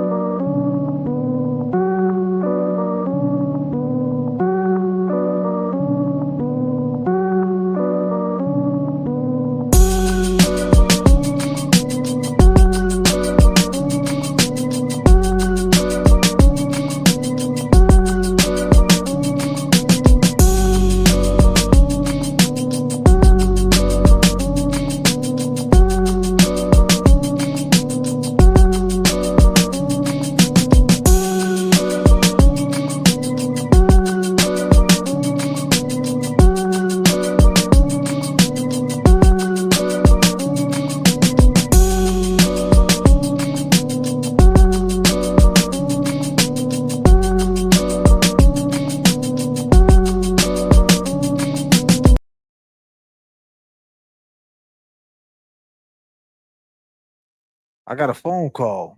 Who the fuck is this? Yo, yo, yo, yo, yo, yo, yo, yo, yo. Hello? Yeah, Who's no. this? It's Who's me, this? though. Yeah. What It's do you want, J.F.K. man? though. Yeah, it's JFK. What's up, Yeah, man? though. I've been trying to fucking call you, though. Where you been? Yeah. Been doing my Yeah, show though, for this like dude 4 Will hours. declaring, though, he's a fucking pussy, though. I'll fucking hit him with so many lefts, though. He'll be begging for a right, kid. Yeah, though. You know what I mean, kid, though? I get it. What's up, man? Nah, I What's don't going like on? that, though. He doesn't want it yet, though. Yeah. Dude, he ain't no Boston, dude. He wears a Boston hat, dude. I'll smack him up, dude. Him and his boy, Turtle Boy, dude. I'll beat them both up at the same time, kid. Yeah, though. Yeah. Kid I Turtle hear Boy, you, dude. man. He's a fucking trick, though. Yeah. This girl I know Is he? down Mass in Cairns, though. Yeah. He used to go over to her house, dude. He used to give her the Adderall, dude. He used to fuck her. Yeah. What? Yeah, he's a real scumbag kid. Yeah, Aiden Gurney, dude. He's a fucking scumbag, a 13-stepper kid. Yeah. What he used to do? What did he do? Yeah, dude, with the Adderall, dude. That's how he baits the girls in, though. Yeah, he gets them straight from Oh. the fucking detox, dude. Yeah, dude. Damn. Yeah. What else been going on, man? You all Kid right? Will declare, dude. You want me to go to Tennessee, dude, to see him, dude? Yeah, dude. Give me the fucking ticket, dude. I'll go over and see him, dude. Yeah, dude, What? I'll jump right on the Greyhound, dude. I'll go right to the gym, dude. I'll hit him with a fucking dumbbell, dude. I'll fucking ring this shit, dude. Yeah. Nah, it's okay, I'll man. fix It's his fucking face, kid. Take that Boston hat, dude, and fucking throw it right off his face, kid. Yeah, kid. You know how we do I it, hear kid. I'm you, from man. Southie, dude. I don't fuck around, Yeah? dude. You know Charlie from East Boston, dude? Who? Yeah, dude, Charlie Petrocelli, dude. Do you know him, dude? He knows you, dude. He knows your little brother, dude. He knows Kevy Kev, dude. Yeah, dude. He's out there in Lynn, dude, hanging around, dude. I'm not doing too good. My baby's mother, dude. She's all over the fucking plane, dude. Damn. Yeah. You got to get your shit together, man. What's If you wrong need with anybody all to right? fuck these dudes up, I got 5 dudes right now. We'll jump right on the fucking Greyhound, dude. Yeah. Nah, I don't need Yeah, that. I know the dude Aiden, dude. He used to go with the girl Peters, dude. What's her fucking name? Crusty Panties, Kate Peters, dude. I don't Kate fucking Peters, know, yeah. dude. Yeah, dude. Yeah, What about dude, her? She don't want that fucking kid, dude. That kid's a douchebag, No? dude. I'll fucking smack him right in his face, dude. When he goes to court, you want me to show up to the motion, dude? Nah, Yeah, dude, don't I'll do show that. up to Don't the do mega motion, dude. I'll scrape him right up, dude. I don't care about picking Nah. up the case, dude. Nah, You dude. I don't should, give though. a fuck, dude. Send the money in the cash. Yeah, dude. Yeah, I'm not doing no good. You're not? Oh, you got to calm down. What the fuck are you saying, man? Can you send okay? me an Uber, dude? I'm trying to get back to the halfway house, dude. Yeah. What's up with this Okay. girl, Mary B, dude? Yeah, the other Mary B, dude. Yeah, dude, who I cares seen her about back her? in detox, dude. I was you in was with her in Florida with her, detox? dude. Yeah, dude, she was there, dude. She's all fucked up, dude. She does the meth, dude. She's all skitched out, I dude. see. She does the wiggle and the jiggling. You know what I mean, dude? You ever? Wiggling and jiggling? Yeah, dude, she's all fucked up. Yeah. Damn, man. Fuck them all, dude. Yeah. Yeah. All right, I for gotta real. go, though. All right, brother. Yeah. Peace and love, man. All right, Peace, though. peace. All right, I just dude. want to say peace to the bunnies, dude. I love the fucking bunnies, dude. Jess Machado, dude. Nurse Kim, that's Do my you? girl, dude. Yeah, the lovies, dude. You like Nurse Kim? Send them my love, all right, dude? Yeah. All right, man. Send me your cash, All all right. right? I gotta go, dude. Bye. All right, man. Peace out, brother. The fuck is going on, man?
Long gamers, it is time to match the energy.